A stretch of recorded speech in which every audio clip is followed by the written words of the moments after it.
Chapter 1. 2 shocks for W. On a certain Saturday in June, year of our Lord, between the hours of sunrise and sunset, the town of W., in a state which shall be nameless, received 2 shocks. Small affairs, concerning small people, could never have thrown W. into such a state of excitement, for she was a large and wealthy town, and understood what was due to herself. She possessed many factories, and sometimes a man came to his death among the ponderous machinery. Not long since one hand had stabbed another, fatally, and, still later, a factory girl had committed suicide. These things created a ripple, nothing more. It would ill become a town, boasting its aristocracy and style, to grow frenzied over the woes of such common people. But W. possessed a goodly number of wealthy families, and some blue blood. These were worthy of consideration, and upon these calamity had fallen.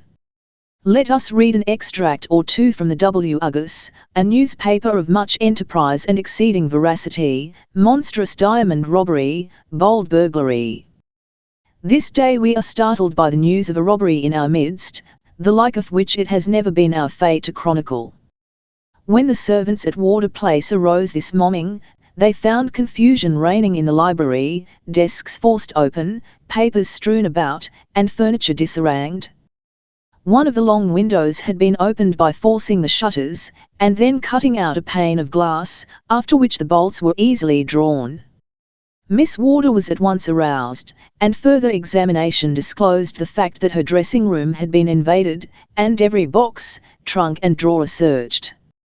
The beautiful little affair, which has the appearance of a miniature combined desk and bookcase, but which contains a small safe, that Miss Warder believed burglar-proof, had been forced, and the jewels so widely known as the Warder diamonds stolen. Quite a large sum of money, and some papers of value, were also taken. Most of our readers are familiar with the history of the Warder diamonds, and know that they represented a fortune. The burglary was effected without noise, not a sound disturbing Miss Warder, or any of her servants, some of whom are light sleepers, and they have not a single clue by which to trace the robbers. Miss Warder bears the loss with great calmness. Of course every effort will be made to recover the jewels, and capture the thieves.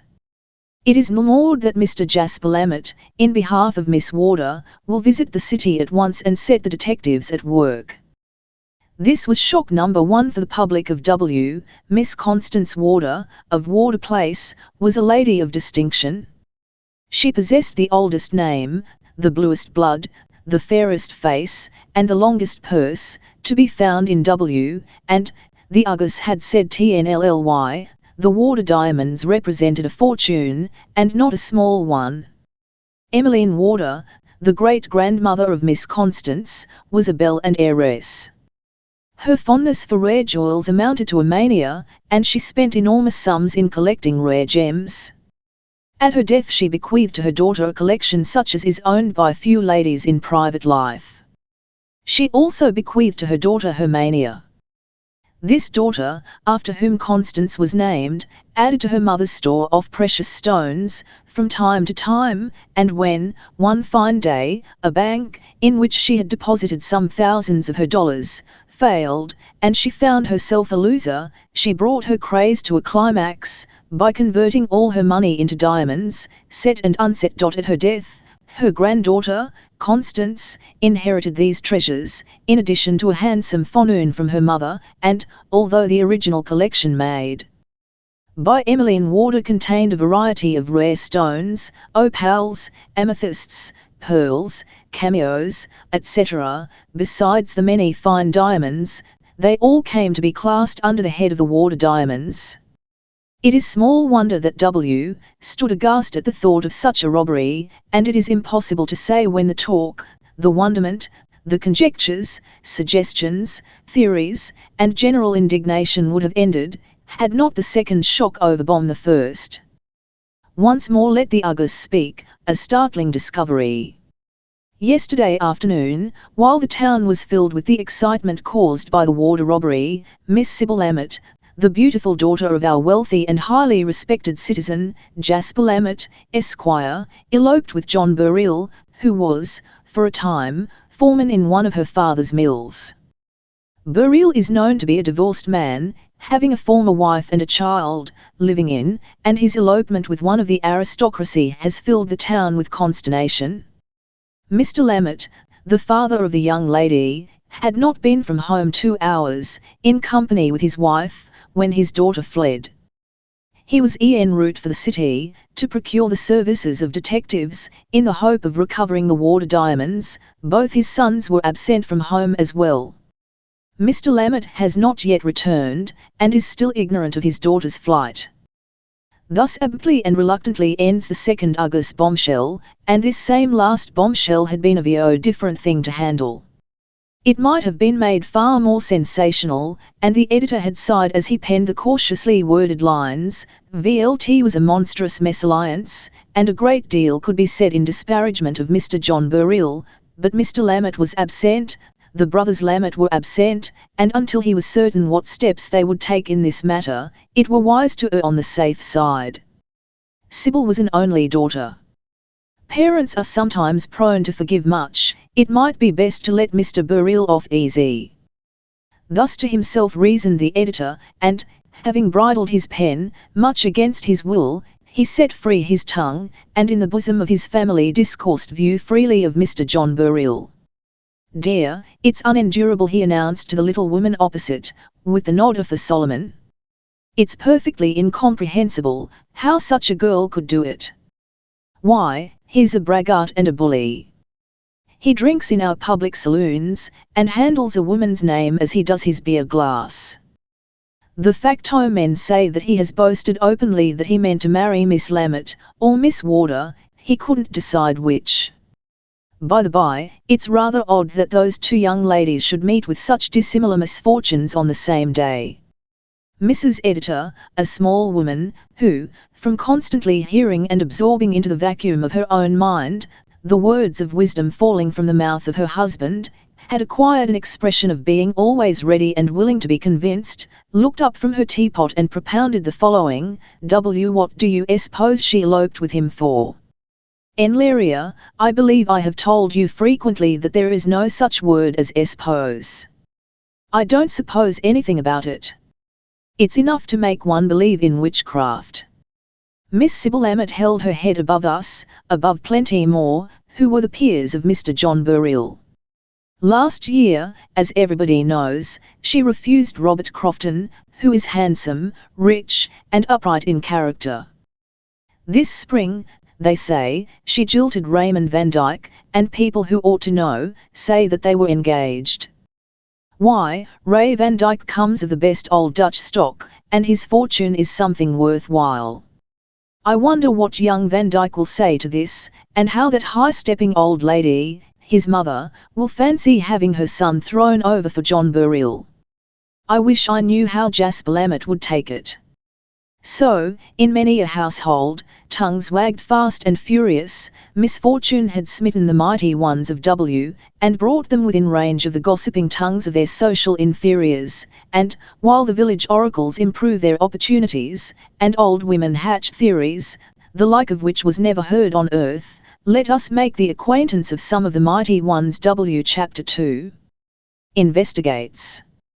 Warder Place, the home of Miss Constance Warder, and the scene of the great diamond robbery, lies a little east from the town, away from the clamour of its mills, and the contamination of its canal.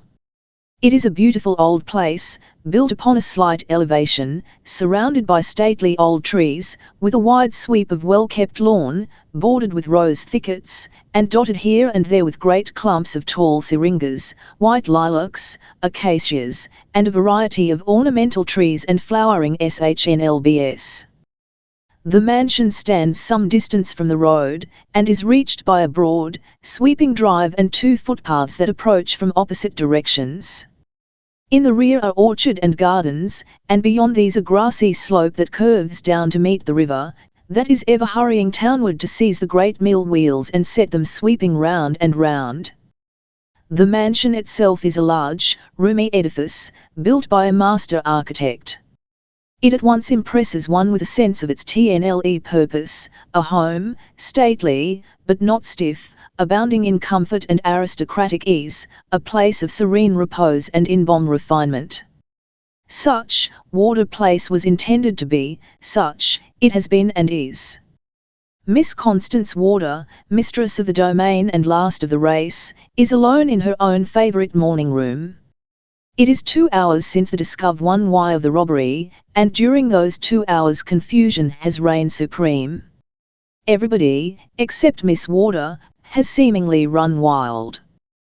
But Miss Wardour has kept her head, and has prevented the servants from giving the alarm upon the highway, and thus filling her house with a promiscuous mob. She has compelled them to comport themselves like rational beings, has ordered the library and dressing room to be closed, and left untouched until the proper officer shall have made proper investigations, and then she has ordered her maid to serve her with a cup of strong coffee in the morning room, and, considering the glittering wealth she has just been bereaved of, Miss Wardour looks very calm and unruffled, and sips her coffee with a relish. Presently the door opens and a lady enters, a very fat lady, with florid complexion, restless, inquisitive, but good-humoured grey eyes, and plenty of dark crinkly hair, combed low about her ears. This is Mrs. Honor Alliston, a distant relative of Miss Wardour's, who has found a most delightful home with that young lady, ever since the death of Grandmamma Wardour, for Constance Wardour has been an orphan since her childhood. Mrs. Alliston comes forward, rather rolls forward, and sinking, with a grunt of satisfaction, into the largest chair at hand, fixes 2 grey eyes upon the heiress, which that young lady, perceiving, says, "Well, don't say well to me. I've just come down from the mansard," gasped the widow Alliston. From the mansard? Yes, fanning herself briskly with the pages of an uncut magazine. Constance laughs musically. Why, Aunt Honor, you didn't expect to see the robbers running across the country, did you? Not ill disdainfully. Wanted to see how long it took the news to get to Mapleton? Oh, indifferently. And, they are coming so soon. So soon. And the sheriff, or constable, or coroner, who is it that make these investigations? He's coming, at any rate, whoever he is, with a mob at his heels. Who did you send for, Con? Fair Mr. O'Mara, of course, and I would like to see Ray Van Dyke. What for? Constance laughed. 011, I am fond of Ray, you know, and I think he would offer some unique suggestions. Besides, dear me, Auntie, breaking off suddenly, I wish this farce was at an end. Mrs. Alliston's grey eyes twinkled. Why, child, you may be thankful it's no worse. Suppose, hush, Aunt Honor. Walls have ears, you know. I have half a mind to take Mr. Lammett into my eye. Constance Wardour, what are you thinking about? Take Mr. Lammett, that means Frank Lammett and Madam Lammett, and that means all the rest. Ill said, half a mind, Auntie. I don't think the notion will ever get its growth. I think we will see the end of this affair through our own spectacles, but, hear that noise. Are they bringing a legion of people? Auntie, I don't believe you have had a cup of coffee yet. Don't you? Well, I have, my child. Let's go out and meet those people. They will bring all the dirt that lay loose on the highway on the soles of their boots. Con tumming suddenly, you don't look solemn enough. Without heeding this last remark, Constance Wardour throws open the door, and passes out and down the hall to meet the party just entering. There is Mr. Soames, the Mayor of W, very bustling and important, Corliss, the constable, exceedingly shrewd in his own opinion, and looking on this occasion as wise as an owl, Thomas Craig, Esquire, sub-editor of the Argus, and some lesser lights, who, on one pretext and another, hope to gain admittance and sate their curiosity. Really, Miss Wardour, begins the bustling mayor, really, this is a sad affair. Miserable affair. Must have given you a terrible fright, and then the loss, but we will find them. Of course your jewels, such valuables, can't be kept hid from sharp detectives, Corliss, what had we better do first? For Mayor Soames, like many another mayor, is about as capable of fulfilling his duties as an average 10-year-old. Corliss, however, comes gallantly to the rescue. He is equal to any emergency. There is nothing, if I take his word as proof, that Corliss is not equal to. First, says Corliss, think we had to be sure, investigate, of course, Miss Warder, you have, closed up the disturbed rooms internal. Constance, promptly. Yes, sir, I fear you will find little there to assist you. Nellie, throw open the library. The servant, thus commanded, took from her mistress' hand a key, unlocked the library door and threw it open, and then the farce began. If there is anything in all our dispensations of law and order that is calculated to strike astonishment to the heart and mind of a foreigner, it is our offhand way of conducting a police investigation. In other countries, to be a magistrate, a notary, means to be in some degree qualified for the position, to be a constable, means to possess a moderate allowance of mother wit, and a small measure of muscular Christianity, and to discover a crime, means to follow it up with a thorough and systematic investigation. Such is not our mode. With us, to hold office, means to get a salary, and to conduct an investigation, means to maunder through some sort of farce, which gives the criminal time to make good his escape, and to permit the newspapers to seize upon and publish every item, to detail every clue, as fast as discovered, all this being in favour of the lawbreakers, and detrimental to the conscientious officers of justice.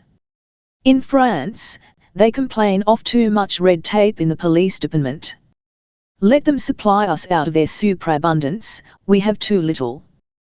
While Corliss investigates, the mayor delivers an impromptu oration, and Mr. Craig, of the Argus, takes notes, according to his own light. Out of his inner consciousness, the Argus man evokes an idea, which Corliss is not slow to adopt and use as his own. "I'll suppose they will have a detective down as soon as possible," says Mr. Craig, as Corliss lays one ruthless hand on an oven-urn chair.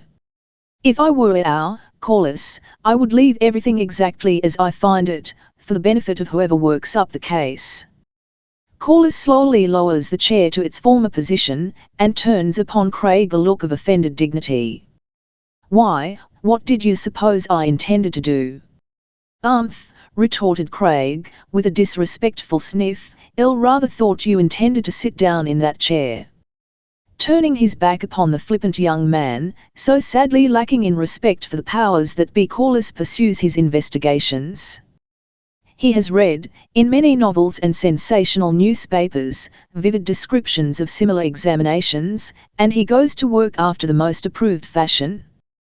He scrutinizes the window, the open blind, the cut pane, the hangings within and the downtrodden shrub one wire without. He darts out, and dives in, he peers under everything, over everything, into everything, he inspects, over and again, the mutilated writing case, or safe, from which the treasure was actually taken, and raps and sounds it as if in search of some private receptacle that the thieves had overlooked, or Miss Warder never found out. He goes down flat upon his stomach, and scrutinizes Miss Warder's scrupulously swept carpets, in search of a footprint in the dust that is not there. While he performs these feats, the mayor follows him about solemnly, and full of wondering admiration, and the man of the Argus scribbles, and chuckles and grins maliciously. Meantime, there have been other arrivals at Warder Place, and Constance, leaving the inspectors to their own devices, is standing in her drawing-room, talking earnestly with a broad-shouldered, handsome man, who looks much surprised at the tale she is telling. "How unfortunate, and how fortunate," he says, depositing his hat upon the table beside him. "I came here to speak of our river excursion, and I am in the midst of a sensation." Constance laughed. "And surrounded by forlorn females," she supplemented. "Aunt Honor won't recover from the fright in a week, although she looks so fierce at present." Mrs. Alliston, who is seated at the farthest window, half buried by the lace draperies, and looking steadfastly down the road, pops out her head to retort, "It's time to look fierce. Don't I know that those vandals in the next room will make as big a muddle as if they were in sympathy with the burglars?" Constance laughed easily. "They can't do much harm, auntie. The burglars did not leave a trace, I am positive of that." Then turning to the newcomer, "I'm very glad you came just now, Dr. Heath. You may help me with your advice. I have sent for my lawyer, Mr. O'Mara, but, for some reason he does not come. Mr. O'Mara left for the city last night." "Oh. I am sorry for that. He would be sure to know how to proceed, and who to employ. Dr. Heath, you are of course acquainted in the city. Tell me of a good man, a really good one. I intend to spare no expense in hunting these robbers. And these diamonds from behind the curtain. Aunt Honor, you are like the ghost in the pantomime, come out and be one of us, won't?" "Very well, then, but seriously, Dr. Heath, if you can't secure but the one, let it be the robbers. Do you know, I have a fancy that if we caught them or him, it would put an end to some of our mysteries. You have not been among us very long, but, don't you think we have more than our average of crime?" "I had not observed, Miss Warder. Less than a year ago, Brandt, the jeweller, was a heavy loser. Within the year, 3 banks in this vicinity have been robbed. Last summer, Mark Olson, a farmer, drew from the bank several $1,000s, intending to purchase land. Halfway between W and his home he was waylaid, knocked from his horse, robbed, and left in the road senseless. I could name to you no less than 7 private residences that have been burglarized within the past 10 months, and if I related to you the circumstances attending each robbery, you would be satisfied, as I am, that, in every case, the robbers knew their ground, and did not work at random. And you have noted each of these events so accurately, Miss Warder, and yet, were not warned. Have noted all these events, Dr. Heath, and yet, have been robbed." Dr. Heath bends his eyes upon the floor, and remains silent. There is no possibility of reading his thoughts in his face. It is a fine face, however, and Miss Warder must be pardoned if she takes advantage of this temporary abstraction, to gaze full at him for one moment. The close-cropped thick brown hair displays a well-shaped head, the forehead is broad and full, the eyes large, dark grey, and capable of almost any expression. Usually they look out from his handsome face with a half-contemptuous indifference to all things, that leads one to fancy those eyes may have a history. This may or may not be the case. Dr. Heath came to W less than a year ago, armed with a personal certificate of merit from the first of the great New York physicians, bought out the practice of a broken-down old resident doctor, fitted up a handsome office, and settled down to his business. He hired a small cottage as a place of residence, installed a deaf old woman as housekeeper and maid of all work, and lived a quiet bachelor life, riding a good horse, smoking a good cigar, and growing in favor with polite W society. And this is absolutely all that W can tell concerning Dr. Clifford Heath. What was his past, whence he came, what the length of his purse or pedigree, no one knows. People have tried to find out something, of course, but Dr. Heath has a wonderful way of setting aside the hints of the curious, and he ignores the right of W to know his private history, with a cool impertinence that is as exasperating as it is effectual. As he thinks, Miss Warder watches, but no change comes over the calm, smooth-shaven face. Every feature expresses firmness and strength, and nothing more. "And so you want an able officer to take this business in hand, Miss Warder," says Clifford Heath, at length. "If it is as you suspect, it will need a shrewd man, and you have no clue, save those that are now being inspected with a light laugh, by our worthy constable and his supporters." Constance Warder arose and came close to the table, speaking in a low voice. "Yes, Dr. Heath, I will trust you, although I intended saying nothing of this until an officer arrived. I have a clue, slight, although it may be, it is, I have a clue. She drew from her pocket a small white roll, and unfolding it, held up for his inspection half of a fine cambric handkerchief, and a tiny stoppered vial of finest cut glass. Dr. Heath glanced at the vial and uttered one word. Chloroform. Chloroform, repeated Miss Warder. When I was awakened, by the knocking at my door, I found this shaking the fragment of cambric, lying lightly across my face, and the vial, on the little nightstand beside my bed. Aunt Honor was rapping for admittance, and when she had made me comprehend the situation, we decided that it was best to say nothing of this. What seems most strange is, that it was administered with so much care. I am affected by the smallest quantity of the drug, and an ordinary dose would have put me under medical treatment. I could not have left my bed for a week, had they given me as much as would serve only to stupefy Aunt Honor there. No, interrupted Mrs. Alliston, once more half emerging from her window. It would have been worse than that. I think an overdose of chloroform would kill Constance. It seems as if they knew just how much to give. Was it fancy, or did a troubled look rest for a moment in the eyes of Dr. Heath, and on his countenance a shade of pallor? This is, to my mind, the most serious aspect of the affair, he said gravely. Mrs. Alliston is right, an overdose of that drug would be fatal to you. Your life has been jeopardized. I agree with Mrs. Alliston, your investigation is in the hands of bunglers. Let us hunt these fellows down. Elle will see that an officer is telegraphed for at once, but, shall I send to the regular bureau, or, how? There is one man in the city, if he is in the city now, who is qualified for the position he holds. He has withdrawn himself from the regular force, and acts solely on his own responsibility. He is much sought after, and possesses, and this man is, Mr. Lammett, Mr. Francis Lammett, announced a servant. Show them in, said Constance, at the same time gathering up the piece of cambric and the little vial and putting them in her pocket. Dr. Heath arose, and taking up his hat, murmured an apology. I have a patient at this hour, Miss Warder, and will call again during the day. You will not stand in need of me, counsel now smilingly. Mr. Lammett can give you all needful advice, and he is sure to be right, and Dr. Heath bowed himself out. The Warder diamonds, he muttered, as he mounted his horse. And to think that they almost cost her her life, a skilled hand was it? Well, when the detective comes, I, too, may have a clue for him. Chapter 3. A sample of the Lammett blood.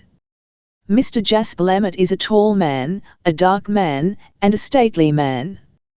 He is grave of speech, yet very suave and pleasing. He is open-handed and charitable, and a very popular man among the people. 0fw. He will rein in his blooded horses to ask after the health of his factory hands, and doff his hat to the wife of his humblest tenant. He has been for many years a resident of W. Years ago he was a great traveller, coming and going almost incessantly, but, after a time, he built the largest and newest of the W. mills, and settled himself down to rear his family, and attend in person to his bales and shekels. Francis Lammett is, what his father has been, a tall, dark-eyed, sallow-skinned young man, with a Greek profile, a profusion of curling dusky hair, a soft slow voice, a sweet and most pleasing smile, aristocratic hands and feet, a most affable manner, a very agreeable companion, and a dutiful son and brother. So saith W. Such is Francis Lammett, and being such, he is voted, with one consent, the handsomest young man in W. Francis Lammett, too, is popular with the people of W, handsome and fascinating, the son of a father whose fortune is said to be enormous. He is welcomed in every household circle, and he brings pleasure and courtesy wherever he enters. Constance, my child, what is this that I hear? Exclaims Jasper Lammett, taking the hand of Miss Warder as she advances to meet him. Have they not exaggerated the TNLTH? The village is full of rumours. Constance, good morning, breaks in Francis Lammett. Father's head is a little turned by all this. Have you had a burglar? Have they stolen the water diamonds? And are you frightened to death? And with a malicious glance toward Mrs. Alliston, who had forsaken her window and was rolling slowly towards them, serene and dignified, did they bind and gag dear Mrs. Yes, yes. And no, no, says Constance, cutting off the retort that was rising to the lips of her aunt. Be seated, Mr. Lammett, sit down, Frank. I have had a burglar, they did steal my diamonds. But, well, they did not frighten me, for I was not aware of their presence, and they did not bind Aunt Honor, for they hadn't rope enough, interrupts that lady, at which they all laugh. But seriously, Constance, resumes Lammett Pereira, this is a bad business, a very bad business, good gracious. Are we all to be robbed at the pleasure of these rascals? Plundered whenever their pockets run dry? It's abominable. What has been done? There should be an officer on the spot now. So there is, breaks in Aunt Honor, with suspicious sweetness. Constable Corliss and Mayor Soames are examining the library and dressing room. Mr. Lammett retains his gravity, but after exchanging demure glances, and in spite of themselves, Constance and Francis Lammett laugh outright. Then, my friends, let us await a revelation, Francis drawls in the most approved camp meeting fashion. Poor Corliss. Mr. Lammett smiles slightly, at any rate he will TW to do his duty. But, Constance, you should have an officer here as soon as possible. I should not come here venturing my suggestions, but I learned, accidentally, that your lawyer O'Mara is absent. That is another misfortune. O'Mara has a long clear head, would not make a bad detective himself. As he is away, and you need someone to act for you, why, I place myself at your disposal, if you have not already appointed an agent, with another smile. I have made no move in the matter, Mr. Lammett, indeed, I have hardly had time to think, as yet. I suppose, too, that we have lost valuable time, and yet we can't get a detective down here in a moment. Pray take what measures you deem best, and let us have the best officer that we can get. I am especially anxious to capture the thieves if possible, and the diamonds, of course. England expects every man to do his duty, quoted Francis. Constance, give me an appointment, too. Soywit, retorted Constance, wickedly. I think you are eminently fitted to assist, Mr. Corliss. Frank, be serious, says Mr. Lammett, with a touch of severity. Now let us do what we can to make up for this unavoidable loss of Constance time. First tell me, as minutely as you can, just how this robbery was discovered. It's a very brief story, says Constance, smiling slightly, and then she narrates, in a somewhat hurried manner, as if she were weary of the subject, and wanted to have done with it, the events of the morning, omitting, however, to mention the finding of the chloroform vial, and the half-square of cambric. Mr. Soames and the constable, and several more, were on the spot with great promptness, finished she, with a comical glance toward Mrs. Alliston. We overlooked their proceedings until we discovered that they would do no actual damage, but would leave everything exactly as they found it, and then, yes, interrupted Francis, with a queer smile upon his lips, and then you found a more agreeable occupation. And then, continued Constance, as if she had not heard him, but returning his half-malicious look with interest, Dr. Heath called, and I told him all about it. He is very clear-headed and sensible, and I was sorry his time was so limited. He might have been of some assistance, and, too bad, again broke in young Lammett, with something very like a sneer upon his handsome face. Let me repair the damage. I'll tell him to call. Oh, not at all, Frank, pardon my interruption, said the girl, turning her eyes full upon him with artful artlessness. You are very good, but it's quite unnecessary. Dr. Heath promised to call again during the day or evening. Frank Lammett bit his lip, but kept silent, and the elder man came to the rescue. He had been thinking, and without seeming to have noticed the little passage at arms, He arose and said, "Well, Constance, I don't see that talking will do much good just now. What the occasion demands is action." My first impulse was to telegraph at once for an officer from the city force, but, on reflection, I think it better not to use the telegraph. Our every movement may be closely noted, and to send a message would be to set someone watching for the arrival of a detective, and once his identity becomes known, farewell to his prospects of success.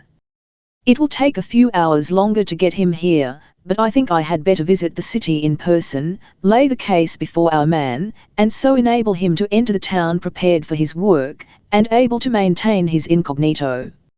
I have business of my own in the city, and Mrs. Lammett is anxious to do some shopping. Women are always anxious to shop, I believe.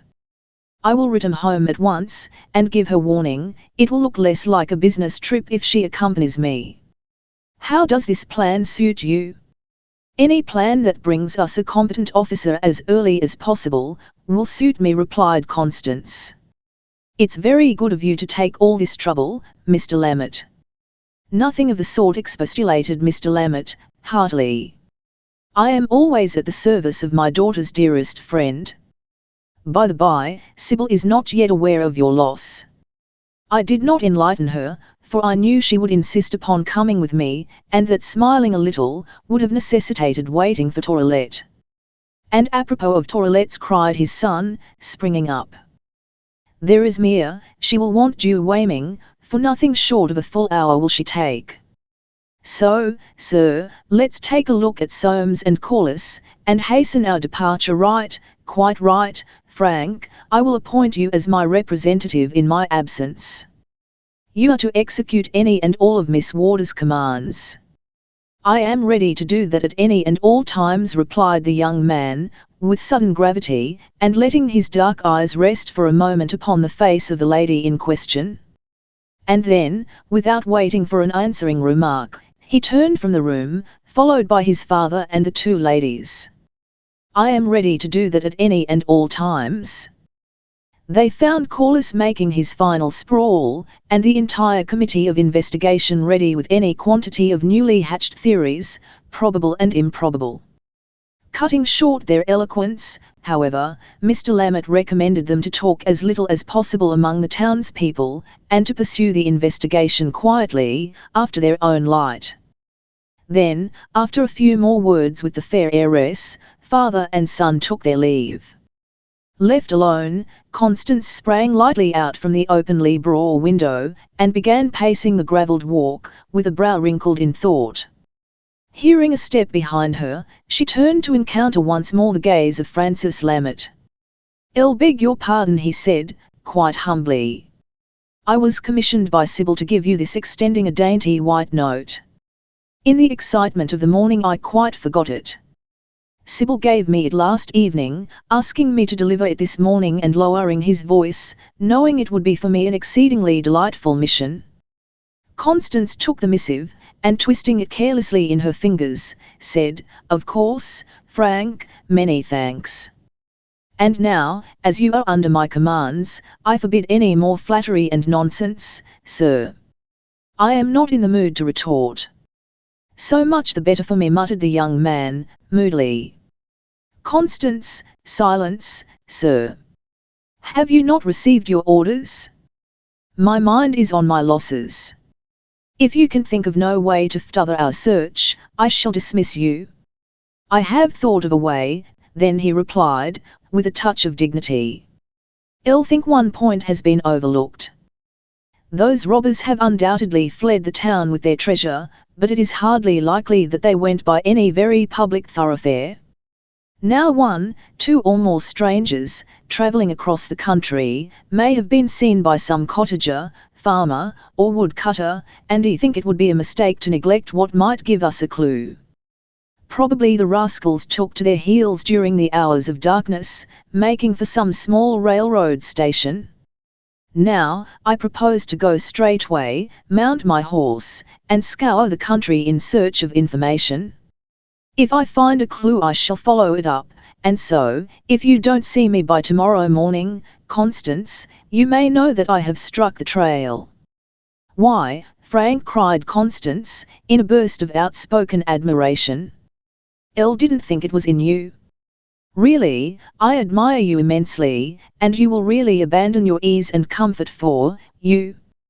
"No, don't put it in that way, say for justice." "Elle don't care a fig for justice," impatiently. "My motive is purely selfish. If I can be instrumental in recovering your diamonds, may I not hope for some very small reward?" "To be sure, Frank. I had overlooked that, a reward of course. I mean to have posters out right away, and you may as well earn it as anyone." Francis Lammert turned swiftly and stood for a moment with bent, averted head, then turning once more toward her set, white face, he said, "Even your cruelty shall not prevent me from serving you to the fullest extent of my power. And while I am gone you will receive—" He broke off abruptly, then went on, speaking huskily. "Constance, a girl like you can know little of the life led by a man who is an enigma even to his fellow men. I wish I could teach you to distrust." She lifted one hand, warningly. "You can teach me to distrust no one but yourself, Frank, and please don't perpetually talk of me as some unsophisticated schoolgirl. I am 21, nearly as old as you, my child, old enough, certainly, to form my own judgment of people and things. Don't let's quarrel, Frank, you know I have been taught self-reliance, and never submit to dictation." "As the Queen pleases." He lifted his hat with a graceful gesture. "Good morning, Constance," and he turned and strode rapidly away. "Frank," he stopped and turned toward her, but did not retrace his steps. "Are you really going, la Don Quixote?" "Elle really am," gravely. He lifted his hat once more, and without uttering a word, resumed his rapid walk down the gravelled footpath. Reaching the entrance to the grounds he paused, leaning for a moment against a stone pillar of the gateway. His hands were clenched until the nails left deep indentations in the flesh, his face was ghastly and covered with great drops of perspiration, and, whether the look that shone from his glittering dark eyes betokened rage, or despair, or both, an observer could not have guessed. Meanwhile, Constance stood as he had left her, gazing after him with a mingled expression of annoyance and regret. "It was very ungracious of me," she thought, half penitently, "but there's no other way with Frank, and his love-making annoys me exceedingly, especially since Aunt Honna's discovery. How she detests him, and Aunt Honna is too easy to lavish her hate upon many." As if conjured up by her words, Mrs. Alliston appeared at the window.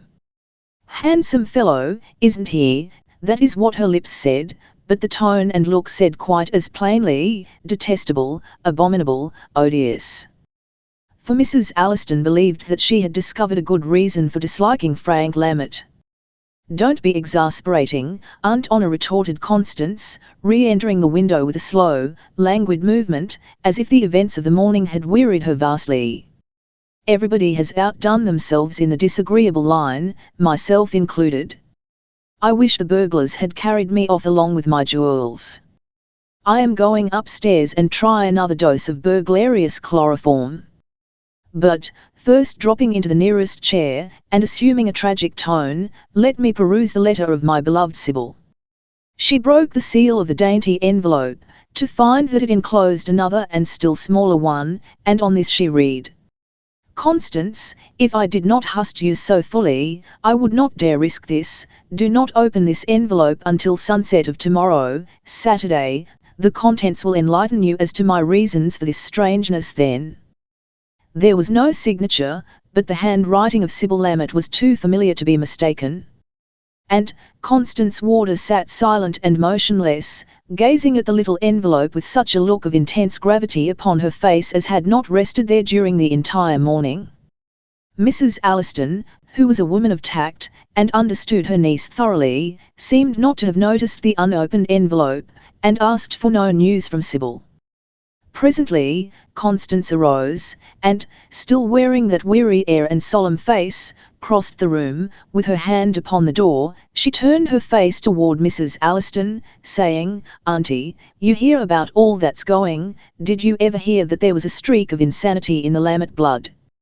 And then, without waiting for the astonished lady to reply, she quietly passed out and up the broad stairs. Chapter 4. Sybil's letter. It is almost sunset, and Constance Warder is standing alone at her dressing-room window, which faces the west. It is still in confusion, but she cares little for that. Her thoughts are far away from the Warder diamonds at this moment. Several things have occurred to vex and annoy her today, and Constance Warder, heiress and autocrat, is not accustomed to being annoyed. In fact, so peculiar is her nature, that very few things have power to annoy her, but, just now, she is annoyed because she is annoyed. As the Queen pleases, Frank Lamont had said, and all her fair 21 years of life events had been ordered as the Queen pleased. She had been taught self-reliance, so she told him. She had inherited self-reliance, she might have said, inherited it along with the rich, strong, fearless blood, the haughtiness, the independence, and the intolerance of the Warders. The haughtiness was only for those who presumed, the intolerance for those she despised, and Miss Warder was quite capable of that strong sentiment, or feeling.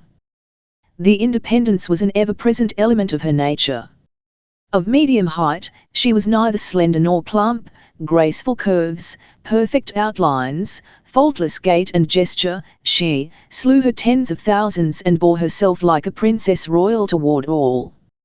Without being regularly beautiful, her face is very fair to see. Being, in spite of her haughtiness, most kind and considerate toward inferiors and dependents, and withal exceeding lovable, she is disqualified for a novel heroine by her excessive humanness, and, by that same humanness, eminently qualified to be loved by all who know her, gentle and simple.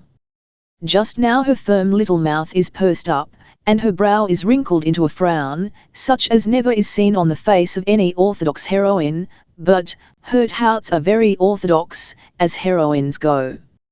She is wondering why Dr. Heath has not made his second appearance at Warder Place, when she so plainly signified her desire to see him there, again, and soon.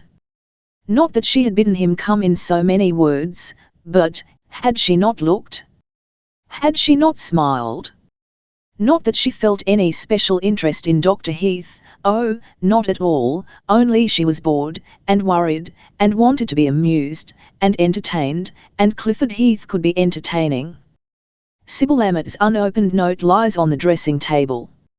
She has pondered over that half the afternoon, and has wondered, and guessed, at its meaning, turning over in her mind every explanation probable, and possible, but satisfied with none. She is wonderfully lacking in curiosity, for a woman, but for this she might not have withstood the temptation to anticipate the sunset, for she never has felt so curious about a mystery in her life.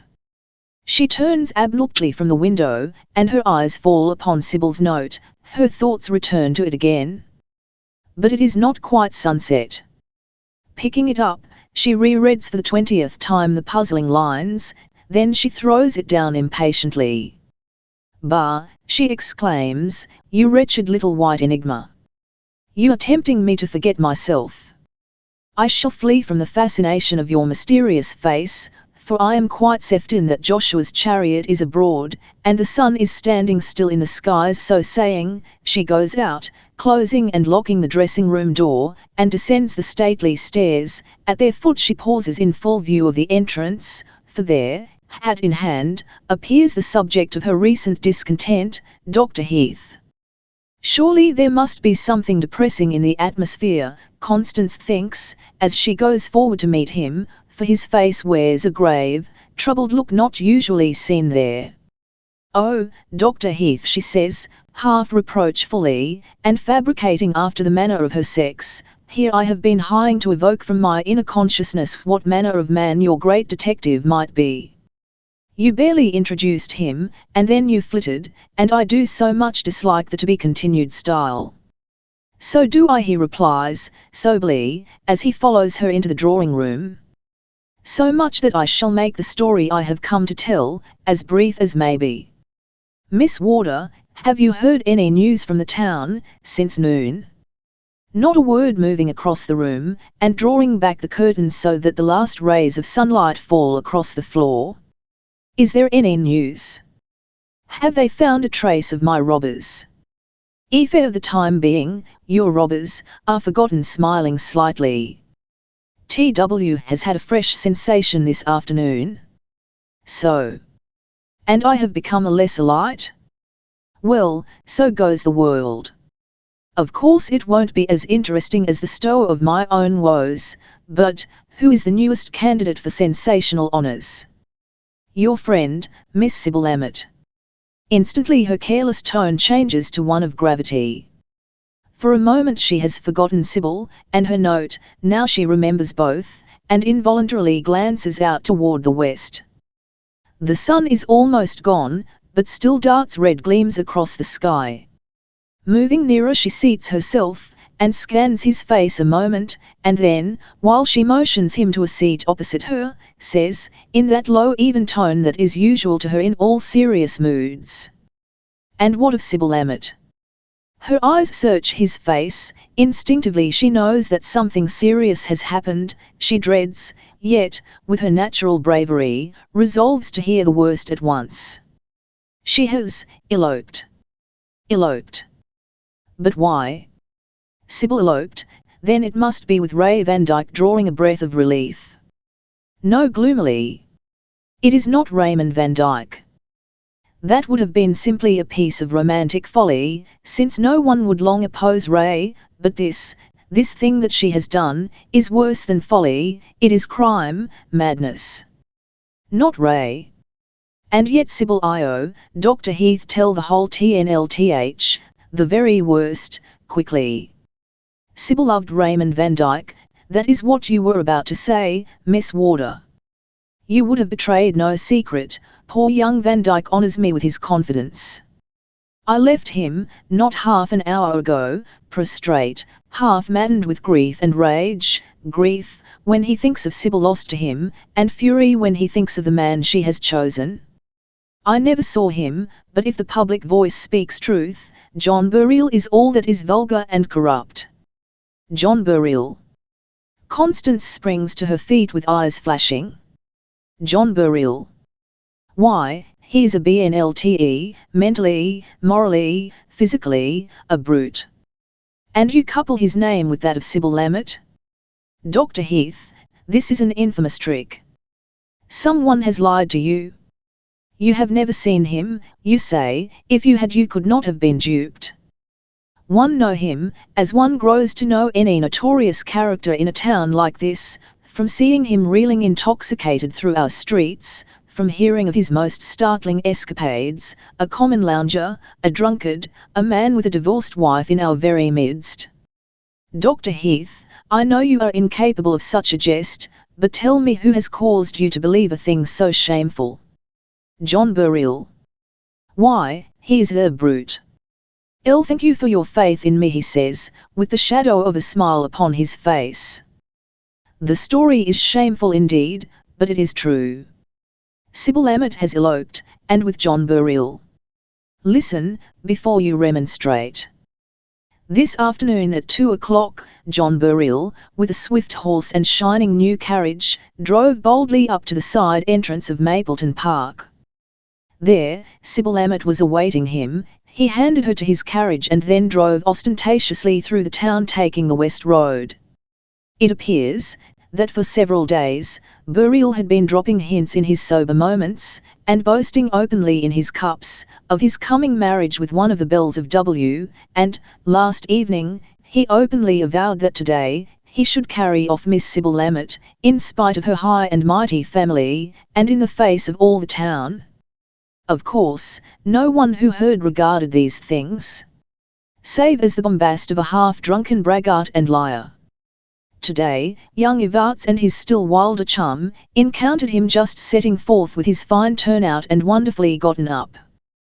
They jest on his fine appearance, and for once he evaded their questions, and seemed anxious to be rid of them. This piqued their curiosity, and, ripe for mischief, as usual, they resolved to follow him.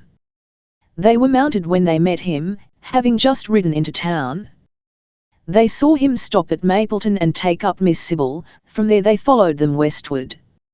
Burial drove at the height of his horse's speed, and the boys, who followed at a distance, arrived at Milton. You will see their policy in avoiding the railroad towns, 10 miles distance, to find that Burial had changed horses there, and driven away, still westward, at the same breakneck pace. Burial's horse was badly used up, short as the drive had been, and the man who took it in charge said that the fresh horse was brought there by him, Burial, yesterday, and that he had heard the lady complain that they could not go fast enough. He ceases, and his eyes rest anxiously on her face. She does not seem to have observed that he is not speaking. She has heard every word, and, somehow, the conviction has been growing even in advance of his story, that it is all TNTE. This will explain Sybil's strange letter, and that letter. What does it contain? She turns and gazes, as if fascinated, towards the west. There are no more golden gleams athwart the windows, only a dull red flush upon the horizon. The sun, at last, has set. At last. She turns, rises slowly and without once glancing toward him begins to pace the length of the room, and he sees that the queenly Miss Warder is for once, unnerved, is struggling for composure. Finally she speaks, still keeping up her slow promenade. "Dear Heath, I am bewildered. I am terrified. She breaks off suddenly, as if to modify her speech. This can be no common elopement. She winces at the word. Sybil is refined, honest and true-hearted, and she loves another. There must be something yet to be understood, and with a sudden startled look in her eyes, perhaps this might have been prevented, perhaps I might have prevented it if another break. Then, doctor, it is just possible that I may find a clue to this strangeness. Will you pardon me absence for a short time, and await me here? This is a strange request, but it's a day of strange things," he interrupts, kindly, seeing her agitation. "Go, Miss Warder, I am at your service this evening." He crosses the room, seats himself at a table, and takes up a book, and Constance stands irresolute for a moment, then, without a word, hurries from the room. Up the stairs she flies, hastily unlocks her dressing-room door, enters, and, in a moment, with a courage born of a nervous determination to know the worst at once, seizes the mysterious note and breaks the seal. A moment's hesitation, and then the page is opened, and the lines, only a few, dance before her eyes. She tries to steady her hand, she cannot read them fast enough. "Constance, dear Constance, when you read this, you may have become already aware of the fate I have chosen for myself. I have no explanation to offer. Think of Beauty and the Beast, think of Titania's strange choice, think me mad. But oh, Constance, never censure me, never think that all the happy days, when you have been my friend, I was not worthy that friendship. And, Con, don't let others say things too bitter about me. Am I not dead to myself, and to you all? And for the dead, have we not charity only? Constance, I wish I were buried, too.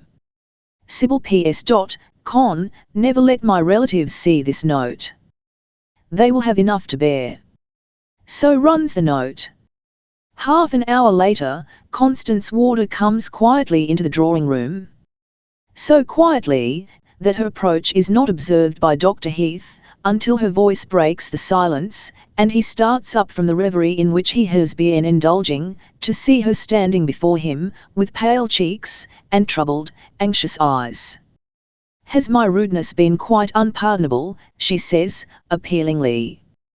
"Truly, I have had no idea of the flight of time. I have been sitting up there motioning toward the upper floor, stunned, and yet trying to think.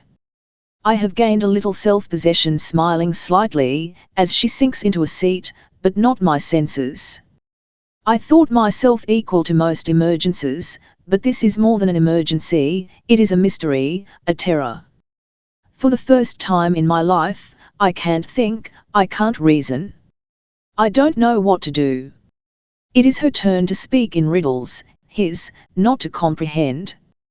But, being a man, he closes his lips and waits. Something terrible has befallen Sybil Lammett, she goes on, gradually regaining a measure of her natural tone and manner. I need an adviser, or I had better say, a confidant, for it amounts to that. You know Sybil, and you know poor Ray. You are, I believe, a capital judge of human nature. This morning, just after you left, as you know, Mr. Lammett and his son called here, and Frank put in my hand this note from Sybil. For the first time he observes the letter which she holds between her two hands. For reasons stated on the outside of the envelope, which was enclosed in another, I did not break the seal until now.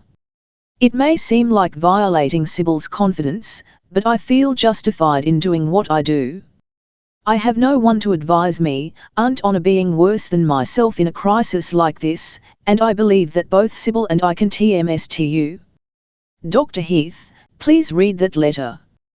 He looks at it doubtfully, but does not take it from her extended hand. You are sure it is best, hesitatingly. You wish it.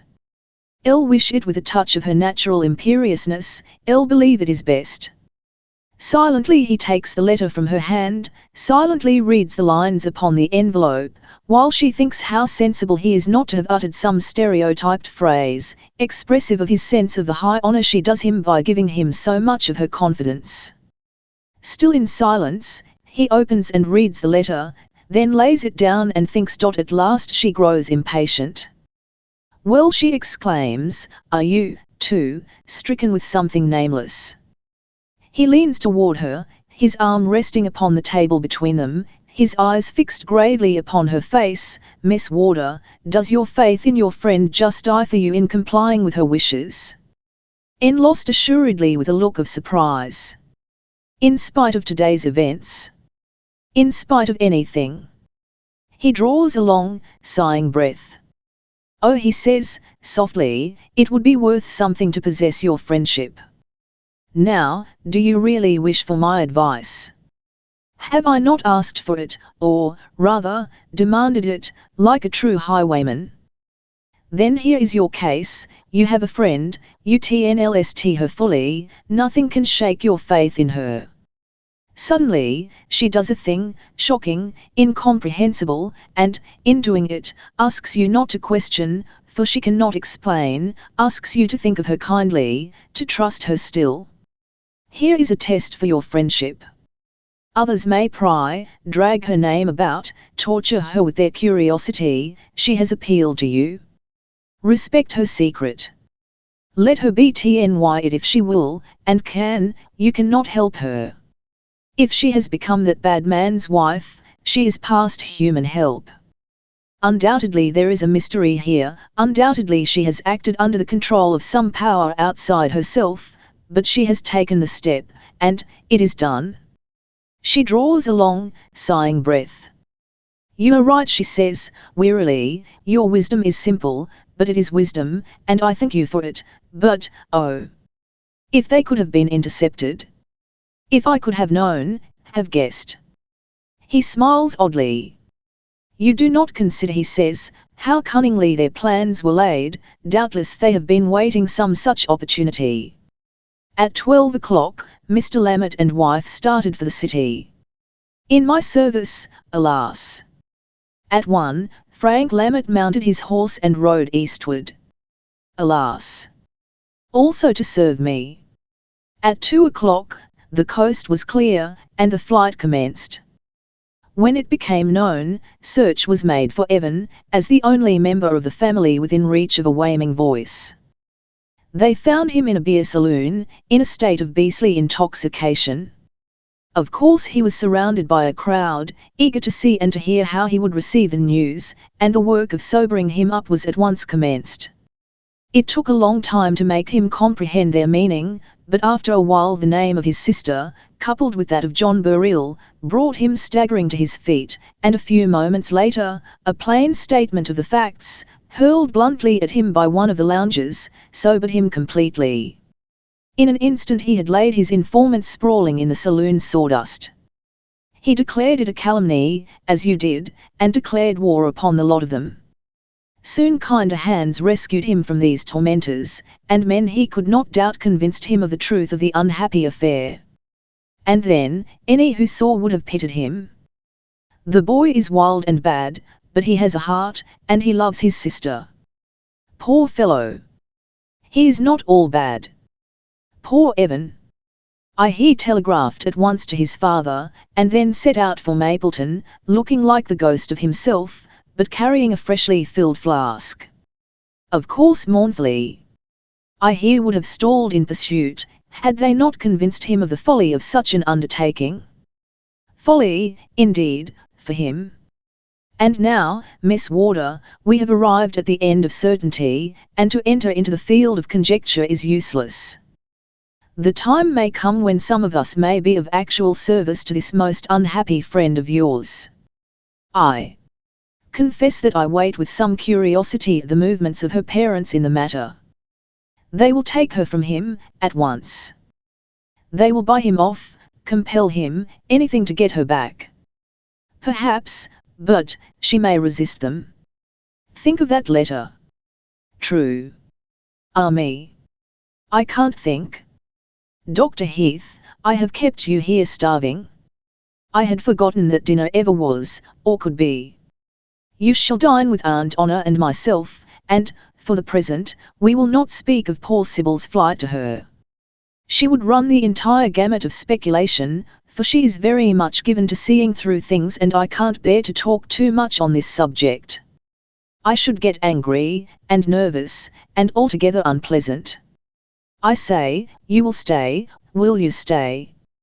He has never before been invited to dine at Warder Place, except when the dinner has been a formal one, and the guests numerous, but he accepts this invitation to dine en famille, quite nonchalantly, and as a thing of course. So he dines at Warder Place, and talks with Aunt Honor about the robbery, and listens to her description of the splendid Warder diamonds, and looks at Constance, and thinks his own thoughts. So he dines at Warder Place. After dinner Aunt Honor occupies herself with the evening paper, and, after a while, Constance and Dr. Heath pass out through the low, broad French window, and stand on the balcony. The light from within falls upon them and that portion of the balcony where they stand. There is a young moon, too, and just beyond is a monster oak, that spreads its great branches out, until they rustle, and sway above the lower half of the long balcony, and rap and patter against the stone walls.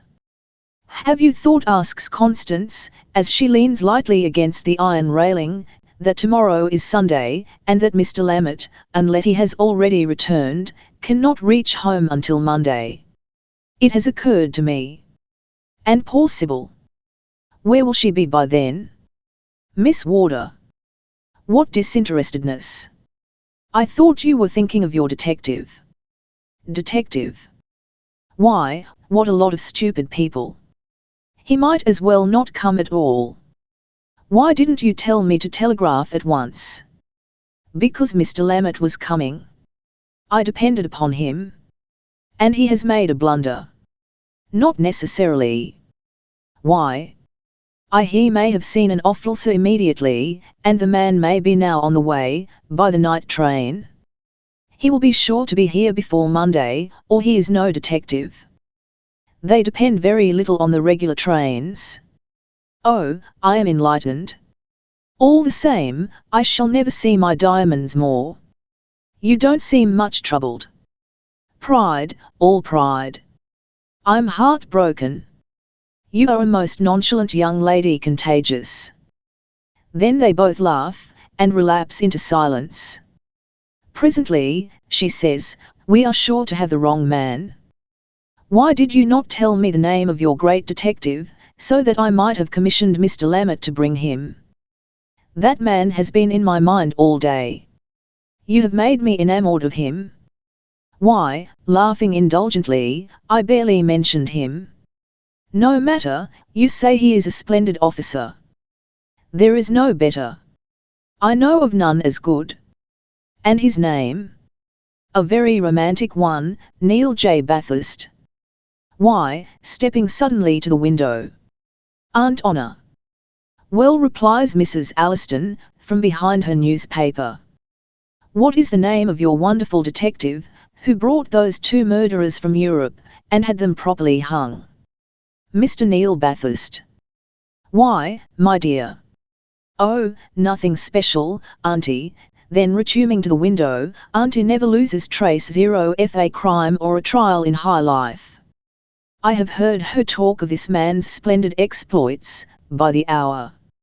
She is a walking catalogue in all aristocratic sensations. So this is your great man? Well, if he is in the city, we must have him. Mr. Lammet shall bring his man, or send him. There should be work for two. As for me, I intend to secure the services of Mr. Neil J. Bathurst. He may not be within reach, he is constantly moving, and always busy. No matter. I tell you I want to see this man. That being the case, I may as well present myself. They start at the sound of a strange voice near them. There is a rustling of leaves, and from one of the great oak's extended branches, a form swings downward, and drops lightly upon the grass, just before the place where they stand. Who are you? Demands Dr. Heath, sternly, as the eavesdropper approaches. And what does this impenitence mean? Who are you?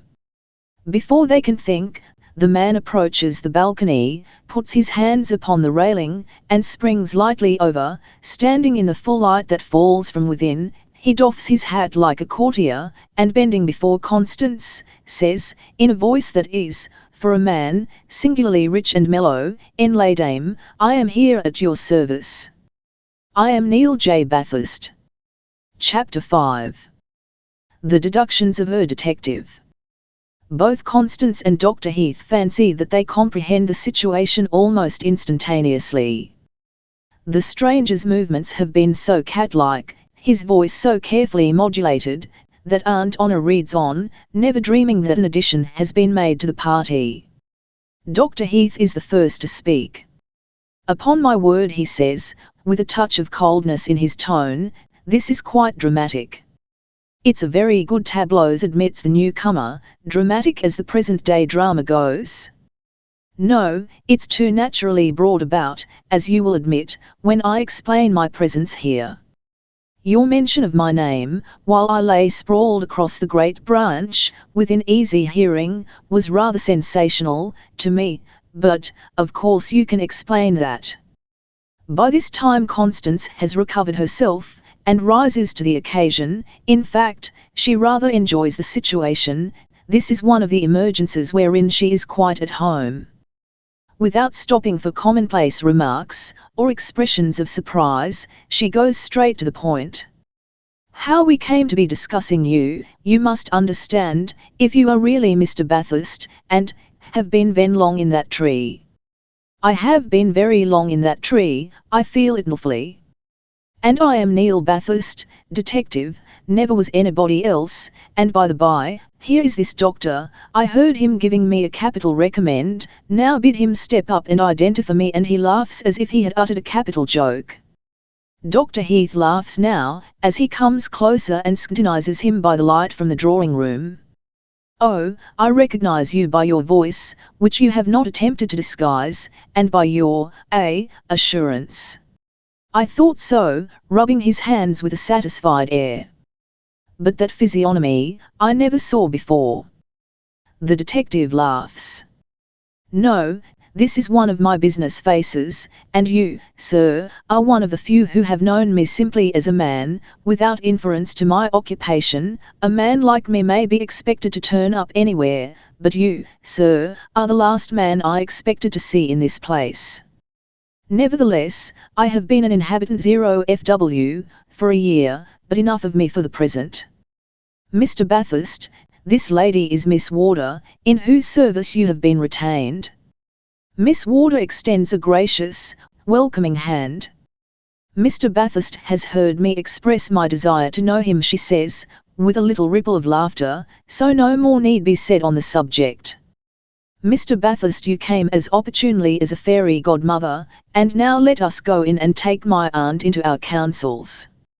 She lifts the lace curtains and passes in. As she goes, Dr. Heath lays a detaining hand on the detective's arm. Mr. Bathurst, he whispers, in I am Dr. Heath, from nowhere, comprehend significantly. Thank you. Then they two pass through the window, and the detective goes through the ordeal of presentation to Aunt Honor. Mrs. Alliston, being a thorough woman, who knows her perquisites, gets through with the necessary amount of astonishment, ejaculations, questionings, and expressions of delight. All things are overcome by time, even a woman's volubility. And during the flow of her discourse the detective is communing thus with his inner consciousness: so we have been retained by this handsome young lady? Well, that's intelligence. And what does the old lady mean by supposing that Mr. Lammett has told me this and that? Who the deuce is Lammett? Why the deuce don't somebody ask me how I came to be perched in that tree? Do they think it's the proper thing for detectives to tumble in among them out of the trees and the skies? After all, it is like a drama, for I'll be blessed if I see any sense in it all. See, you are all more or less attracted by my personal appearance, he says. Aunt Honor has given up the floor. Now that I think of it, it's not just the thing for a drawing room. Mr. Neil Bathurst, or his present presentment, is a medium-sized man, attired in garments that have once been elegant, but are now frayed, threadbare, travel-worn. His feet are encased in boots that have once been jaunty, his hat is as rakish as it is battered, his face wears that dull reddish hue, common to fair complexions that have been long exposed to sun and wind. His hair and beard, somewhat matted, somewhat disordered, may have borne some tinge of auburn or yellow once, but they too have unmistakably battled with the sun, and have come out a light hay colour. As Constance looks at him, she, mentally, confesses that he is certainly the oddest figure she has ever entertained in her drawing-room. Have been wondering just what grade of humanity you are supposing yourself to represent just now, says Dr. Heath, eyeing him quizzically. What, with mock humility, am I thus a failure? Miss Warder, look at me well, do you not recognize my social rank? Constance surveys him afresh, with critical eye. "I'll think," she says, "I'll recognize the gentleman tramp, one of the sort who asks to wash his face before eating, and to chop your wood after." "Right," says the detective. My self-respect returns. I am not a bungler. In the morning I shall be on the ground, to wash my face, and chop your wood, which reminds me, your servants, they must not see me here. I must depart as I came, and soon. And your search, asks Constance, when will that begin? My search, hesitating oddly. Oh, that has already commenced. What a curious thing it is that Mr. Lammett should have secured you, of all men. Breaks in Aunt Honor. "Elle did not think it possible, Mr. Lammett, pardon me, all of you," breaks in the gentleman tramp. "Something must be set right, I will come to the point at once. Who is Mr. Lammett? What is Mr. Lammett? I have never seen him, never heard of him." "What?" from Constance. "Oh, from Mrs. Alliston." "But, Elle from Dr. Heath." "Let me finish," he interpolates. "Let me tell you just how I happened to drop down among you tonight. Recently we have had in the city several robberies similar to this of yours, Miss Warder, as I understand it. Several times we have had a trace or clue, and have hoped to find the robbers, but so far have been baffled. We must necessarily have many ways of gathering up information, and I have some methods of my own. This is one of them. I have access to the offices of our daily papers. I have a friend or tool in each. When a special telegram, in the line of criminal intelligence, comes to one of these papers, I am in possession of its contents before it has reached the compositous hands. This morning a special arrived at the office of the Evening Bulletin. I have not with me a copy. It ran, "Monster Diamond Robbery." Special dispatch to the Evening Bulletin.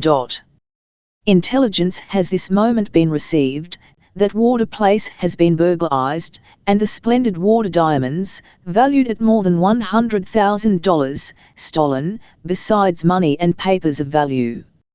No paniculars as yet. This is what brought me here. I came to see if this burglary was the handiwork of the thieves I have been trying to catch. I came solely on my own responsibility, not intending to make myself known to the inmates of this house, but to ferret out things quietly and go my way. While lurking in that tree, I was surprised to hear myself made the subject of conversation, and then, impulse led me to respond to this lady's expressed desire to see me, and I presented myself. All sit silent, all are astonished, and inclined to think this odd complication out quietly. Constance is the first to see the absurdity of the situation, and she breaks into a peal of laughter, in which she is presently joined by the others. Finally, she regains her composure and says, "And so after all you are not our detective? Well, that shall not prevent us from appropriating your services. And you want to identify these robbers if possible? We are all at your disposal, tell us how we can help you most." "You came with scant information," says Dr. Heath, "and you can't have been here long, but I'll wager you have picked up something." "As to that," replies the detective, smiling slightly, "I left the city by the early afternoon express, before your Mr. Lammett had arrived, you see. 12 miles from I left the train and boarded a freight. About 3 miles out I abandoned the freight, quite unceremoniously, while she was pulling up a heavy grade, and tramped into town. I lounged about, confining myself to the more obscure streets until I had got the stow of the robbery, with full particulars, as far as the gossips knew it. Toward sundown I started in this direction. Stopping on the way, I begged a drink of water and a slice of bread, of an old woman, in a little brown house. She thought me a very well-behaved tramp, and inquired after my private history and the condition of my soul. Constance laughs. "That is old Mrs. Malloy," she says. "She is very pious and full of gossip." "Precisely," replies the detective, wickedly. "She told me how many lovers you had, Miss Warder, and how many dresses, and just the colour of your eyes and hair. She told me all about the robbery, and a great many more things that were not quite to the point." "Of course," assents Miss Warder, not at all abashed. "Mrs. Malloy is an oracle. As soon as I could make my escape from her, I came nearer Warder Place, and made a circuitous survey. Still later, I came upon your gardener, sitting, ruminating, upon a stone fence, in the rear of the premises. I found him inclined to be communicative, in fact, he seemed rather desirous to air his notions, and he has some peculiar ones, concerning this robbery. I gave him a drink out of my black bottle, and he grew quite eloquent." "Oh, dear," interrupts Constance once more. "Then, no doubt, he has pruned away half the garden shrubs. Old Jerry always is seized with a desire to prune things, the moment he has taken a drink. It was getting too dark for lulling, Miss Warder, and he went to his supper. Then, I approached the kitchen cautiously, found a comfortable lurking place, close to an open window, and listened to the table talk of the servants. From them I learned the bearings of the library, and so, while you were at dinner, I entered, without difficulty, and have explored that room to my entire satisfaction." Amazement sits on the face of all three listeners. "Well," ejaculates Dr. Heath, "you are a modest tramp. What did you do next?" "Next I prowled round and round the house, examining all the windows, and drawing some conclusions, and then, having seen you, Dr. Heath, through the drawing-room windows, I established myself in yonder tree to wait until you should go home, and to waylay you." "Much obliged, I'm sure," says the doctor, gratefully. "What demoniac design had you on my defenceless self?" "Several, to appeal to your hospitality, to renew an acquaintance, which in the beginning did me honour, and to quiz you unmercifully." then I forgive you grandiloquently. And my doors are open to you, and my hand is extended, and the secrets of my bosom are laid bare. But Miss Warder has something to say, I see it trembling on her lips. Right, smiles Constance. I was about to ask if Mr. Bathurst, having effected his object thus far independently, will be satisfied to inspect my dressing room, the real scene of action, in the ordinary manner and without any obstacles in the way. Perfectly, says the detective, dropping his tone of badinage and becoming alert and business-like at once. And the sooner the better. I am anxious to complete my deductions, for my time is limited, and I must wait for daylight to overlook the grounds more closely than I could venture to do today. We are all anxious for your opinion, and so, will you take one of those lamps and my keys, or will you have an escort? Wish you to point out to me the exact position of everything this morning, Miss Warder. I think we may all go up. So they all ascended to the disordered dressing room, and the detective seats himself, deliberately, upon the first unoccupied chair, and begins to look slowly about him. It is not a long survey, and then the safe is examined. Here he looks at Constance. This has not been done without noise, not loud enough to be heard across the hall, perhaps, but enough to be heard by a light sleeper, or, indeed, anyone who did not sleep too soundly and with muffled ears, say, in that room, pointing through the curtained arch which divided the dressing from the sleeping room. Did you sleep there, Miss Warder? Constance nods, then goes through the arch and returns with a little phial of chloroform, and a fragment of cambric in her hand. She places them before him, telling him quietly how they were found before her that morning. The detective takes them, turns them over in his hand, and examines them closely. Ah, he exclaims, drawing out the fancifully carved stopper, this phial is one of a set. Ah, this phial is one of a set. Dr. Heath nods. So I thought, he says, glancing at Constance. Once more, and in silence, the detective examines the safe, then he goes quietly about the room, not overturning or handling, simply observing closely, then he says, now, I think I am done here. We will go down, if you please, and I will give you the benefit of my conjectures. He puts the bottle and the piece of linen in his pocket, and turns from the room. Instinctively he takes the lead, instinctively they follow, naturally according him the leadership. When they are once more seated, he turns to Constance. They gave you a very light dose of chloroform, Miss Warder. Very light, she replies, and that was most fortunate for me. How fortunate? Allow me to explain in 10 ups, Dr. Heath. Miss Warder possesses one of those peculiar constitutions upon which all opiates act with disastrous effect. It is fortunate that a cautious hand, I was about to say a skilled hand, administered the DNLG. I could swear that not the half of an ordinary dose was given her, for a full dose would have prostrated her for days, and the quantity it would require to make you or me sleep soundly for half the night, would kill her outright. Ah, says the detective, softly, to himself. RHH. Now I wonder, it is Mrs. Alliston who speaks. Wonder how in the world you knew that they had given my niece only a small dose. Very easily, madam. The phial is very small, and it is now over 2/3 full. That, indeed, murmurs Mrs. Alliston, feeling somehow extinguished, while the others smile at his simple explanation.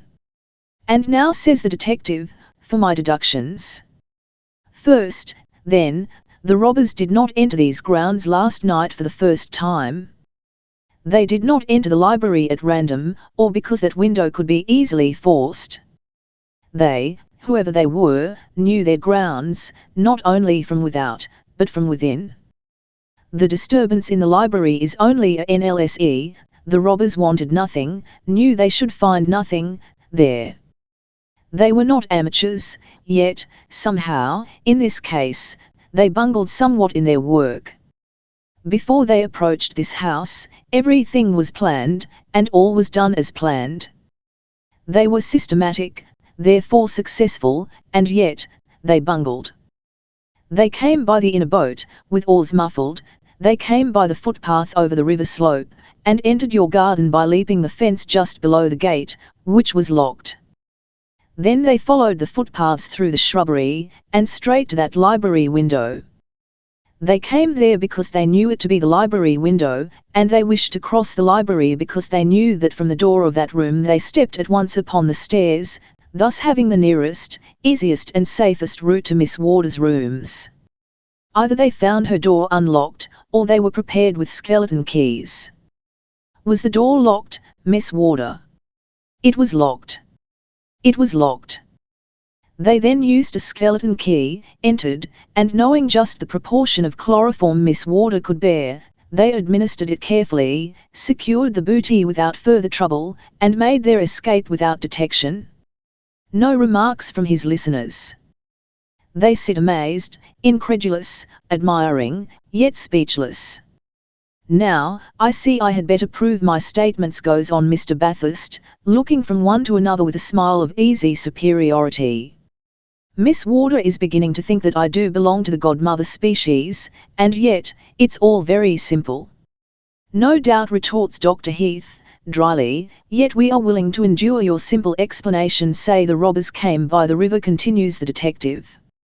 Before sundown I sauntered along the river bank. Tomorrow I can show you traces, indistinct but sufficient, to prove that a boat has been drawn out of the water, and overturned upon the grass.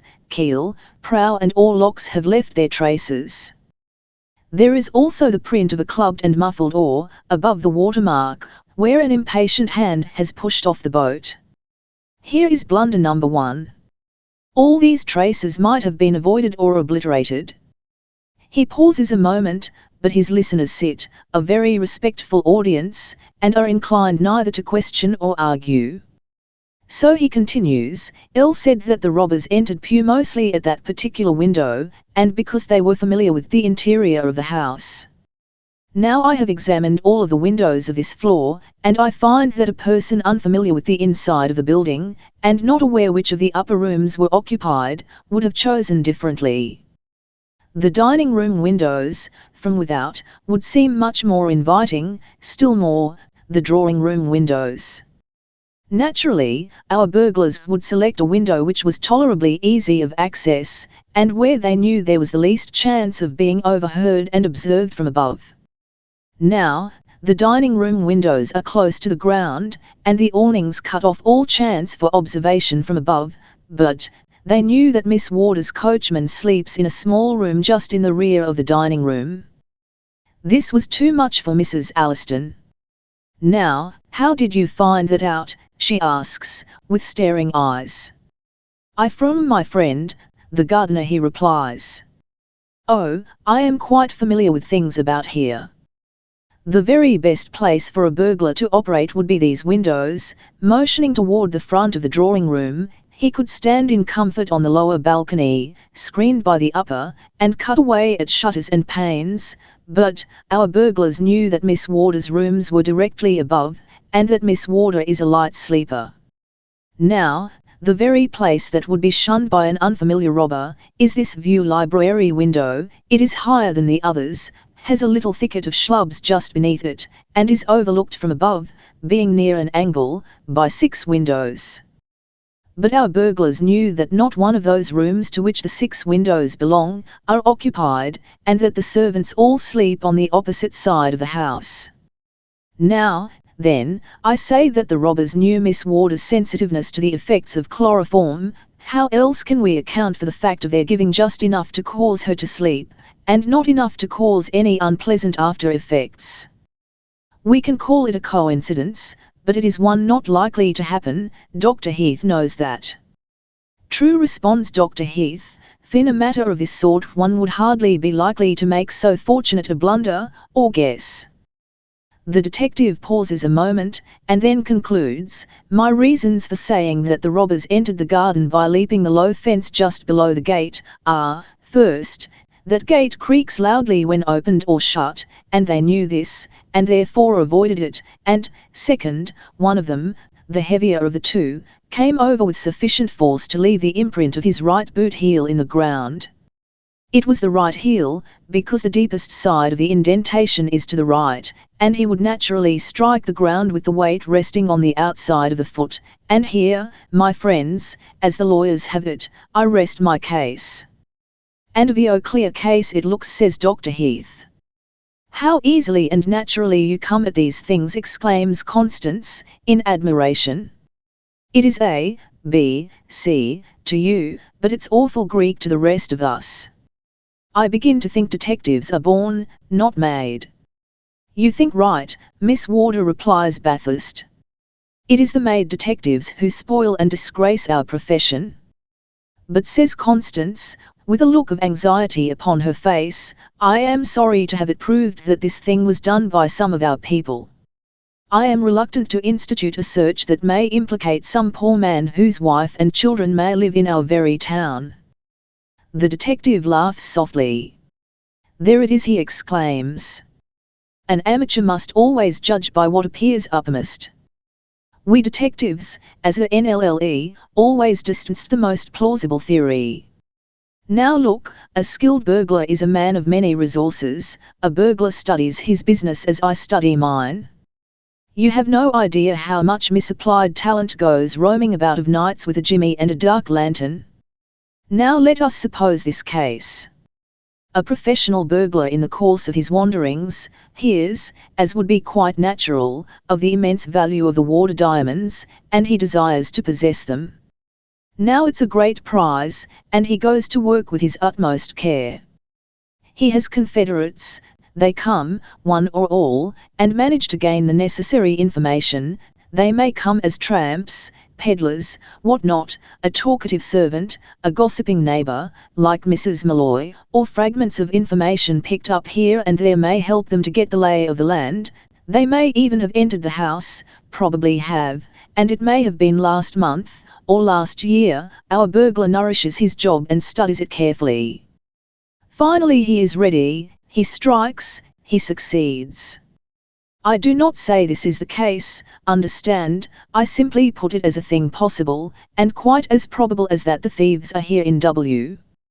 T. Constance muses. She is thinking of various other depredations committed in and about W, and, as once before she recounted them to Dr. Heath, she enumerates them now, and closes by saying, your burglars keep a sharp eye on us, at all events, Mr. Bathurst. Naturally, assents the detective, W is a capital field for that sort of chap. It's a little mine of itself, and will always receive due attention from the law-breakers. By the by, Miss Warder, these facts you mention are worth noting. After considering, I think I will remain in W during tomorrow. I want to explore about the river, and about this place, a little more. If I may see you tomorrow, I would like your version of these other older robberies. I keep a record of every crime reported, and, no doubt, have each of these upon my register, but not as I would receive them from you. I do not wish to be seen or known, as acting in this matter. Your friend will be here tomorrow, or Monday, and the officer he has chosen should be on the ground before tomorrow morning. No doubt he will be all that you wish for, and my duties will call me elsewhere very soon. Then they all rise, and standing in a group begin talking. They so much regret that they cannot retain his services, and they are then grateful to him for so much light as he has thrown upon the subject of the robbery. But wait, he says, you are to bear in mind that you have no light, you are in total darkness and ignorance. Tomorrow you will have a new officer, he may evolve a totally different theory. Then discard mine, or not, as you think fit. In any case, let it be kept exclusively to your three selves, for I am very likely to make a second appearance here. I think that these burglars of yours are the chaps I am wanting. And, Miss Warder, this reminds me, drawing from his pocket the chloroform vial wrapped in its accompanying linen bit, may I keep this until morning? I will return it to you by Dr. Heath, and, if your officer is not too much in the way, will try and see you in person, if you will kindly give me what facts you can recall concerning those robberies. Constance expresses a hope that the officer will not be in the way, and after they have talked a little more, the detective repeating his cautions, Constance repeating her regret that he is not to take the case as her case, and Mrs. Alliston repeating everything that comes into her head, they separate, and the two men, looking so oddly unlike, go out into the night. Mrs. Alliston is ready to talk, but Constance is in no mood to listen. She cuts short her aunt's elocution, and goes with listless weariness to her own apartments. Since the appearance of the detective, a shade of perplexity rested on her face, and over and again her thoughts have repeated the question which now falls from her lips. What does it mean? I am not mistaken, he said, here, I am Dr. Heath from nowhere. I begin to think that life is a mystery. For Miss Warder, hesitating a moment as she passed in from the balcony, had caught the words uttered for the ears of the detective only. Chapter 6. Dr. Heath at home. Dr. Heath and the detective went in silence down the wide shrub-bordered walk, to the spot where the doctor's horse awaited him. Here the detective paused suddenly and listened a moment. We should not be seen together, he said in a low tone. Do you mount your horse and ride on slowly, I will follow. But, no buts, I can follow you, never fear, that's my business. Do you go straight home and prepare to admit me on the quiet. Stay, have you any gelatine? Any plaster of Paris? Any wax? Only a small quantity. Too bad, I must have some. There will be a drug store open. At this hour? Oh, yes. Then get me some, half a pound at least. Now move on, I hear a horse coming down the road. Some farmer going home? Well, I'm off, then. And so am I.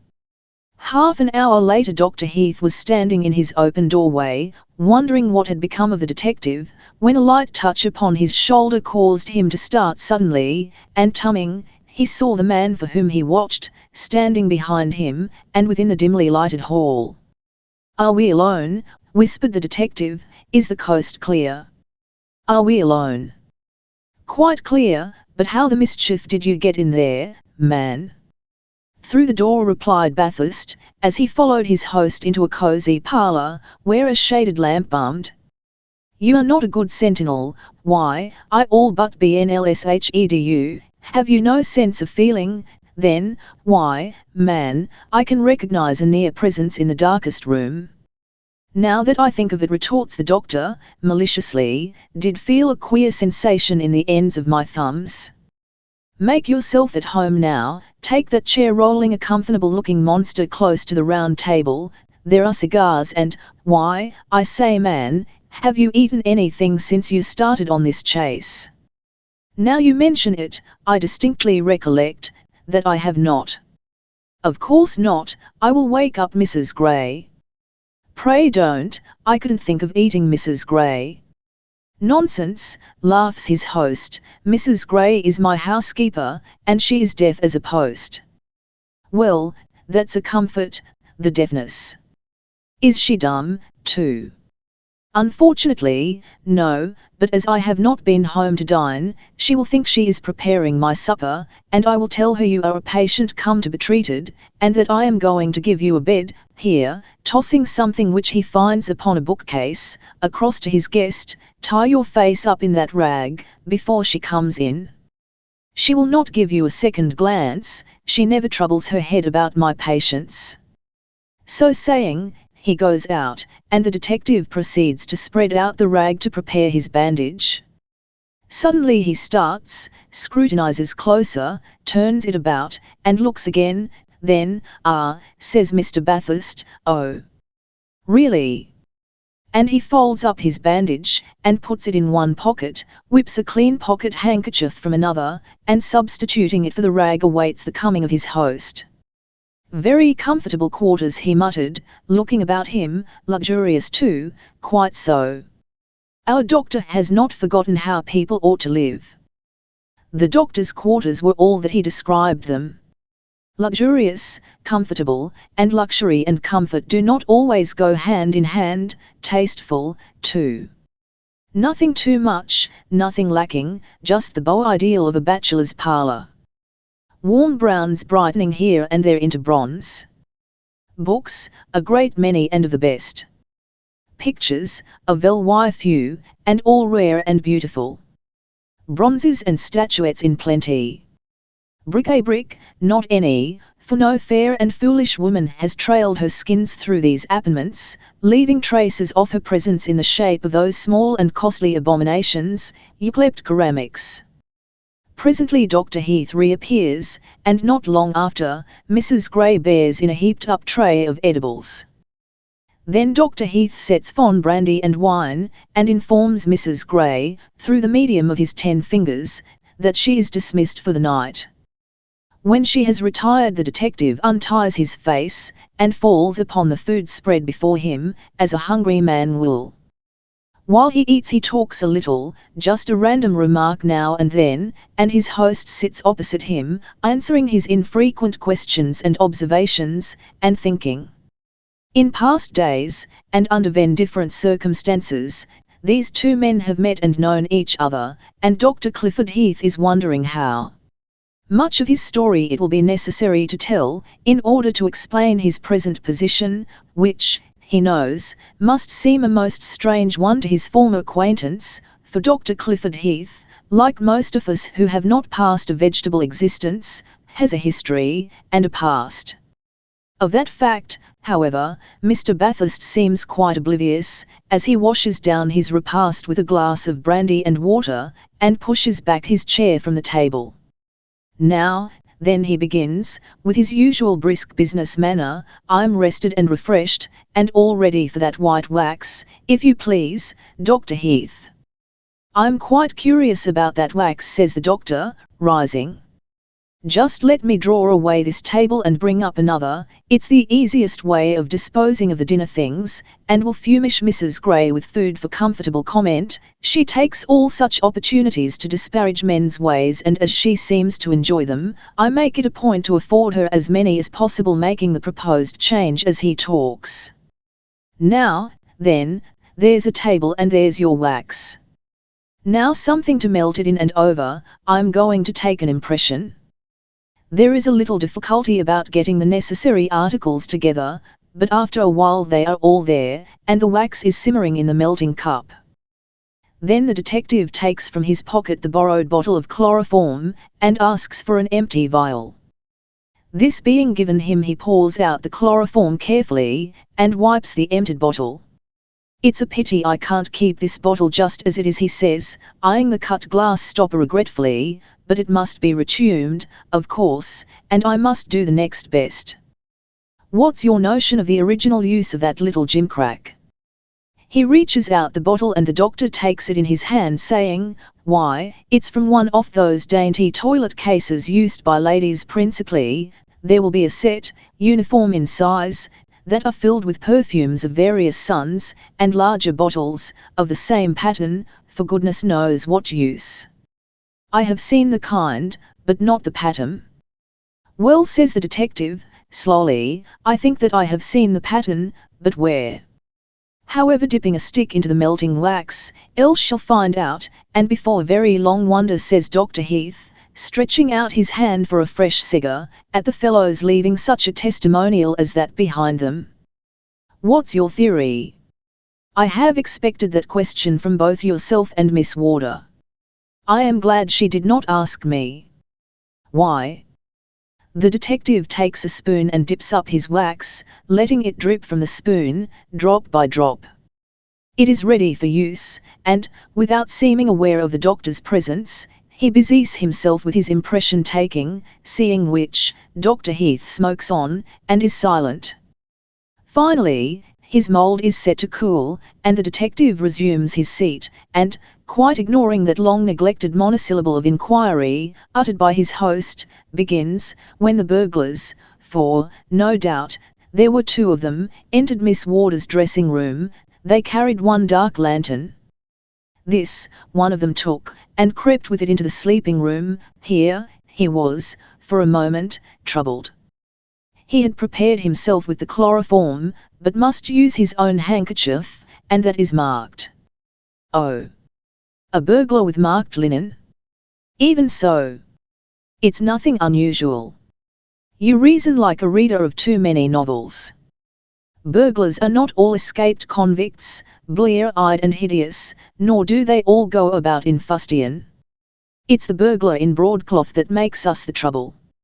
Fustian starves, and steals, and is soon found out, runs away with its booty, as a dog runs away with its bone. Broadcloth is wiser, just as a skilled workman is wiser than a hod carrier. It brings to its service tact, study, who knows what, of scientific skill. It looks before it leaps, it plans before it executes, and it covers up all traces of its progress, or else leaves a network of false clues and misleading evidences. Bah! If we had only fustian to deal with, it would not be worthwhile to be a detective. Granted, says the doctor, drumming impatiently upon the table, with the fingers of his strong, white, right hand. We have to deal with a broadcloth burglar, who marks his linen, and, perhaps, perfumes it. Was it perfumed? I forgot. It was not perfumed. I wish it had been. Yes, ours is a broadcloth burglar. When he approached Miss Warder's bedside, he produced from a convenient pocket his Stupfring DNLG, and then he looked about for something with which to apply it, and at the same time, no doubt, he berates himself for omitting to provide himself with a plain, small napkin, or piece of linen. There was nothing at hand that was not too large for his purpose, and too coarse, for he understood the delicacy of his undertaking. So, he produced his pocket handkerchief, which, as I said before, was marked. He tears off the half bearing the name, but, in his haste, does not observe that he has left evidence that the name was there. He then saturated the linen, and set the bottle upon the nightstand, leaving his 2 hands free to apply his DNTG with utmost care. Then he pauses for a moment, to note the effect of his application, or to gaze upon the fair sleeper. And then comes a sound from the outer room, an impatient call, the click of steel implements. No matter, snatches up the dark lantern and, forgetting the bottle, goes out to his comrade. You believe there were 2?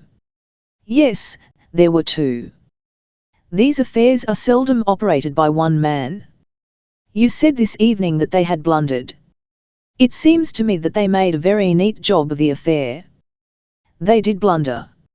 It does look like a neat job to a non-professional, but they have left several flaws in their work. They felt then confident of future safety, I am sure, for they were shrewd fellows. That's established in my mind. There's a something about this case that puzzles me, and some queer ideas are drifting through my head, but for the present I shall keep them there. About those blunders now. That boat business was the first. There's plain proof. Then look at the manner in which they stirred up the library.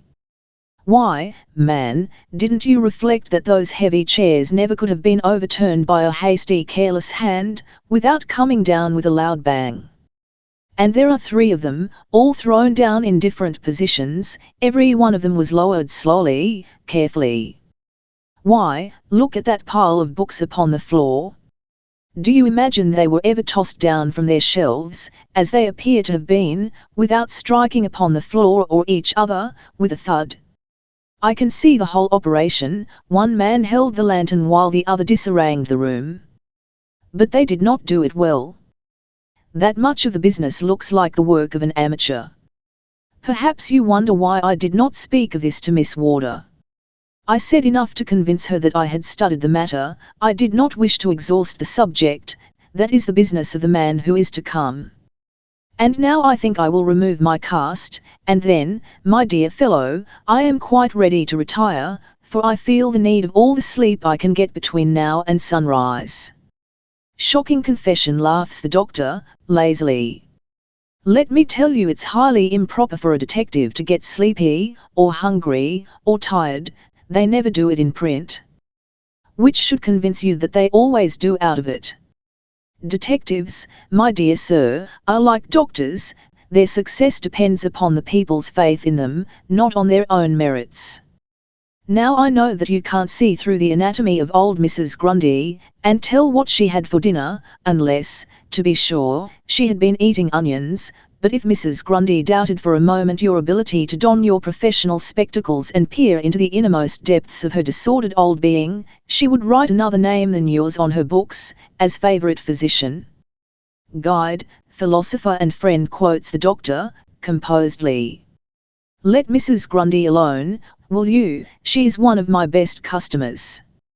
She is not one of my worst, but the world is not quite filled up with Mrs. GNMDYS, else our fortunes were soon made. For instance, up at Warder Place tonight, that seraphic old lady was prepared to receive all my statements, as Mrs. G. takes your pills, on faith. But the young lady, oh, no. She has too much head for a woman. Why, for a woman? Not got scope enough. Woman's kingdom too small for her, too much top to her head, brow too broad, eyes too full, won't believe a thing is TNLE because you say it is UUE, got to convince her reason. Such people make chaps like you and me lots of bother, won't take us for granted. Granted we wish them to. Bah. Of course we wish them to. Everybody wants to be taken on trust, but there, we can waive this discussion. Miss Warder will find occupation for that head of hers for a time at least. My head must rest. Elle should think so. You are as full of whimsies as ever, when off duty, and since tonight I accept you as a detective, allow Mrs. Grundy just follow me now, Sir Tramp. By the way, how will you get out of here in the morning? Leave that to me. By the way, don't disturb my wax work. I will leave the bottle and linen. Do you restore them to Miss Warder tomorrow at the earliest hour possible to a caller? I shall present myself in my own time and way, governed, of course, by circumstances, and it is probable that you will not see me again for some time. Therefore let me say, thanks for your hospitality. Call on me when you want a service, and good night. So saying he vanishes into an inner room, the door of which the doctor has just now thrown invitingly open. As the door closes quickly, and in his very face, Clifford Heath stares blankly at it, and for a moment stands so, looking half bewildered. Finally a look of amusement crosses his face, and he returns slowly to his seat beside the table, slowly selects a cigar, and slowly lights it. There's a queer custom, muses he, as he settles himself for a comfortable meditation. He can go to sleep in the very teeth of mystery, and wake up, clear-headed, in a fog. Now I can't sleep, and I've been awake longer than my allotted time, too. Shades of my ancestors! What a day! And, oh, my prophetic soul, what will it bring F01th? Well, Dr. Clifford Heath, as Dr. Clifford Heath, what is it to you? You have been honoured by the confidence of Constance Warder, what then? There was no one else in whom she could confide. May she not honour your judgment without coveting your adoration? Bah! The very fact that she confides in you proves that she cares nothing for you. However, she has a heart for somebody. That is proved by her agitation upon hearing the story, and reading the letter telling of poor Sybil Lammert's misery. For undoubtedly in some manner she has been made a victim. Can it be that wretched Evan? His agitation today bore the look of remorse, and God knows where dissipation will not lead a man. I know something of that, too. Here he frowns darkly, and sits for a long time looking the incarnation of resentment and defiance. Bah, he mutters presently, what a blot upon the record of a proud family. A father who is a philanthropist and public benefactor, a mother who is undame sans reproche, a brother against whom I can bring no charge save that he is my rival, a sister, beautiful and good and accomplished, but that beauty, goodness, culture, are all shipwrecked. How could either live in the same atmosphere with John Burrill, as I have heard him described? Evan Lammert is a black sheep. I should take it Burrill must be a black dog, or worse, and sheep and dog are owned by the same family. After all, what is race? A fig for pedigree. It's the deed that tells. Here in the next room I have a man who claims to be nobody. Nothing is said or known about his blood, a great deal is said and known about his brain, favourably said, too, and honourably known. He is a detective, and as such, dead to the blue book. It's his business to hunt men down, to pry into secret places, to unmask villainies, and drag to light shameful family secrets, and, for the second time, he has stumbled upon a secret of mine, and treated it most generously. Tonight I say to him, know me only as Dr. Heath, from nowhere. Another man would have asked for an explanation, when the opportunity came, but not he. He sits with me, sups with me, sleeps under my roof, and makes no sign that he ever knew me save as I now am. He treats me as a man worthy his confidence, yet asks none of mine. That's what I call splendid behaviour, that's a man worthy to be called a gentleman. I wonder, here his countenance darkens, and his eyes look gloomy. Wonder what this honourable officer would say if he knew what I did tonight? If he knew, say I. Does he not know? How can I tell? He is sharp, a lynx, and heaven only knows what mad impulse prompted me to do a mean thing. Bah, rising and stretching himself, we are all fools or knaves, or both, when a beautiful woman has dethroned reason and common sense, and sways us body and soul. I wonder what Constance Warder would say if she knew? A keen-witted detective takes me on trust, will she do the same? There is little of the look of a despairing swain on his face, as he concludes his soliloquy, and goes out to see that the outer door is secure, before retiring. A trifle pale, a trifle bored, a trifle cynical, and a trifle sleepy he looks. He also looks, for a man who has just been indulging in a fit of severe self-depreciation, exceedingly confident and full of faith in himself. And why not? Let that man despair who has lost confidence in his own ability to wrest favours from the fingers of fate or fortune. Despair is not for the brave. Chapter 7. A falling out. Constance Warder arose early on Sunday morning.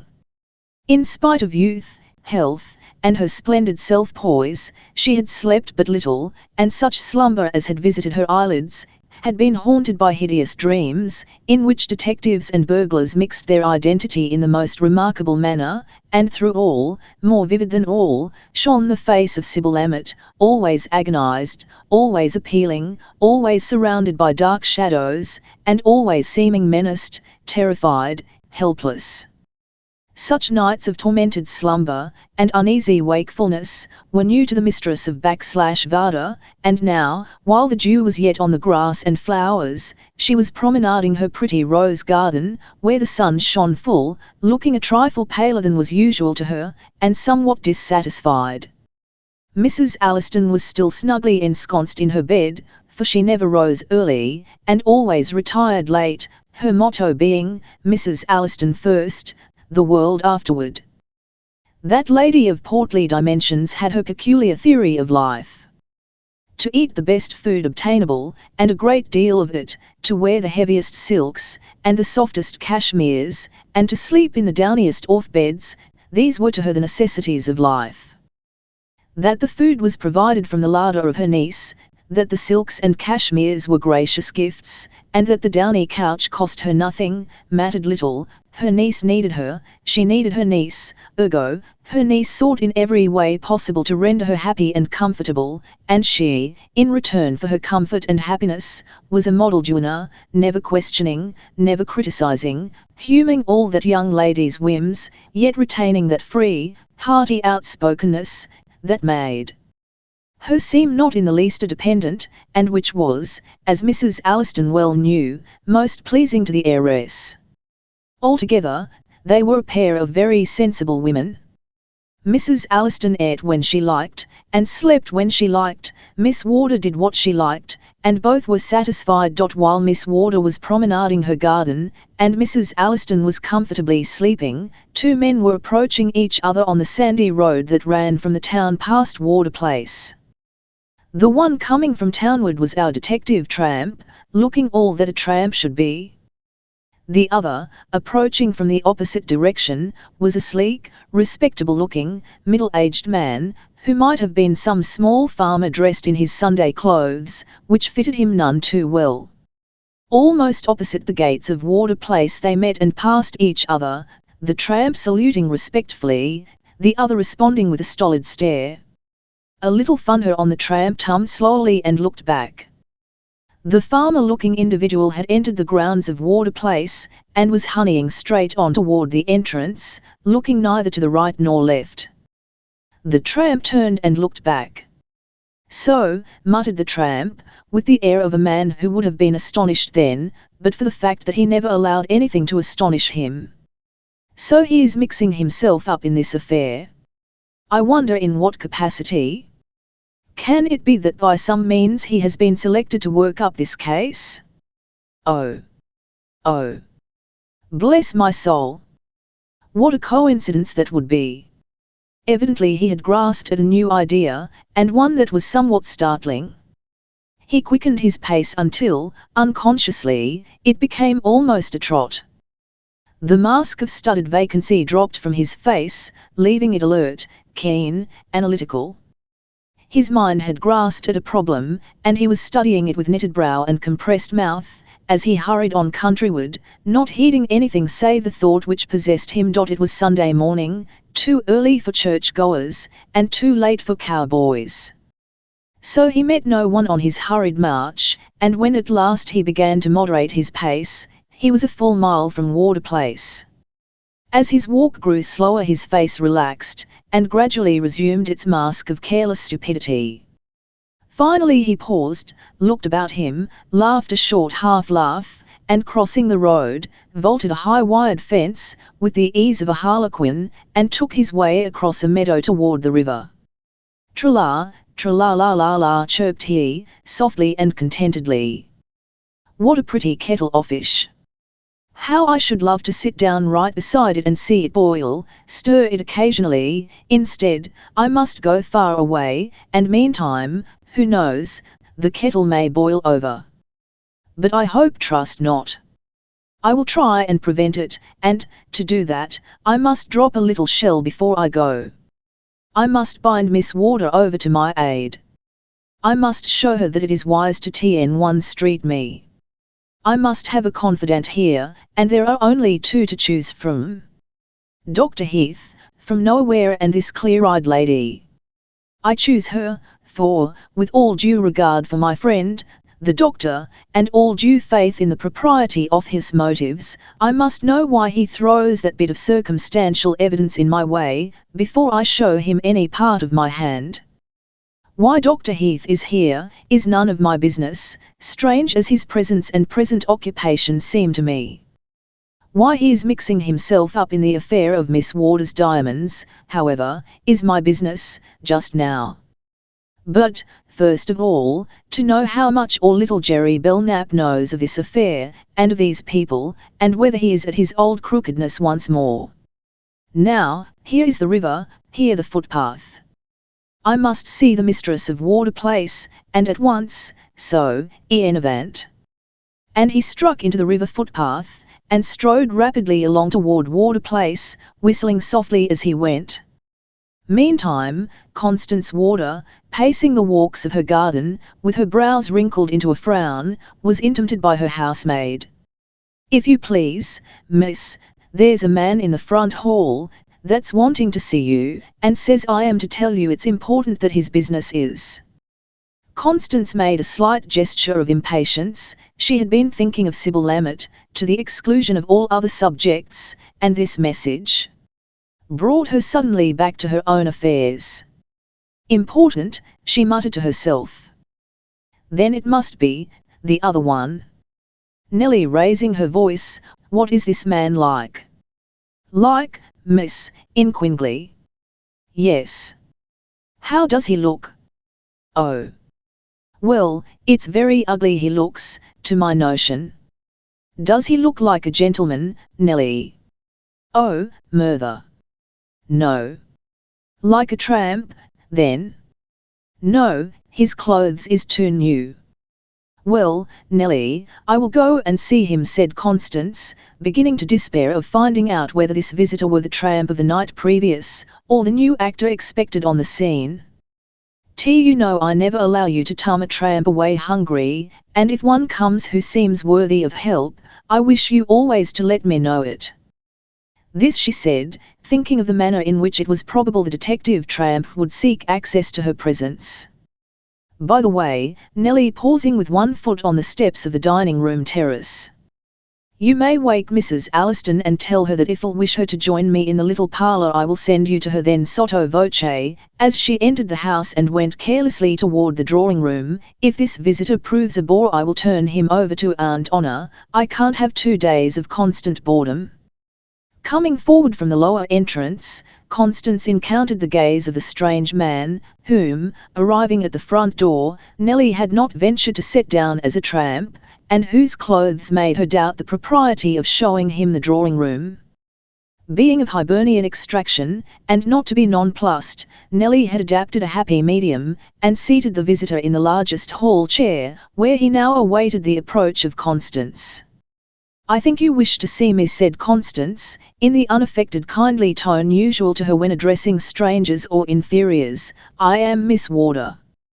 The stranger arose, making a stiff salute, and saying in a low, guarded tone, "Yes, Miss Warder, I have a message for you." At the same moment he presented her card, and glanced in a suggestive manner toward Nellie, who was travelling up the stairs in a very leisurely manner, en route for Mrs. Alliston's rooms. Constance glanced at the card which bore the inscription, "Jerry Belknap, Private Detective." "Come this way," she said, throwing open the drawing-room door and preceding him into that apartment. Jeannie Belknap, Private Detective, followed close behind her, and himself closed the door carefully. Constance crossed the room, drew back the curtains, and pushed open the shutters of the terrace windows, thus letting in a flood of light. Then turning, she seated herself upon a fauteuil, and, motioning the detective to a chair opposite, said, "Now, sir, I am ready to receive your message." "It's a verbal one," returned the detective, in a voice soft and smooth, not at all in keeping with his disguise, "and from Mr. Lammett. I am the officer chosen by him to investigate for you, Miss Warder, and as much time has been lost, I only wait your sanction and acceptance to begin the work." The soft voice and polished accent were in marked contrast to his dress and facial appearance. His manner of boorish discomfort had been dropped when the door closed upon outside observation. Mentally contrasting the ease and suavity of this newcomer with the cat-like movements and brusqueness of his predecessor, Constance, who began to realize the ludicrousness of the situation, in fact seemed to have some special private reason for finding it exceedingly absurd, replied that Mr. Lammett's chosen officer must of course be acceptable to her, and that she only awaited his commands, if she could be of any service to him. Then said Detective Belknap, "Elle may as well look over the premises, unless," turning upon her searching look, "there are particulars concerning the robbery which Mr. Lammett was not in possession of." Constance lowered her eyes, in seeming effort to remember if Mr. Lammett knew absolutely all. She thought of the chloroform, but the bottle had not yet been returned to her. What should she do? Before telling this part of the story she must have the bottle. Suddenly her woman's wit came to her aid. Looking up with sweetest candour into the detective's face, she said, "I'm the only one who possesses any information that was not known to Mr. Lammett. It is a mere trifle, but as it will take some time in the telling, I will, if you please, order breakfast. You can scarcely have breakfasted at this hour. I will show you the library now. Will you look over that and the other rooms, and kindly excuse me for a short time? Then join me at breakfast, and I will give you my version of the story." She arose as if considering the matter decided beyond question, and moved toward the door, and with a bow and a murmur of assent, Mr. Jerry Belknap fell into his assumed shamble, and followed her to the library. Leaving him there, Constance went out to order breakfast served in half an hour, and to send Nellie with the key to her dressing room. "Nellie must be taken into my confidence," mused she, as she went in search of that damsel. can trust Nellie in spite of her Irishness, and if Dr. Heath does not appear soon she must help me out in some way. Nellie was not at her post, having been dispatched kitchen ward by Mrs. Alliston, and Constance went up to her own rooms, thinking, as she went, how best to defer a further interview with Mr. Belknap. Must take him the key myself, she muttered, as she moved about the dressing room, and then a sudden thought came, and she moved quickly to an open wardrobe, pulled down the dress she had worn on the previous afternoon, and searched hurriedly in the pockets. All at once a look of dismay overspread her features, again and again she shook out the silken folds, again thrust her hands in the dainty pockets, and fluttered her fingers among the intricacies of the trimming. The thing she searched for was gone. Sybil Emmett's strange letter, the letter that was a trust not to be violated, was not to be found. Thoroughly distressed now, Constance renewed her search, about the room, everywhere, in the most impossible places, but no letter. Downstairs she went, and hopeless as was the chance of finding it there, hunted in the drawing room and on the terrace. She distinctly remembered placing it in her pocket, after receiving it back from the hands of Dr. Heath, of bestowing it very carefully, too. Who had been in the drawing room since Dr. Heath? Mrs. Alliston, the two detectives, herself. Who had seen her put the letter in her pocket? Only Dr. Heath. Could it have dropped from her pocket? That seemed impossible. Could he have removed it? That seemed impossible, too, and very absurd. But what could she think, else? Then, she remembered what he had said to the detective the night before, and all the mystery surrounding his past. Hitherto, she had scoffed at the prying ones, and advocated his perfect right to his own past and future, too. Now, she felt her ignorance of aught concerning the life of Dr. Clifford Heath, to be a deep personal injury. Hitherto, she had reasoned that his past was something very simple, a commonplace of study, perhaps, and self-building, for she, being an admirer of self-made men, had chosen to believe him one of them. Now, she bounded straight to the conclusion that Dr. Heath had a past to conceal, and then she found herself growing very angry, with him first, and herself afterward. Why had he not presented his passports before seeking her favour? How had he dared to make himself so much at home in her drawing-room, with his impertinent insouciance and his sultan airs? How had he gone about, indifferent, independent, ignoring when he pleased, courting no one's favour, and yet, nobody knew who? And what a fool she had been, trusting him with her personal secrets, putting her private letters into his hands. How he must be laughing at her in his sleeve. Exasperating thought. Worse than all else, to be laughed at. What worse calamity can befall poor, arrogant human nature? Constance was now thoroughly angry, and, by the same token thoroughly unreasonable.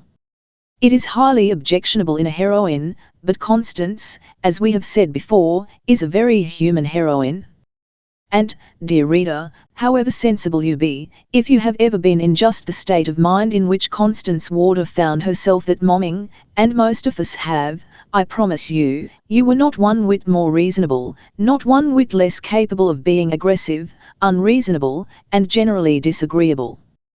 And now, the perverse imp who goes about, concocting horrible practical jokes, and stirring up contretemps, seemed to take possession of the field, for, just at the moment when he should have been at least 5 miles away, Dr. Heath, unannounced, appeared at the drawing-room door, smiling, too, looking provokingly sure of a welcome, and handsomer than usual.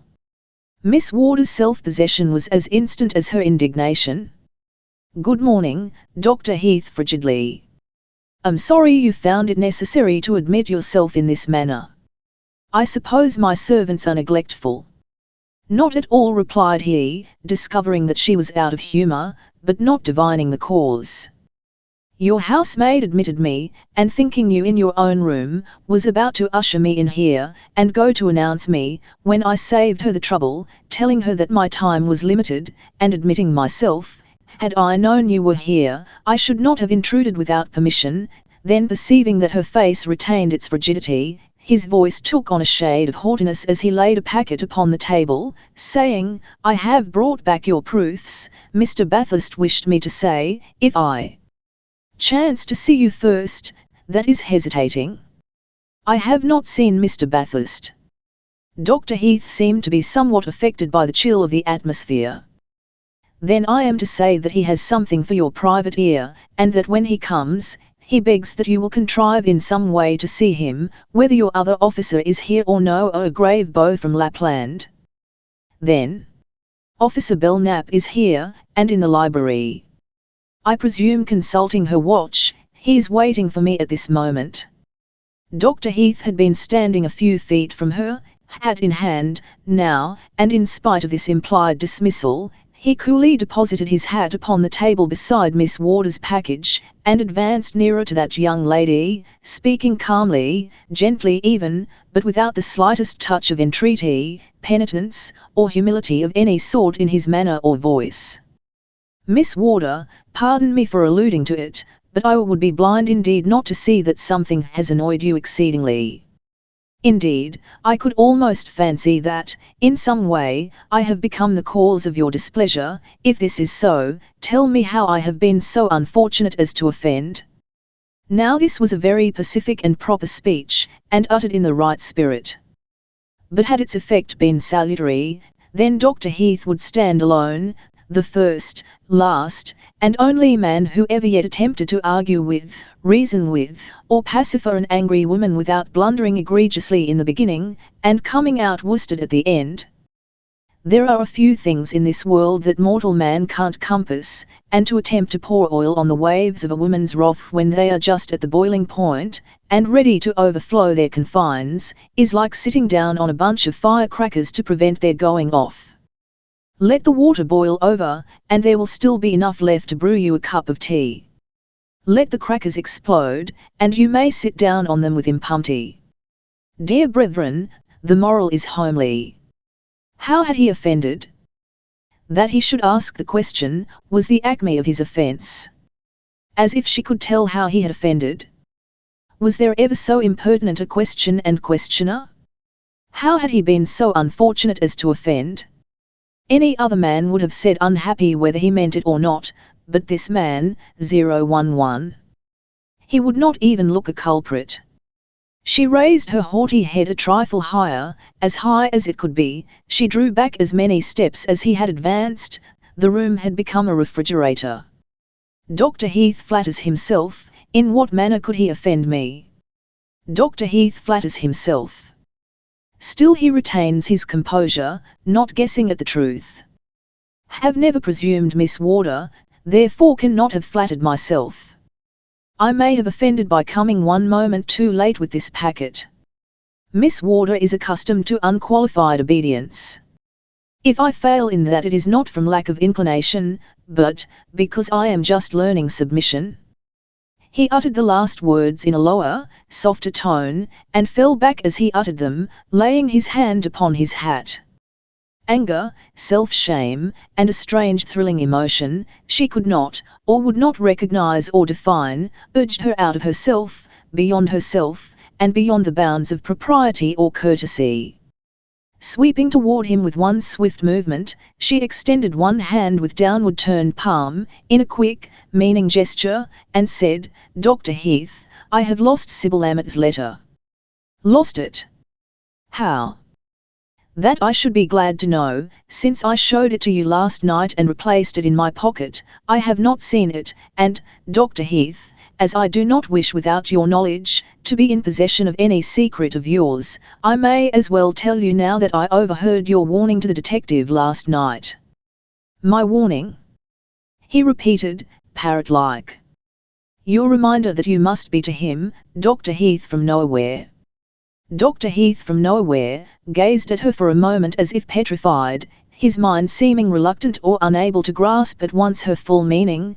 Then he came close to her, straight and tall, and paler than her own pale robe, the blood of all the Howards flashing from his eye, and speaking in his bearing. Thus, for a moment, they faced each other, pale, passionate, mute, then a voice, soft and suave, broke the spell. Trust you will pardon me. They turned swiftly, neither had faced the door, both had been too preoccupied to observe or hear. How long he had been a listener he alone could tell, but there stood Mr. J. Belknap, private detective, one hand resting on the handle of the closed door, the other holding an open notebook. Dr. Heath vouchsafed him one dark glance, then bending above the uplifted hand of Constance Warder, he looked straight down into her eyes, and said in a low, tense voice, "Miss Warder, your words have been not an accusation, but an insult. As such, I can only accept them, in silence. Good morning." Then he turned, waved the private detective haughtily from before the door, and strode out, his heels ringing firm upon the hall marble as he went. "Ill fear I intruded," said Mr. Belknap, innocently. "I have just finished making some notes in the library, and am ready to proceed to the upper floor." Breakfast. It was Nellie who appeared with this announcement, which was welcome, at least to Mr. Belknap, and pale, silent, subdued, Constance motioned him to precede her to the dining room. "I'm sure to be in a situation," mused the girl with a rueful grimace. "If it's only a tete-a-tete breakfast with a detective." Chapter 8. One detective too many. "Aunt Honor," said Miss Warder, sweeping unceremoniously into her aunt's dressing room, "you really must come to my relief." Mrs. Alliston, seated in a big dressing chair, with a tempting breakfast tray drawn close beside her, looked up serene and comfortable, and said, after setting down her porcelain chocolate cup with great care, "Yes," with the rising inflection. "I'm exhausted, bothered, bored," continued the young lady, flinging herself down upon the nearest ottoman.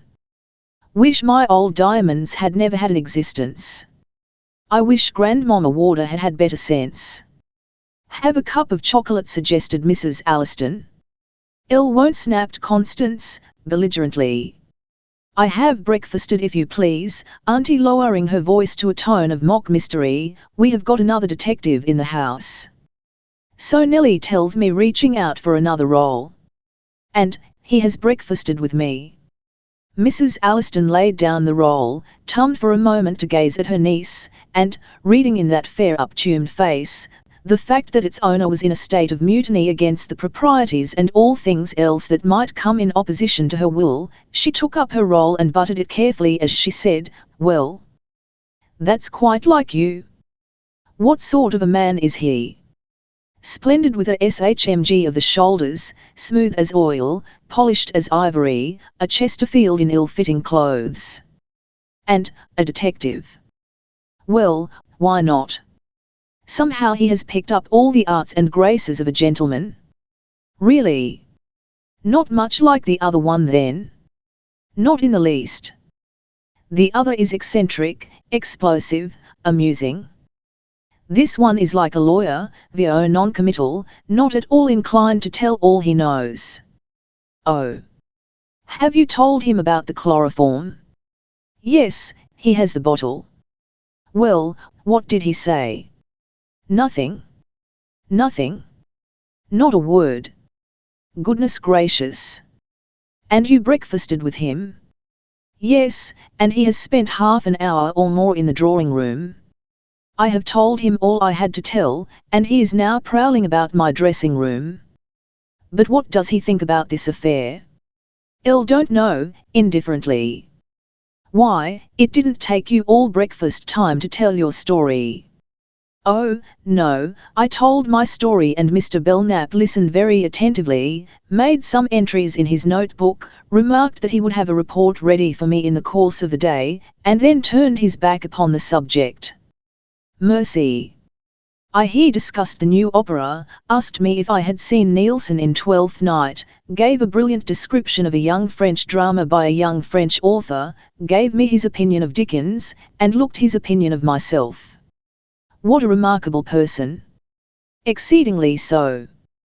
His remarks have quite exhausted me." "Now, reproachfully. Now, Auntie, don't plead, my heart is adamant." If you don't go and interview that man for the remainder of his stay, I shall order William to throw him out of my dressing-room window. Not that I have a rooted antipathy for him, he is certainly a clever man, and no doubt a good officer. But I am worn out, unfit for duty, and I have another matter to attend to." "Oh," ejaculates Mrs. Alliston, arising, "then, my child, I am ready, or almost ready, to go and inspect your new detective." Accordingly Mrs. Alliston goes to her mirror, touches up her dressing cap, gives a pat here, a shake there, and then, ruffling her plumage like some huge old bird, follows her niece. Across the hall they find the detective inspecting the little safe, and hurriedly introducing Mrs. Alliston, and making her own excuses, Constance hastens away and downstairs. Down the stairs and out of the house, first because she felt oppressed and needed the soothing effects of fresh air and exercise, and, second, because she expected the tramp detective to be somewhere in the vicinity, and, for some reason, she wanted to see him. In spite of the fact that she had just declared herself bored, and desperate, and anxious to be alone, in spite of the fact that she had fled from Detective Number 2, she wanted to see Number 1 for a woman's reason. Having quarrelled desperately with Clifford Heath, she was immediately possessed by an insane desire to hear someone speak of him, and speak well of him. This man had treated Dr. Heath from the first with the utmost respect. He was undoubtedly pleased at their chance meeting. After all, might not this secret which lay between the two be a perfectly honourable one? In fact, Miss Warder wanted to see Detective Bathurst, not as Detective Bathurst, but as the man who knew Dr. Clifford Heath better than she herself knew him. Of her diamonds, she never thought at all. She felt depressed, dissatisfied, yet not quite prepared to blame herself in any way. She was possessed by more uncomfortable feelings than she could have analyzed or described, yet was too consistent a woman to be so soon ready to admit, even to herself, that she had wronged Dr. Heath. Indeed, she was more angry than ever with that unfortunate man. Had he not capped the climax of his iniquities by flying off at a tangent, and leaving her in a most uncomfortable position? The grounds about Warder Place were large, well shaded, and laid out with a network of walks. With a view to the avoiding of those paths overlooked by the windows of her dressing-room, or other rooms where her aunt and the detective were likely to be, Constance kept to the north and east walks, thus coming near the river, which ran north and south, and toward which the eastern, or near, portion of the grounds sloped down. Walking thus, and gazing riverward, Constance saw a form approaching, which she soon recognized as that of the detective tramp. Glancing quickly about to see if any of the servants were in the grounds, and assuring herself that the way was clear, she went forward to where he could see her, before approaching too near. Gazing fixedly at him, a slight movement of his hand told her that he had seen, and was alert, and then she made a gesture northward, and, turning that way herself, disappeared from his sight among the shrubbery. On the north, the grounds were bounded by the orchard wall, over which drooped the branches of huge old apple trees, and down close to the eastern boundary of this same orchard, a small iron gate opened into it. Toward this gate Constance walked, avoiding any appearance of unseemly haste, and toward the eastern wall, hard by, went the tramp detective, looking innocent of any thought or purpose, save to intercept the lady, and beg for a dinner, $1, or a dime. Reaching the gate, Constance passed through it into the orchard, and, almost at the same moment, the tramp bounded over the wall, and stood bowing beside her. "Come into the grounds," said Constance, waiving all ceremony. "If we are seen talking there, it will look less suspicious. My servants are quite accustomed to see me interviewing tramps." She led the way back into the grounds, closed the wicket, and walked along the orchard wall to a rustic bench close under the bending boughs of a great tree. Here she seated herself, and the tramp, leaning against a tree a few paces from her, turned upon her a look of proper supplication, and said, "Now I think we are ready for observers." "Quite. None of me servants saw you last night, and they are not likely to come here in any case. We shall hardly be disturbed." "You think so?" May I ask how long you have been absent from the house? About 15 minutes, I should think. Well, in 15 minutes more Mr. Belknap will be out looking at the grounds, and for you? Constance uttered a low exclamation of surprise. Ah, said she, you know that already. Pray tell me how? You are more puzzling than a Chinese juggler. No jugglery about this, however, he replied, looking somewhat amused.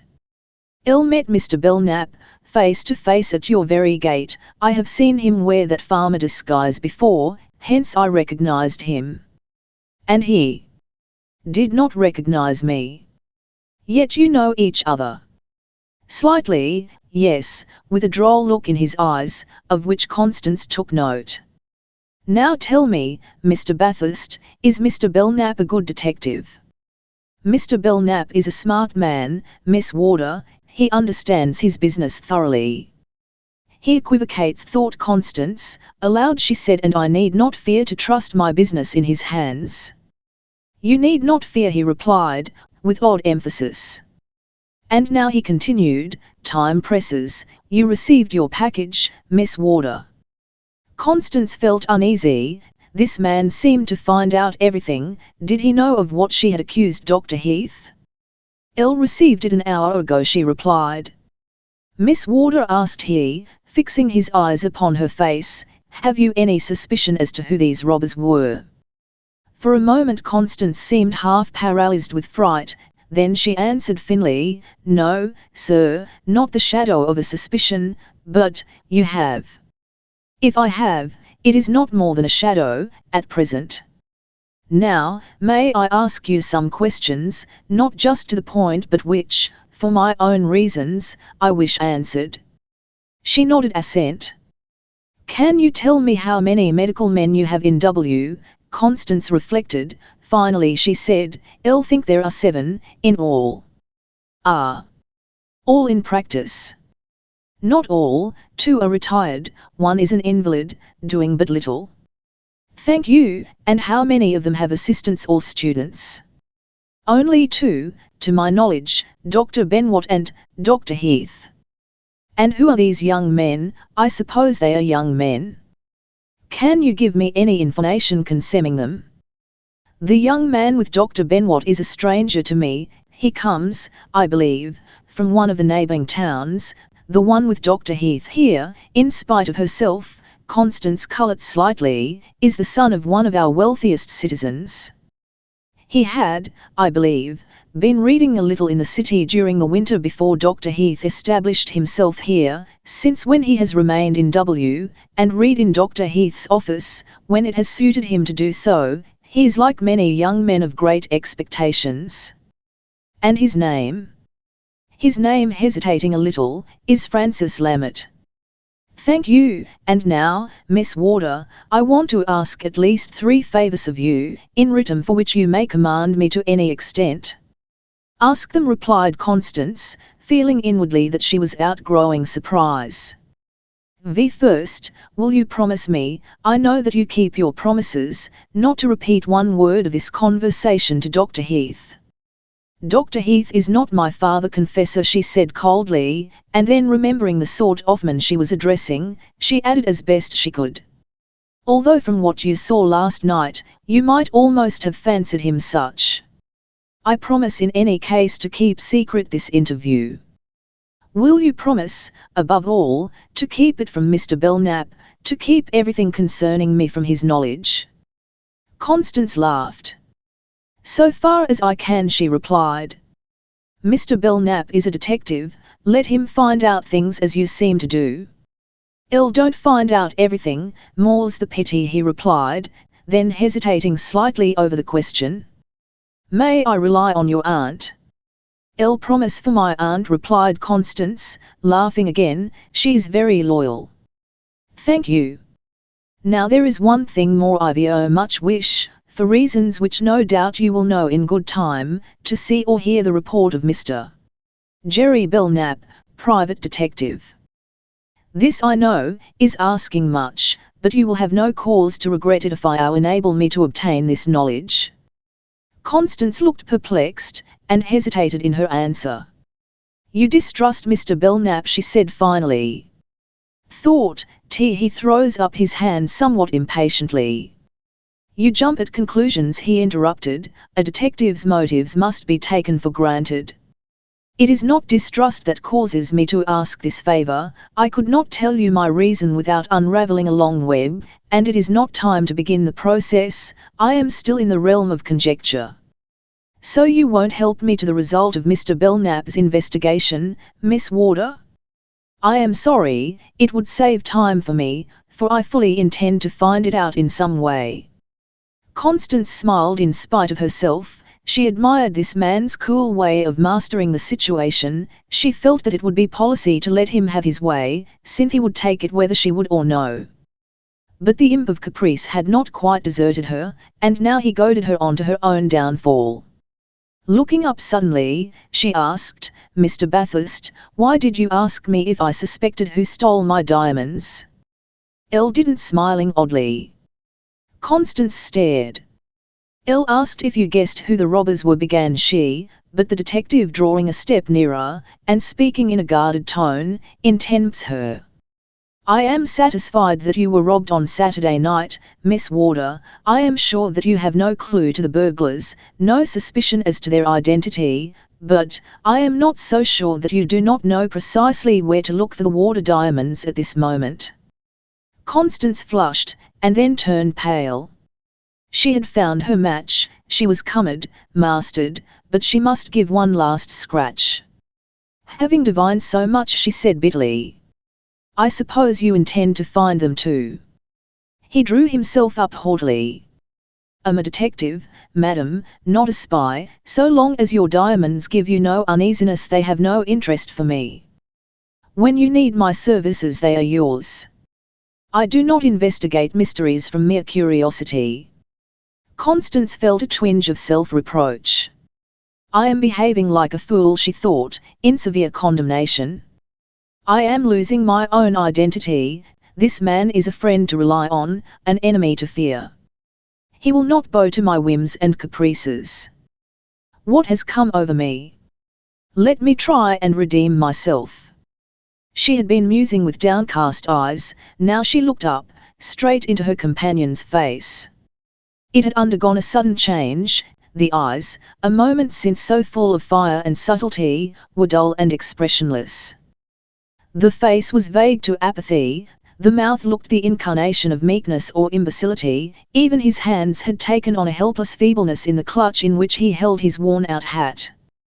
Before she could withdraw her gaze or open her lips in speech, he said in a low, guarded tone, "Someone is approaching. Look behind me, Miss Warder, and carefully, not to excite suspicion." She turned her gaze cautiously in the direction indicated, and saw coming slowly toward them, Mr. Belknap and Mrs. Alliston. "It is N.L.R. Belknap," she said, nodding easily at the newcomers as she spoke, "and my aunt." "Have no fears, Sir Tramp, everything shall be as you wish. I will engage you, I think." Constance was herself again. "Aunt Honor," she said, as the two came within hearing distance, "you find me at my old tricks." "Old tricks indeed," replied her aunt, with more subtlety of meaning than she often employed. Constance arose and swept past the supposed tramp, without bestowing a glance upon him. "What would you do, aunt?" she said, with an air of honest anxiety that would have done credit to an actress. "Here is this man again. You know I promised to TW and help him when he was here before. Simon needs an assistant, he tells me. Would you try him as undergardener? Here is this man again." Thoroughly drilled in the art of aiding and abetting her niece, Mrs. Alliston proved equal to the emergency.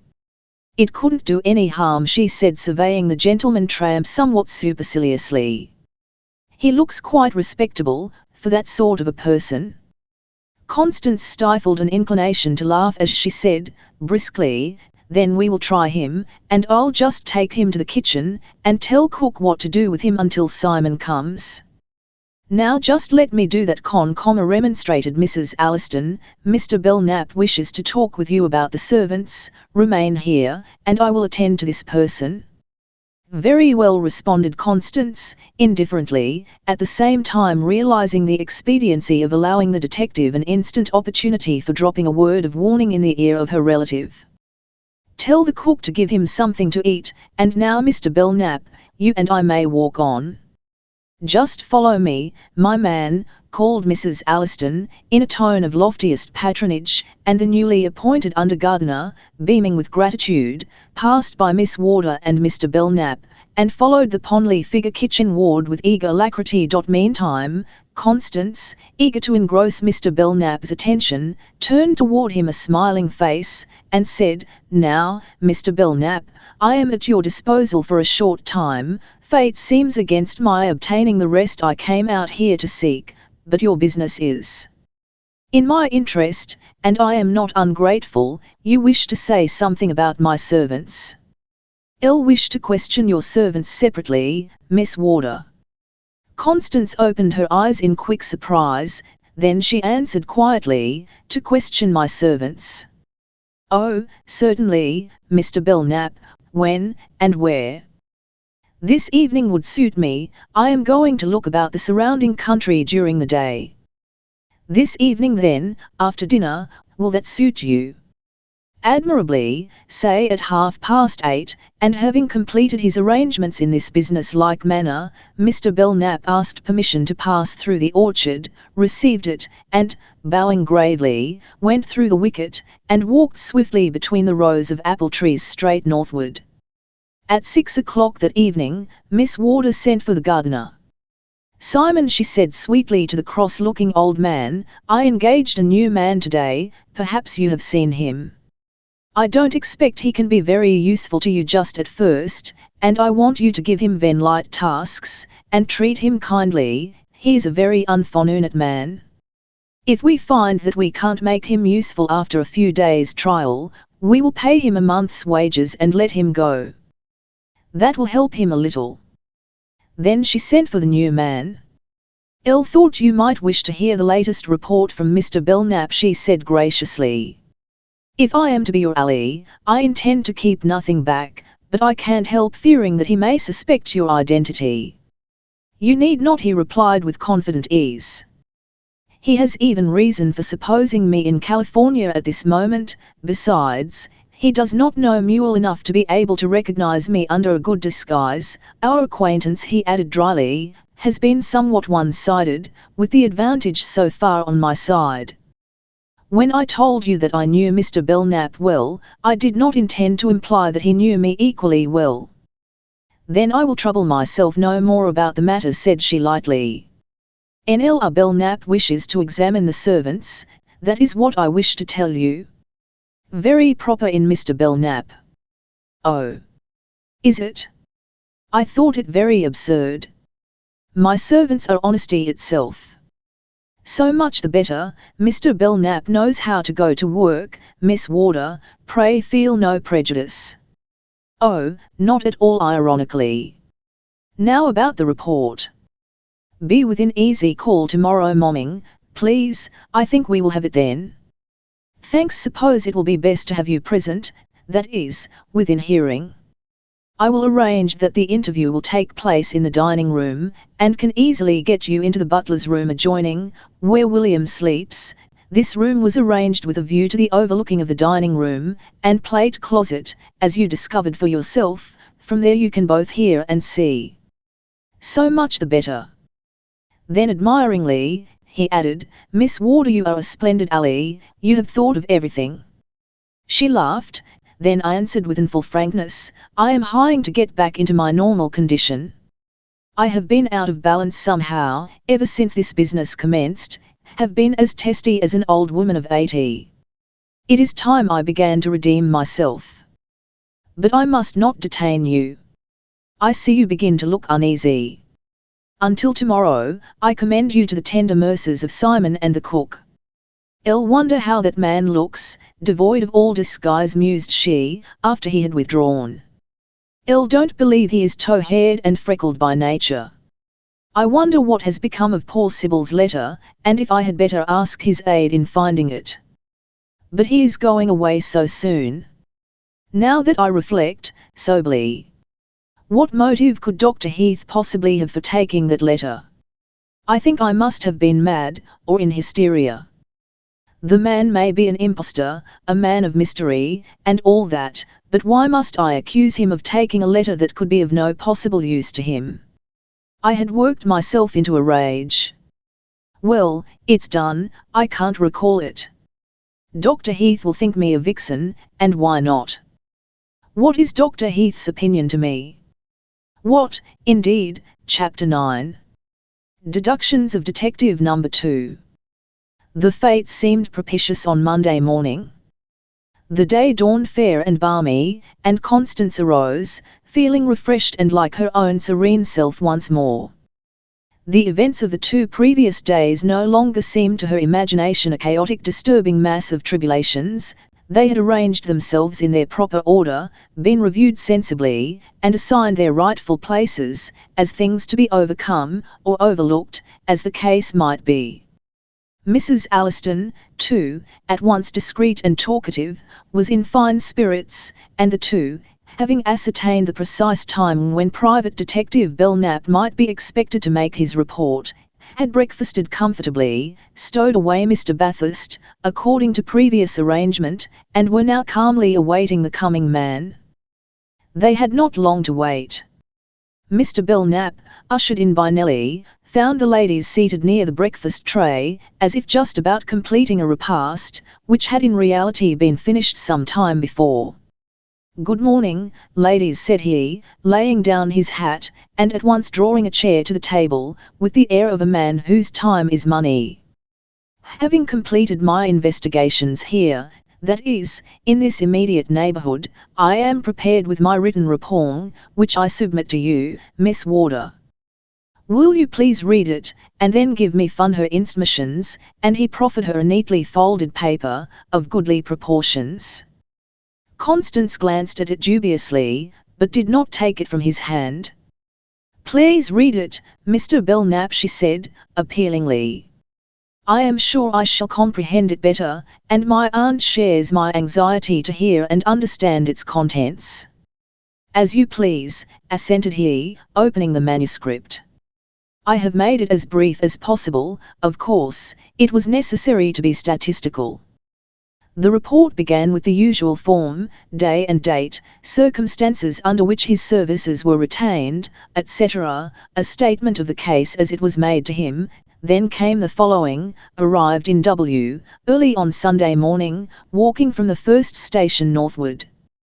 Found Warder Place easily from Mr. Lammert's description. Gained admittance, and was at once permitted to inspect the room where the robbers found an entrance. Found that it had been previously examined, and could not feel quite sure that some clue had not been effaced or something disturbed that might have evolved a clue. Miss Warder assures me that nothing of value was taken from this room, and I am inclined to think that the robbers had hoped to find themselves in the dining room, and gain access to the plate closet. Finding themselves instead in the lee braw, a room where, there being no man of the house, it could hardly be supposed valuables were kept, or money or papers of worth locked away, they, after a vigorous search, opened the door of the hall. Here they found themselves at once at the foot of the stairs and, naturally, one ascends to explore. The first door that he tries is the door of Miss Warder's dressing room, and, having examined that door, I am compelled to think that Miss Warder, for once, forgot to lock it. Had it been locked, the explorer would naturally have passed on, trying the other doors, and some of these other doors were snidely not locked. The burglary was effected with the utmost quiet, and there are no indications that anything was disturbed on the second floor, save in Miss Warder's rooms. Therefore, I cite this presumptive evidence: Miss Warder's door was not locked as she supposed it to be. Finding this to be the case, the man signalled to his confederate to come up, and then, having a dark lantern, they entered, and surveyed the room. The rest is evident. One of them, skilled in his profession, and in the exigencies that must arise in the practice of it, administered to Miss Warder the chloroform. Now the operation must have been a delicate one, and the length of time necessary to open the safe and get possession of its contents covered some minutes. Having heard Miss Warder's statement in regard to the effect a powerful dose of chloroform has on her physical system, I incline to the opinion that the DNTG was administered to her in minute doses, not once, but 2 or 3 times at least. This accounts for the bottle and the linen being left in the sleeping room. Probably, just at the moment when they had stowed away the last of their booty, some slight sound alarmed them and they made a hurried escape, forgetting the bottle entirely. The robbers left behind them no clues beyond the established fact that they were professional burglars. This is proved by the manner in which they did their work, and by the tools they must have carried. See plainly here the work of city-bred burglars, and the remainder of the work of finding them is to be done in the city, where they will eventually try to dispose of some of the jewels, no doubt. In order to satisfy myself that there has been no accomplice here, who may have been acquainted with the premises, I have searched most thoroughly. I have examined the servants closely, and I find nothing to indicate that there has been any one concerned in this affair, who is an inhabitant, or habitual visitor in the town. In a field to the northward, I have found what may be, I think is, a trace of the robbers. 2 or more men have leaped a ditch, running across the field from east to west, and the footmarks in the first instance are coming southward, or toward Warder. These footmarks are within a few rods of the road, as if the parties had suddenly abandoned that highway, fearing observation from travellers. My supposition is, that they approached Warder Place, keeping to the field, after having leaped the ditch, until the Nanherne boundary of the orchard was reached. Here they must have kept close under the wall, until they came to the roadside fence, which they climbed. The fence bears freshly scraped marks, as if made by boot heels in climbing over, and some tall weeds, growing by the roadside, give evidence of having been hastily and heavily trampled. The thieves probably returned after the robbery, in the same way, for one crossing of the fence would not have left so many marks visible, either on the boards or among the weeds, and in the darkness they fell a little eastward of their first course, for I find at the ditch again, but nearer to the river, the same footprints where the ditch has been leaped, this time the footsteps going northward. It is probable that the thieves tramped northward under cover of the darkness, until they struck the railroad at some previously selected point, and from thence took the first train cityward. The reading came thus abruptly to an end, and the reader looked up to note the effect upon his hearers. They both sat in most attentive attitudes, and each face wore an expression of puzzled astonishment. Not being able to reach their inner consciousness and read the mental comparisons there being drawn between this report and the very dissimilar summing up of the tramp detective, Mr. Belknap drew his inferences, as do we all, poor mortals that we are, seeing only the outside of the cup and platter. He saw the surprise, the puzzled look, that might denote a partial inability to grasp his thoughts and theories at once, and a feeling of satisfaction took possession of the breast of the astute detective. Pausing for a comment, and receiving none, he said, with dignified gravity, "Trust that I have made my report sufficiently plain to you, ladies, and that you find no flaw in it." Constance, who with her keen sense of the ridiculous, had been fancying the effect this report would have upon the detective in ambush, and struggling hard with her own risibilities, mastered herself finally, and preserving her gravity of expression, replied with a wicked undercurrent of meaning, "It is quite plain to me, sir. I am a poor critic of such matters, but I should think it a masterpiece for directness and comprehensiveness." "And you see nothing in the though to object to? You think that working from these findings, there will be a hope of success?" he queried. Constance hesitated once more to consider her answer and collect herself generally. "Why, you know, Mr. Belknap," she said at last, and with channing ingenuousness, "this is not a matter for my judgment. I rely upon you entirely. Pray do not hesitate, but continue your investigations in whatever direction your judgment leads you. I wish Mr. Lammett was here to confer with you, but, if he were here," and her face became sad as she thought of his homecoming, "there would hardly be in spirits for such a consultation. Mr. Lammett has bad news awaiting him. We must venture this matter without his aid for the present." The detective's face showed grave concern. Bad news for Mr. Lamet, he murmurs, I'll deeply deplore that. He seems such a genial, kindly gentleman, so much above the average businessman. It is not too serious, I hope. It is something you would have heard from the first gossip, if you had mingled with the town people at all, replied Constance sadly. I may as well tell you what everyone knows. Mr. Lamet's only daughter has eloped during his absence, with a very worthless man. His only daughter, repeated the detective in a hushed, sympathetic voice. What a blow! What a bitter blow to a father's heart! Ah, madam, turning to Mrs. Alliston, these things are common, especially so to men in my profession, but we can never adjust ourselves to them for all that. Each one comes to someone with the shock of a never-before experienced horror. Death is common, the commonest thing of all, but it is the king of terrors still.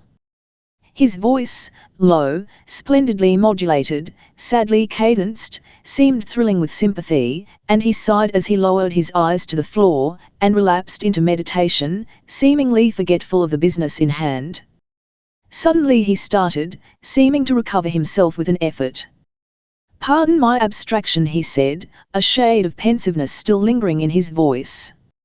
In contemplating another's sorrow, I am forgetting your business. I can only hope that this matter is not so bad as it might be, as such things sometimes are. It's as bad as it can be, responded Constance, gloomily. It won't bear discussion. I mentioned it to you, Mr. Belknap, in order to show you how entirely absorbed Mr. Lamet will of necessity be in his own affairs when he reaches home, and that we will be obliged to move in this matter without perhaps there is someone else you may desire to consult, in Mr. Lamet's absence, hazarded the private detective. No, replied Constance, my lawyer is out of town, and there is no one else upon whom I can rely. You must act alone, Mr. Belknap. Authorized by you, I shall not hesitate to do so, he replied, bowing courteously. The case looks very clear to me. It will be a matter of time, of course. These old birds are sly, but eventually they will try to market their wares, and then we shall have them. You can give me an accurate description of all the stolen jewels, Miss Warder. Oh, certainly. Then the sooner that is done the better. At this moment a soft rap sounded on the door. Constance crossed the room and admitted Nellie, who said in a low tone, Mr. Francis Lamet wishes to see you, miss. I told him you were particularly engaged, just as you told me, but he said to tell you he had just come from his search, and would only detain you for a moment. Constance paled slightly, and after a moment's thought, said, Wait a moment, Nellie. Then she went back and addressed the detective and her aunt. It is Francis Lamet, she said, adding, by way of explanation, to the detective, the eldest son of Mr. Lamet, and brother of the young lady who has brought trouble to herself and family. He, Francis, went on Saturday, on a self-imposed search through the surrounding country, in the hopes of finding some trace of these robbers. If he is but now returned, he cannot yet have heard of his sister's flight. We cannot let him go away in ignorance, and yet, turning a look of swift appeal upon her aunt, Aunt Honor, will you lay aside old prejudices and tell him of this sad misfortune? Mrs. Alliston looked doubtful for a moment, then a look of satisfied commiseration came into her face as she thought, she can't be very much infatuated with him or she would herself undertake this delicate task, and I can afford to pity the poor fellow, since she does not pity him overmuch, hence the strange mingling of pleasure and pity in her face as she said aloud, certainly I will break the news to him, my dear, and as gently as is in my power. Constance was turning to give her answer to Nellie when the voice of the detective interposed. Pardon me, he said, you tell me this young man has been scouring the country in search of information? Would it not be well to hear what report he brings? To allow me to see him here in your presence, and then let Mrs. Alliston tell him her story. Ill news, you know, smiling slightly, comes soon enough, at latest. Your suggestion is good, replied Constance, whose face continued to look anxious and troubled. We will receive him here, then, and after hearing his story, you and I can withdraw. In the honey and embarrassment of the moment, and the situation, Constance had entirely forgotten the proximity of the concealed detective, as also had Mrs. Alliston, and that invisible gentleman began to scent the prospect of a long imprisonment. Obedient to a nod from Constance, Nellie vanished, and soon reappeared, ushering in Francis Lammett, looking somewhat jaded and travel-worn, but quite confident and smiling. In a few words, Constance made him acquainted with the detective, and gave him an outline of the doings at Warder, including Mr. Belknap's discoveries, since he was last there, and the subdued kindness of her manner, caused him to wonder not a little and rejoice greatly, within himself. "And so you have been bringing things down to a fine point," said Francis, after the greetings were over, and he had listened to Constance's explanation of the present state of affairs. "It appears then that I come just in time, and perhaps you, sir," bowing to Mr. Belknap, "may conclude that my amateur work has not been quite thrown away, or misapplied." "Pray give me details," said the detective, consulting his watch, which was a huge silver affair, quite in keeping with the disguise he still wore. "I must economize my time, as much as may be, and shall be glad to hear all you have to tell, at once. Miss Warder instructs me to act in this matter, according to my best judgment, and that tells me to shorten my stay here, and commence a search in the city." "All I know is soon told," said young Lammett, with a light laugh. "I rode a great many miles, and asked a great many useless questions. Yesterday, however, I learned that 2 men had boarded a freight train bound cityward, at daybreak, Sunday morning, at Blair, a little watering station, some 15 miles from here. I could not get a very accurate description of them. They were below the medium size, I should judge, wearing loose-fitting dark grey garments, and soft hats, pulled well down over their faces. The man at the tank tells me he noticed distinctly that one of them wore very large and heavy boots, and that they were daubed here and there with red clay. Acting upon this hint, I rode some 4 miles southeast from Blair, knowing that there is a piece of marsh field, which the highway crosses, that has a reddish, clay soil. Here, after asking a good many wrong persons, I found at last the right one, in the person of a farmer who, hearing some unusual noise among his cattle, arose before daybreak, and, going toward his bam, noticed 2 shadowy forms crossing the field just beyond. They were coming from the south, he said, and he watched them until they climbed the fence and struck into the road leading toward Blair. It was too dark for him to see them distinctly, but as they were then crossing a red loam field, we are safe to conclude that they were the 2 who, a little later, took to the freight cars at the water station." Mr. Belknap had been for some moments writing rapidly in a small memorandum book, and as Francis ceased speaking, Constance, after a moment's silence, said, more to relieve the stillness than with a desire for any further intelligence, "And is that all, Frank?" "That is enough," interposed the detective, before the young man could reply. "Mr. Lammett, let me congratulate you, you have done well. This confirms my theory, and gives me something to start from when I reach the city. I shall go now with a light heart, and a more than moderate hope of success." "Then your business here is about accomplished?" asked Francis. "It is accomplished, thanks to you." I would like, glancing as he spoke, into his notebook, to talk this matter over with you further. It is possible I might see you again before leaving for the city. At present he broke off abruptly, and glanced at Constance. "I'll understand," laughed she nervously, "at present you require my assistance about that list of jewels. Frank, you will remain here with Aunt Honor for a short time, she has, I think, something to say to you. We will go to the library, Mr. Belknap," and she turned toward the door. "Don't hurry matters so, please," expostulated Francis. "Let me say a little word to Mr. Belknap before you carry him off. His business here being so nearly done, the necessity for extra caution ceases, does it not? At least, it would not injure the cause if I carry him over to Mapleton to luncheon, will it, think you?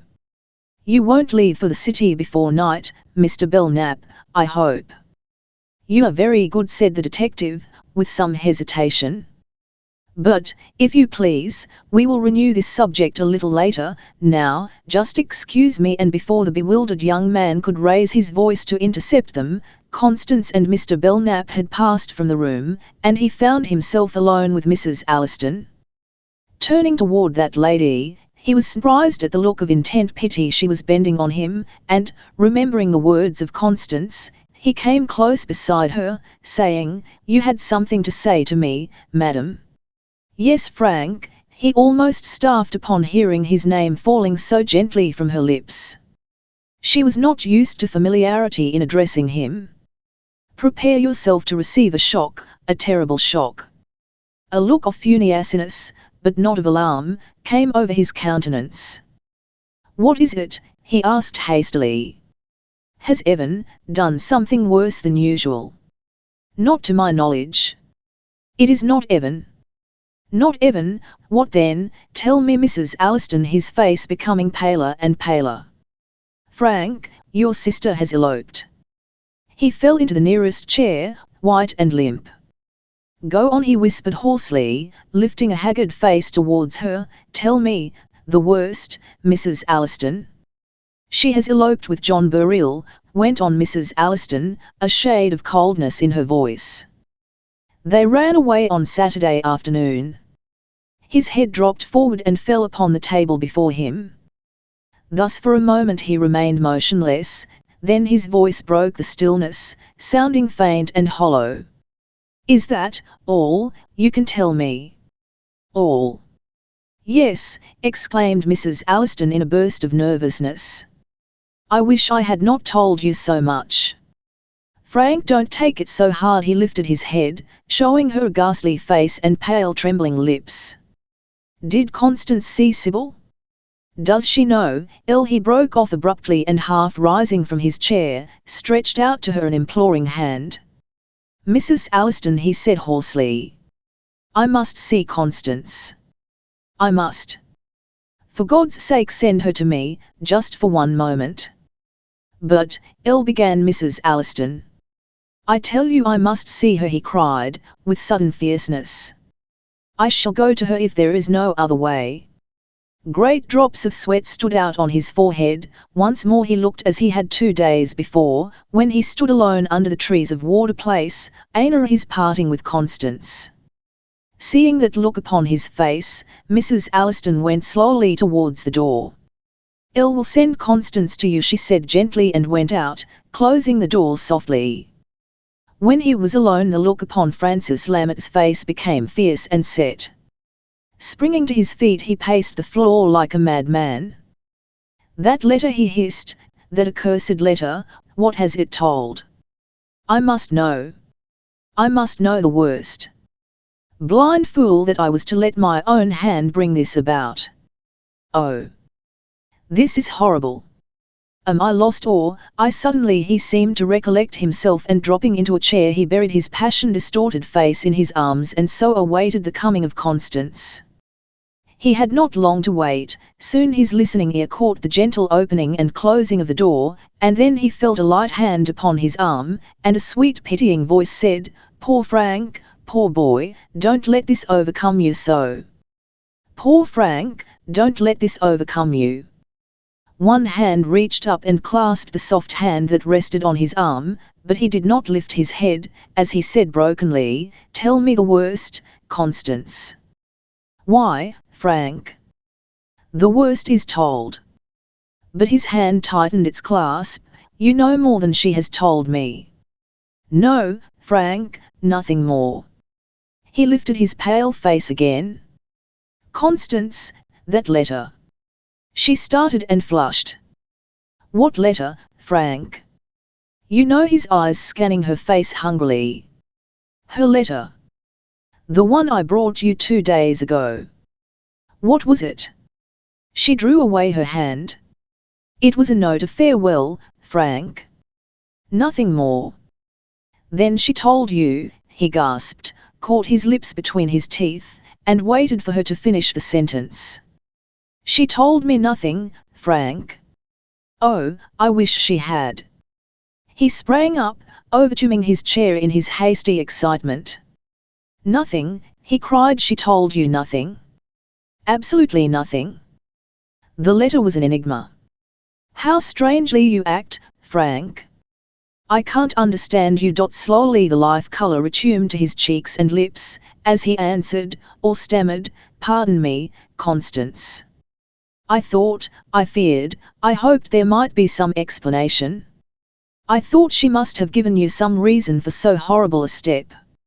Are you sure there is no hint, no clue to help us?" Frank, listen." Sybil's note explained nothing. It only implored me not to think harshly of her, when I should know what she had done, and bade me farewell. I could not comprehend its meaning until the news reached me that she had fled. And you cannot guess why she did this thing." He turned away, putting his hand up before his face, and uttering a groan. Then he moved toward one of the French windows, pushed it open, and leaned out. "Feel as if I were going mad," he muttered. "Constance, pardon me, I must have the air. I must be alone to think, and to face this disgrace that has come upon us." And he stepped through the open window, and reeled rather than walked down the steps, and out among the trees. Constance watched him until the shrubbery hid him from view, and then, with a quick, nervous glance about the room, and out at the windows, she went to the door which shut our tramp detective from view, but not from hearing. "Come out," she whispered, hurriedly. "Now is your time to escape." He came out, shaking himself like a water dog. "Ah," he exclaimed. "I have been in one position too long." "I am sorry," began Constance. "Not for me," he interrupted. "Like most listeners, I heard what I did not bargain for, but I have not heard too much. Miss Warder, don't reproach yourself, or fate, that little extra hearing was a godsend. And now, let me out, quickly, before someone else claims your time." She looked cautiously out into the hall, then closed the door again. "I'll wish I could know your opinion regarding this business, all of it," she said, wistfully. "Begin to feel helpless, like a rudderless mariner." "It's a hard knot," he said, going toward the door, "a very hard knot. But we will untie it, Miss Warder, and then you will understand all these things. Now tell me, where is your detective going next?" "I do not know." "You must find out imperatively." "I'll think I can." "And come to me in the garden." "Very well," looking out once more. "Your way is clear, sir, go straight to the kitchen entrance." He passed out, and went his way, swiftly, quietly, and unobserved, and Constance returned to Mr. Belknap, and the completion of her jewel list. "The combat deepens," mused the tramp detective, as he paced slowly down the garden walk. "The plot thickens. I come for a may catch a whale. Oh, what a knot, what a beautiful, delightful, horribly hard knot, and how my fingers itch to begin at it. But soft, easy, there is more to be tied in. Let us pay out the rope, and wait." Chapter 10. Evan. Miss Warder and the private detective had just completed their work of transferring to paper a minute description of the Warder diamonds, when the door opened quietly, and Francis Lammett, pale, heavy-eyed, but quite composed, appeared before them. "Have you finished your work?" he asked wearily. "If so, may I intrude?" "Come, by all means," replied Constance, gently. "You are not intruding, Frank, thank you." He came forward, and sank listlessly into a chair. "Constance, who brought you this news about Sybil?" Constance glanced toward the detective, and Francis, interpreting the look, hastened to say, "It is known to Mr. Belknap, I presume, this shameful business." "There is no use of secrecy, where all the world is already agape. My sister, you tell me, has eloped with a low brute. I am numbed with the horror of it. But I must hear it all, every word, every particular. Who brought you the news, Constance?" Dr. Heath, replied the girl, icily. The interjection came through shut teeth, and just for a moment the dark shadow flitted across his features, then he said, with quiet composure, Heath? Ah, yes, and he gave you all that he had gathered. Dr. Heath told me all that he had learned, she replied, still coldly. Frank Lammet arose slowly, wearily. I must see Heath, he said, taking up his hat. It is small wonder that you speak so frostily to the brother of a girl who has disgraced herself, Constance. However, I realize my fall, henceforth, I know my place. The detective arose and moved uneasily to the window. I am sorry to hear this absurdity, Frank, said Constance, with some severity. You know my position always in these matters, only yourself can injure yourself in my eyes, and I am sorry to hear you speak thus of Sybil. I have yet to be convinced that in some manner, she is not more a victim than disloyal.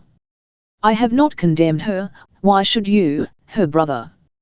A hot flush came over the young man's face, and his eyes glowed with a strange light. He shifted his position uneasily, then, abruptly, he turned to the detective. If under the circumstances, and having seen my mood, you care to accept my hospitality, it is still extended, sir, he said, somewhat awkwardly, will you accompany me to town, and afterwards lunch with me? Elle will accompany you to the town, replied the detective, coming back from the window, but I fear I must decline your hospitality for today, another time, perhaps. Francis bowed stiffly, then turned to Constance. Constance, goodbye, he said, mournfully, and holding out his hand. I will not displease you again, I will keep at a safe distance. You will displease me by doing that, she replied, kindly, at the same time extending her hand. I'll mean by staying away, I want you to come often, and to bring me any news that may come from Sybil. Remember, I intend to be her champion, and you must be mine. Then I may come as a bringer of news, he asked. You may come as usual, she retorted, a trifle sharply, and come especially when there is news. Thank you, he bowed over her hand, then turned to the private detective. Good morning, Miss Warder, said that individual, coming forward. It is probable that I shall not see you again, as I will leave for the city this evening, but you will hear from me as the case progresses, or it is possible that I may find it expedient to pay this place another visit. In which case, you will of course present yourself, smiled Constance. May I ask where you intend to pass your time until you leave for the city, sir? Can hardly say, about the town, as it may happen. All. Pardon the question, I was thinking of the business in hand. You can hardly hope to find anything new in the village. One can never tell, Miss Warder. If I do learn anything new, you shall hear from me. Present my adieus to Mrs. Alliston, and once more good day. Constance watched the two as they walked away together, the handsome lithe form of the younger man in such marked contrast with the shambling gait of the detective. Only for a moment, however, then she went swiftly through the halls, out at a rear entrance, and down the path toward the rear gardens. Here she found the tramp detective busy, or pretending to busy himself with the small knife. If you want to follow him, you must make haste, she said, breathlessly. He's walking townward with Mr. Lammet, intends to loiter about the town and take some evening train. Pray don't appear so much excited, said the tramp detective, dropping his running knife, and picking it up again with great deliberation. There is a man coming up from the river, he must be getting pretty near us. No, don't look now. Dear me, began Constance. Listen, he went on, without regarding her ejaculation. I'm going to leave here in 2 minutes, you can say that you have discharged me. I might not see you again for months. I may return at any time. I may as well warn you here, not to confide anything to Mr. Belknap, at another time you will learn why.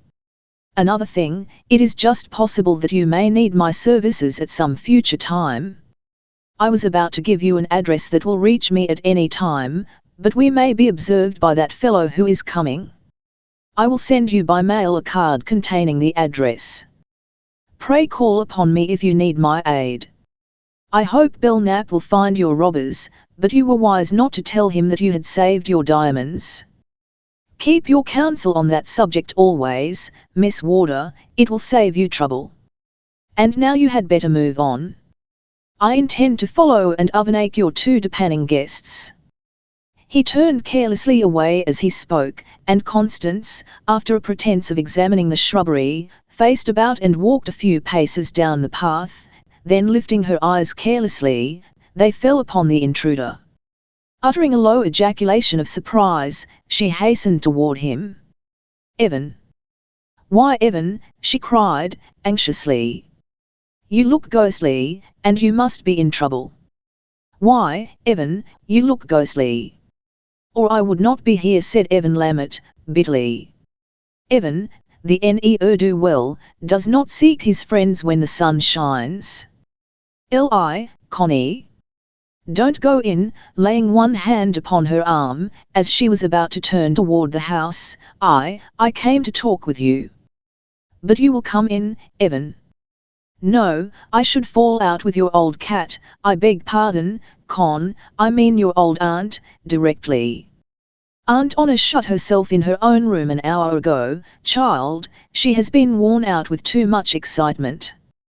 We have had a detective here all the morning, not to mention Frank, who has made a wonderful discovery."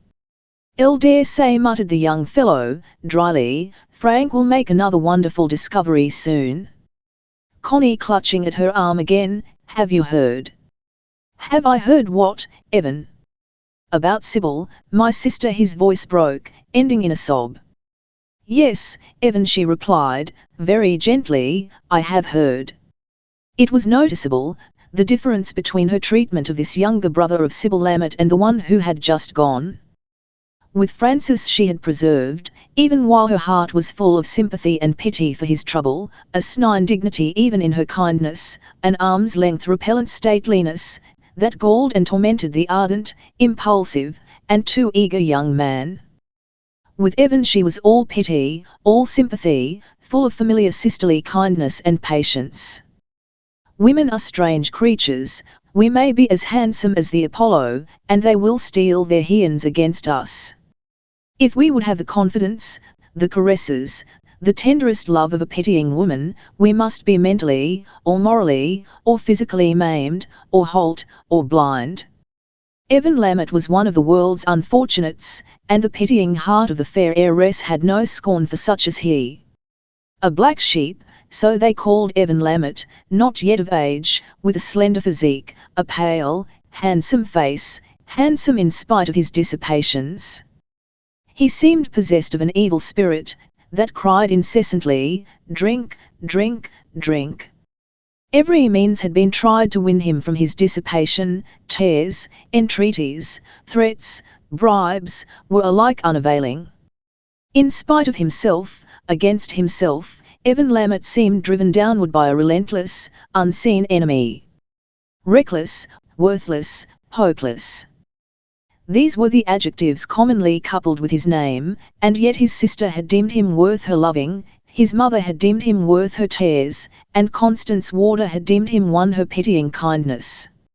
"Constance," he choked back the sobs that arose in his throat, "don't think that I have been drinking. When a fellow like me is grieved almost to madness, you call him maudlin, but I never cry in my cups, Con.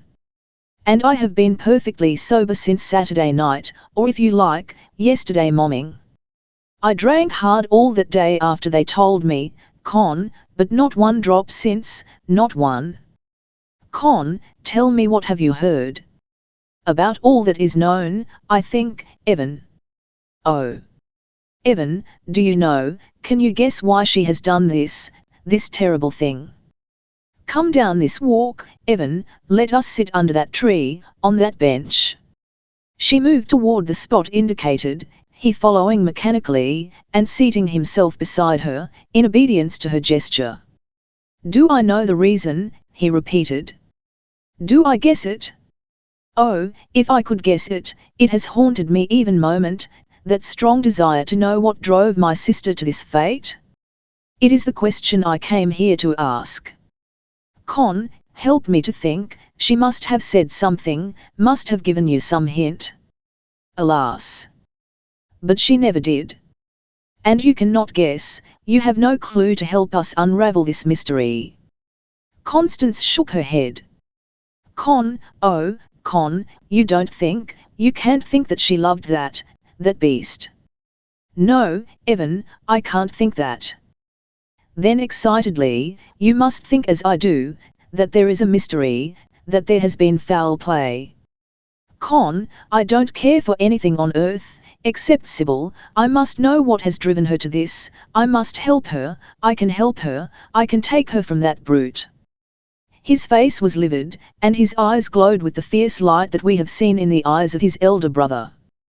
Constance saw the growing excitement, and sought to soothe it. Evan, let us not anticipate, she said, gently. All that we can do for Sybil shall be done, but it must be with her consent. When does your father come? Elle don't know sullenly. Elle telegraphed him Saturday. He will come today, no doubt. But he will come too late. Alas, yes, I regret so much that it was for my sake he was absent from home at such a time, and Frank, too. Franco Bar. What could he do? What could anyone do? She turned, and scanned his face keenly. Evan, you suspect, or you know something. I have a thought, he replied. Elle hardly dare call it a suspicion. If I could know it to be the TNLTH, he hissed, between set, white teeth, I should know what to do, then. Don't look like that, Evan, you look wicked, feel wicked, he cried, fiercely. You can never guess how wicked. When I think of that BNLTE, that beast, that viper, of the power he must hold over her, I am mad, crazed. But he will come back, and then I will murder him, and set her free. With his gleaming eyes, his clenched hands, his white, uplifted face, he looked like a beautiful evil demon. Constance shuddered as she gazed, and then her hand closed firmly upon his arm, as she said, Evan, listen, do you think it would lighten Sybil's burden to hear you rave thus? Do you want to make her lot still harder to bear?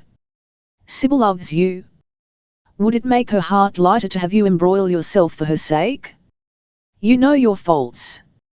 If you let this hideous idea take place in your mind now, it will break out some day when the demon possesses you. If Sybil Ammett returns, and hears you utter such threats, she will have an added torture to bear, she will have two curses instead of one. You cannot help Sybil by committing an act that would cut you off from her forever. You have caused her heartaches enough already. See, now, if you cannot lighten her burden in some different, better way.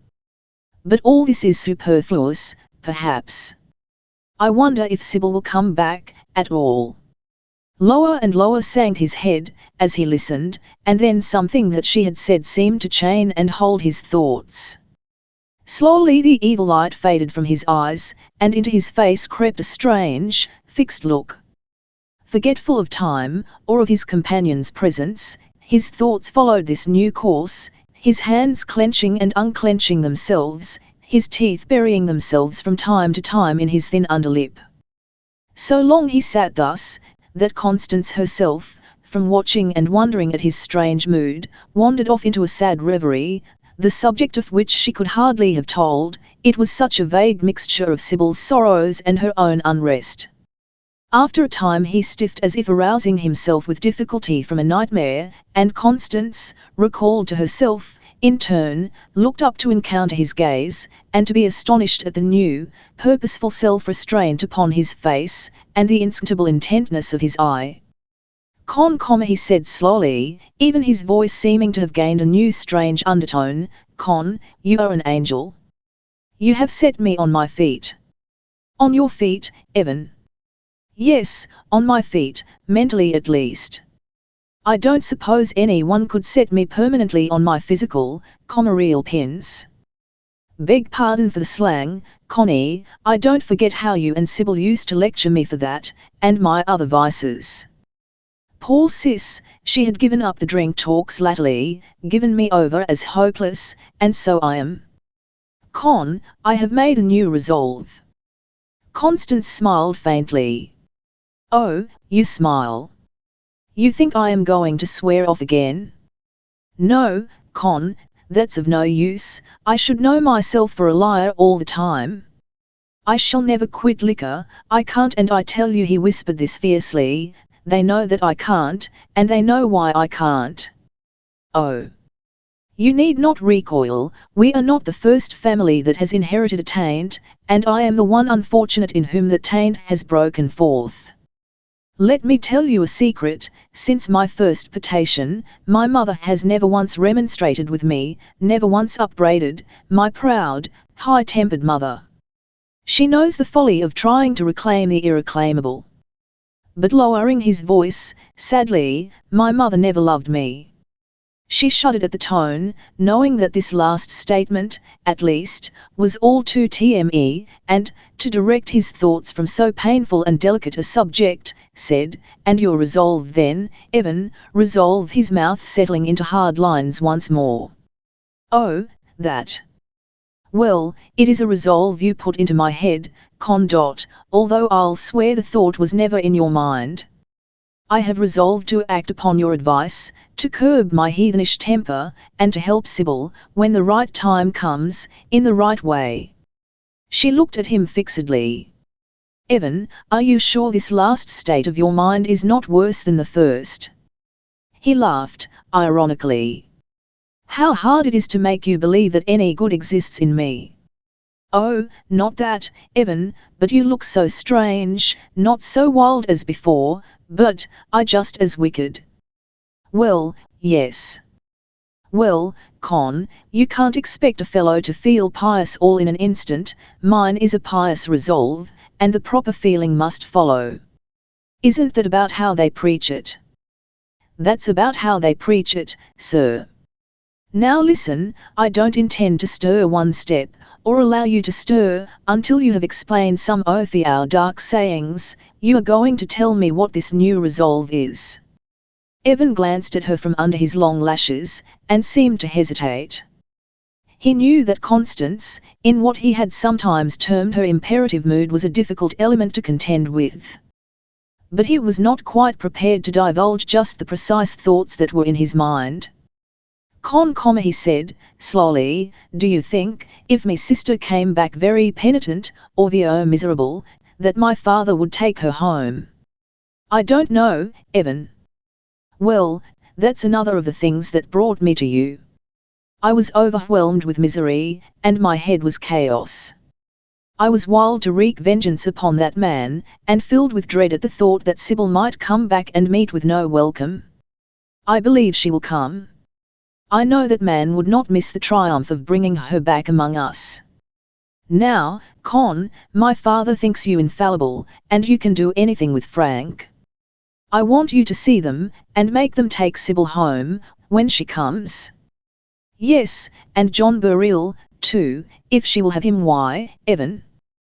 Then he went on, breathlessly, the world must have a reason for this marriage, for, not the greatest fool in will believe that Sybil freely chose that villain.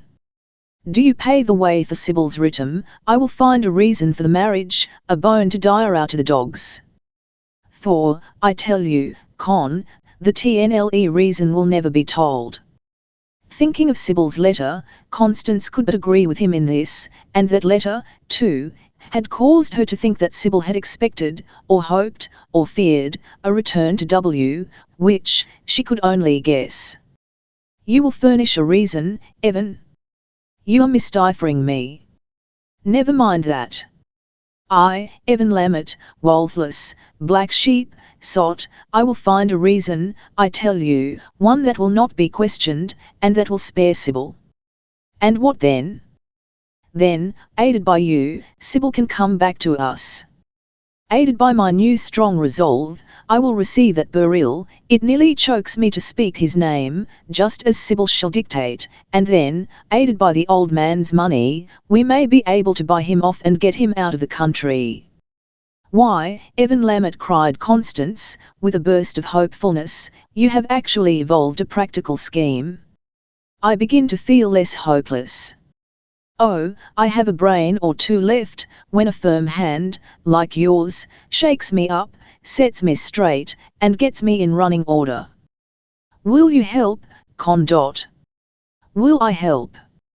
Sybil Lamont, if she comes back, will be warmly welcomed by me, and by all if Lil can bring it about. He sprang to his feet and seized her hands. Thank you, Connie, he cried, my heart is lightened now, I can bide my time as the novels say. Only do your part, Con. Trust me for that. Now come to luncheon, Evan. He dropped her hands, and turned away abruptly. Won't. I can't, he said, almost gruffly. Go in, Con, and be prepared to welcome Sybil back, and he added, moving away, and turning a wicked look over his shoulder, 'twill be prepared to welcome Beryl. A low, ironical laugh followed these words, and Evan Lamont leaped the low garden palings, and went back as he had come, by the river way. What can that strange boy mean, thought Constance, gazing after him, he makes me nervous, and yet he was reasonable after his fashion.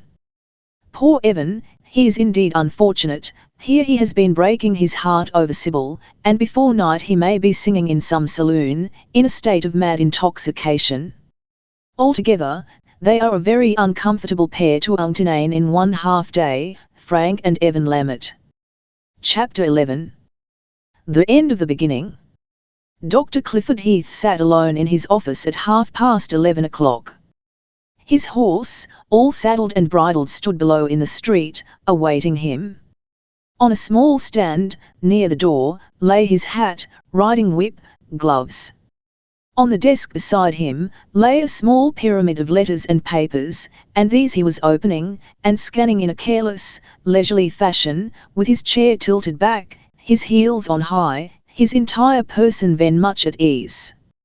Over one letter he seemed to ponder, blowing great clouds of smoke from the secret depths of a huge black Dutch pipe the while. Finally, he laid letter and pipe aside, lowered his feet, wheeled about in his chair, drew pen, ink, and paper before him on the desk, and began to write rapidly only a few lines, and the letter was done, and signed, and sealed, with grim satisfaction. Then he gathered up his scattered missives, and locked them away carefully. Won't go back, he muttered, picking up his pipe once more. Wouldn't go now for a kingdom. I won't be put to rout by a woman, and that is just what it would amount to. I'll see the play played out, and I'll stay in again. The smoke puffed out from the black pipe, again the heels were elevated, and, drawing some papers toward him, Dr. Heath began to absorb the latest news, looking as little like a jilted lover or a despairing swain as possible. Presently the office door opened to admit a tall, fair-haired, blue-eyed young man, of aristocratic bearing and handsome countenance, but looking extremely haggard and heavy-eyed. Dr. Heath turned his head lazily at the sound of the opening door, but seeing who his visitor was, he laid his pipe aside and arose with kindly alacrity. "Come along, Ray, old fellow," he said cheerily, "why you look as if the witches had made your bed." "It's about the way I feel, too," said the newcomer, dropping wearily into the easy chair pushed toward him. "Heath, you are a good fellow, and I can't blame you for thinking me a cad. Don't stop your smoke." "Why, as to that," replied the doctor, easily, and taking a long pull at his pipe, "we are all cads, more or less, in certain emergencies, and yours was an unusually severe blow. We all have to take them in some shape or other, at one time or another. These soft hands hit hard, but it's the penalty we pay for being sons of Adam. Although now that I come to think of it, I can't recall that I ever insisted upon being a son of Adam." "Why," said Raymond Van Dyke, opening his eyes in languid surprise, "you talk as if you had received one of those hard hits." "So I have, my boy, so I have," he replied debonairly. "If were a woman I would get out a fresh handkerchief and tell you all about it. Being a man I smoke." Young Van Dyke sighed heavily, and picked up a newspaper, running his eye listlessly over the columns.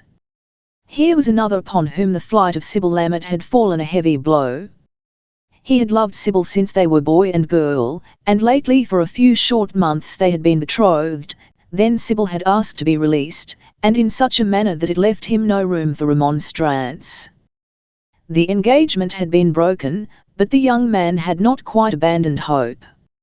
Now, however, hope had deserted him. Sybil was lost to him utterly, and hearing the news of her flight he had rushed into Dr. Heath's presence a temporary madman. He could not have found a wiser or more sympathetic friend and adviser, and he fully realized this fact. The doctor's patience, delicacy and discretion had screened him from the prying eyes and prating tongues of the curious ones, who were anxious to probe his wounds, and see how Van Dyke would take it, and had made him his firm friend for always. Ever since the advent of Dr. Heath, Van Dyke had been one of his warmest admirers, and this admiration had now ripened into a sincere and lasting friendship. "You are a good fellow, Heath," said Van Dyke, suddenly, throwing down his paper. "I want to tell you that I appreciate such kindness as you did me. I don't suppose you would ever go off your head like that." "I shan't again." "No, I don't think you will," responded the doctor soberly. "As for going off my head, Lord bless you, man, it's in the temperament. I might never lose my head in just that way. We're not made alike, you see. Now I should be struck with a dumb devil, and grow surly and cynical as time went on, and of all contemptible men a cynic is the worst. You will have your burst of passion, and carry a tender spot to your grave, but you can't squeeze all the sunshine out of your soul, any more than out of your Saxon face." Van Dyke laughed dismally. "It's hard lines, however," he said. "But I'm bound to face the music. Only, I wish I could understand it. So do all her friends. Ray, let me give you a little advice." "Well?" "After a little, go call on Miss Warder and talk with her about this affair. I think she knows as much as is known, and I am certain she has not lost her faith in her friend." "Thank you, Heath, I will." Just here the office door admitted another visitor in the form of Francis Lammett. He, too, looked pale and worn, but he carried his head erect, if no with some defiance. "Do, Heath." "Momming, Van Dyke," he mumbled, flinging himself upon a settee with scant ceremony. "You will excuse me from asking what's the news." "Elle should ask what's the matter," retorted Clifford Heath, eyeing him closely. "Ticks me up one o' our potions," Heath replied Francis, drawing a hard deep breath. "TVE had another of those cursed attacks." Dr. Heath arose and went slowly toward a cabinet, slowly unlocked it and then turned and surveyed his patient. "Another attack," he said somewhat severely, "the second one in 3 days, and not a light one, if I can judge. Let me tell you, Lammett, you must not have a third of these attacks for some time to come." "You must not have a third attack, won't," replied Lammett, with a nervous laugh. "This one has done me up. I feel weak as a kitten, meek as a lamb." "Humph!" This from Dr. Heath, who proceeded to drop into a glass sundry globules of dark liquid, which he qualified with other globules from another bottle, and then half filling the glass with some pale brandy, handed it to Lammett, who drained it off eagerly. "Physician, heal thyself," quoted Raymond Van Dyke, watching the patient with some interest. "Why don't you do your own dosing, Lammett?" "I'm shaky," replied Lammett, lifting an unsteady hand. "And then we are advised to have faith in our physician. I should swallow my own mixture with fear and trembling." "And pour it down your neighbour's throat with entire satisfaction," interpolated Dr. Heath. "Precisely, just as you pour this stuff down mine." "Thanks," Heath, handing back the glass. "Now then, we are all friends here, and you two know what I wish to learn." Heath shading his eyes with his hand as he reclined on the settee. "Six came back, from a 2 days' tramp about the country in search of Miss Warder's robbers, or of traces of them, this morning." "Let that pass." I called at Warder Place first of all, have just come from there in fact, and Constance tells me, He paused as if struggling with some emotion, and Ray Van Dyke stirred uneasily, flushed slightly, and partially turned away his face. Only Clifford Heath retained his stoical calm. "Well," he said coolly, "Miss Warder tells you, what? That my sister has run away." "Oh. Well, Lammit, I am glad you know it. It's a hard story to tell a friend." So thought Constance, and she would give me no particulars, she told me, letting his hand fall from before his face, "to come to you." "And why to me?" coldly. "She said that you knew the particulars, that you brought her the news." "True, I did. Still it's a hard story to tell, Lammit. And no one will tell it more kindly, I know. Say on, Heath, don't spare me, or mind Van Dyke's presence, I don't. I know that I must hear this thing, and I know that Ray is my friend. Go on, Heath, get it over soon." Raymond Van Dyke arose and walked to the window, standing with his back toward them while Dr. Heath, in a plain, straightforward, kindly manner, told the story of Sybil's flight, just as he had told it to Constance Warder. For a long time after the story was done, Lammit lay with his face buried in his arms, silent and motionless, while young Van Dyke stood like a graven image at his post by the window. Finally, Lammit brought himself to a sitting posture, and, with the look and tone of a man utterly cnlshed, said, "Thank you, Heath. You have done me a kindness. This is the most terrible, most unheard of thing. My poor sister must be mad. She has not been herself, now that I remember, for some weeks. Something has been preying upon her spirits. There has been, by heavens. Ray Van Dyke, can you guess at the cause of this madness?" Raymond Van Dyke wheeled suddenly, and came close to his interlocutor, the hot, angry blood surging to his face. "There was plenty of method in this madness," he sneered. "As to the cause, it may not be so hard to discover as you seem to imagine." And, before they could recover from their astonishment, he was out and away, banging the door fiercely as he went. For a moment the lurid light gleamed in Frank Lammit's eye, and it seemed that another attack was about to seize him, but he calmed himself with a mighty effort, and turning toward Dr. Heath, said, plaintively, "Has all the world run mad, Heath? What the devil does that fellow mean?" "I'll know no more than you, Lammit," said the doctor, upon whose face sat a look of genuine surprise. "I don't think he quite knows himself. He has been sadly worked up by this affair." "Humph. I suppose so. Well, for Sybil's sake, I forgive him, this once, but I hope he will outgrow these hallucinations." "Doubtless he will," replied the doctor, somewhat dryly. "I'll say, Lammit, you had better run down to my house, and turn in for a couple of hours, you look done up, and you can't stand much more of this sort of thing." "I must go now, to see old Mrs. Grady, over at the mills." "Then I will just stretch myself here," Heath replied Lammit. "Don't feel equal to a start out just now, and, look here, old fellow," turning a shade paler, as he spoke, "deal gently with a fallen rival after this disgrace. Of course, I quit the field, but don't ride over me too hard." The doctor drew on his riding gloves with grave precision, put his hat on his head, and took up his riding whip, then he turned toward Lammit. "Suppose you refer to Miss Warder," he said blandly. "Of course. Then rest easy. I do not pretend in that quarter. Miss Warder is yours for all me, and you are not such a fool as to think that she will let your sister's affair alter her feelings for you if she cares for you." Lammit sprang up, staring with surprise. "Why, but, Heath, you owned yourself my rival." "True. And, upon my word, I believe you were ahead of the field." "True again, but I have withdrawn." And Dr. Heath went out, closed the door deliberately, and ran lightly down the stairs. He found Ray Van Dyke loitering on the pavement.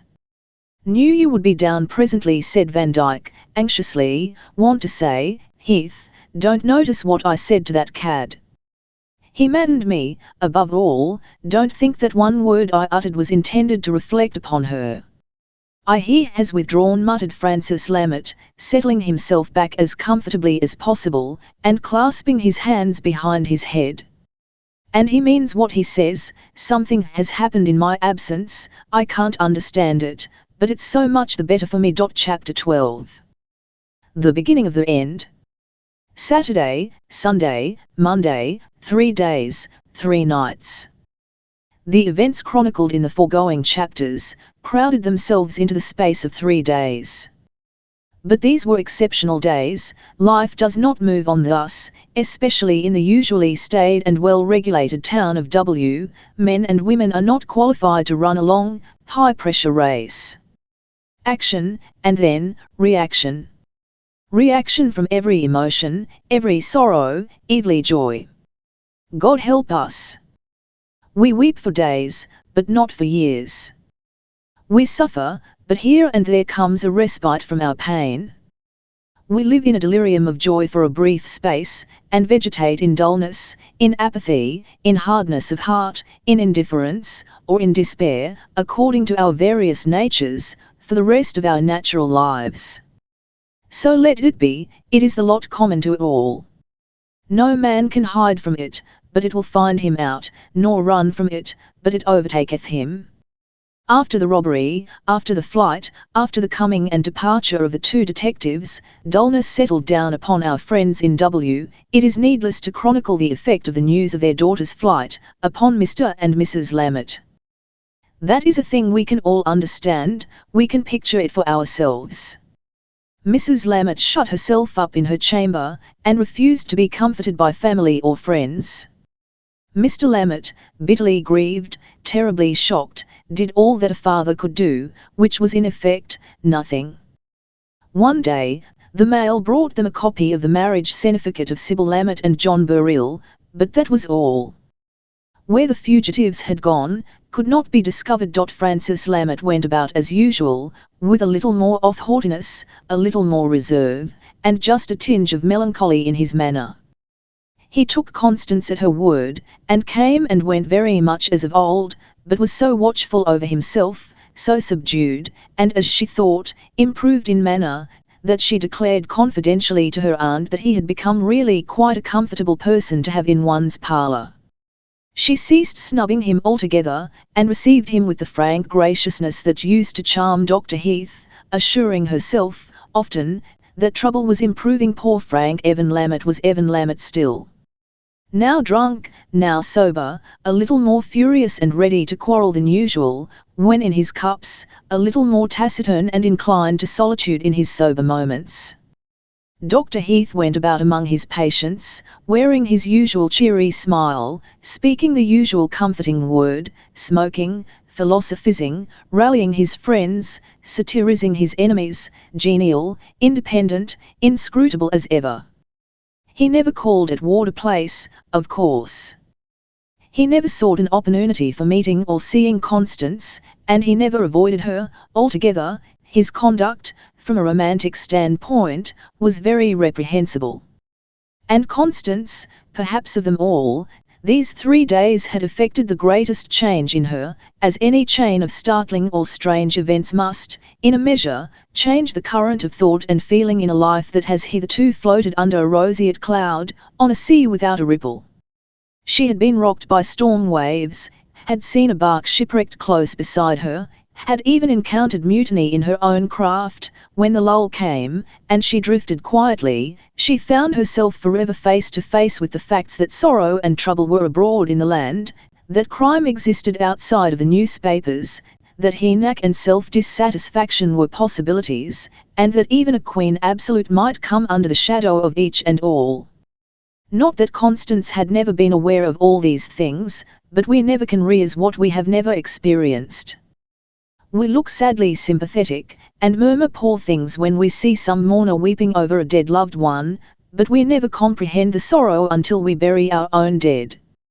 Constance had loved Sybil Lammett as a sister. She thought and sorrowed not a little over the strange freak fate had played with her friend's life, and she wondered often if Dr. Heath had really lost all regard for her. She knew, as what woman does not, that a warm regard had once existed, and she assured herself that whether he had or not, was a matter of no consequence to her.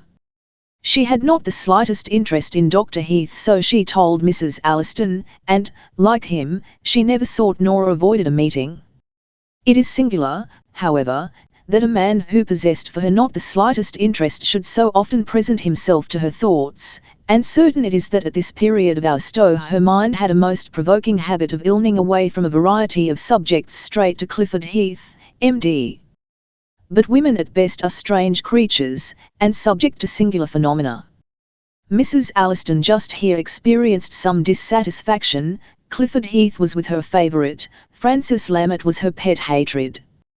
To see the favourite made conspicuous by his absence, and have his name, like that of a disinherited daughter, to boot from the family converse, while the obnoxious Francis, because of his provokingly good behaviour, made rapid strides into the good graces of the Queen of the Castle, would have exasperated most good, manoeuvring old ladies, but Mrs. Alliston manoeuvred principally for her own comfort, so she sighed a little, regretted the present state of affairs in a resigned and becoming manner, ceased to mention the name of Dr. Heath, and condescended to receive Francis graciously, after that young man had made a special call, during which he saw only Mrs. Alliston, and apologised amply and most humbly for his unceremonious ejectment of that lady in favour of Constance, on the day when the former undertook, gently as possible, to break to him the news of his sister's flight. To make an apology gracefully is in itself an art, and this art Francis Lammett was skilled in. Indeed, but for a Sefton physical weakness, he would have been an ornament to the diplomatic service. Alas, that there must always be a but in the way of our moral completeness, our physical perfection and our life's success. Days and weeks passed on, and the household of Wardour remained in utmost quiet, that at Mapleton, shrouded in gloom and sorrowful seclusion. Mrs. Lammett saw no one. Mr. Lammett went out only to look after his business interests. When the copy of Sybil's marriage certificate came, Frank, like a loyal knight, came to Constance with the news, told it with a sad countenance and in few words, and went away soon and sorrowfully. One day, not long after, Mrs. Alliston returned from the town where she had spent 4 long hours in calling upon the wives of the Episcopalian, the Unitarian and the Presbyterian ministers, for Mrs. Alliston was a liberal soul, and hurled herself into Constance's favourite sitting-room, in a state of unusual excitement. "Well, Con," she panted, pulling hard the while at her squeezed-on gloves, "I've found it out," and she dropped into the easiest chair, and pulled and panted afresh. Constance looked up from a rather uninteresting novel with a moral and asked, as indifferently as possible, "What have you found out, Auntie?" "About Sybil." Constance laid down her book, and her tone underwent a change. "If it's anything more than gossip, Auntie, tell me quick." "Oh, it isn't gossip, at least they all say it's true. And as for gossip, Con, I tell you, you have done something towards stopping that."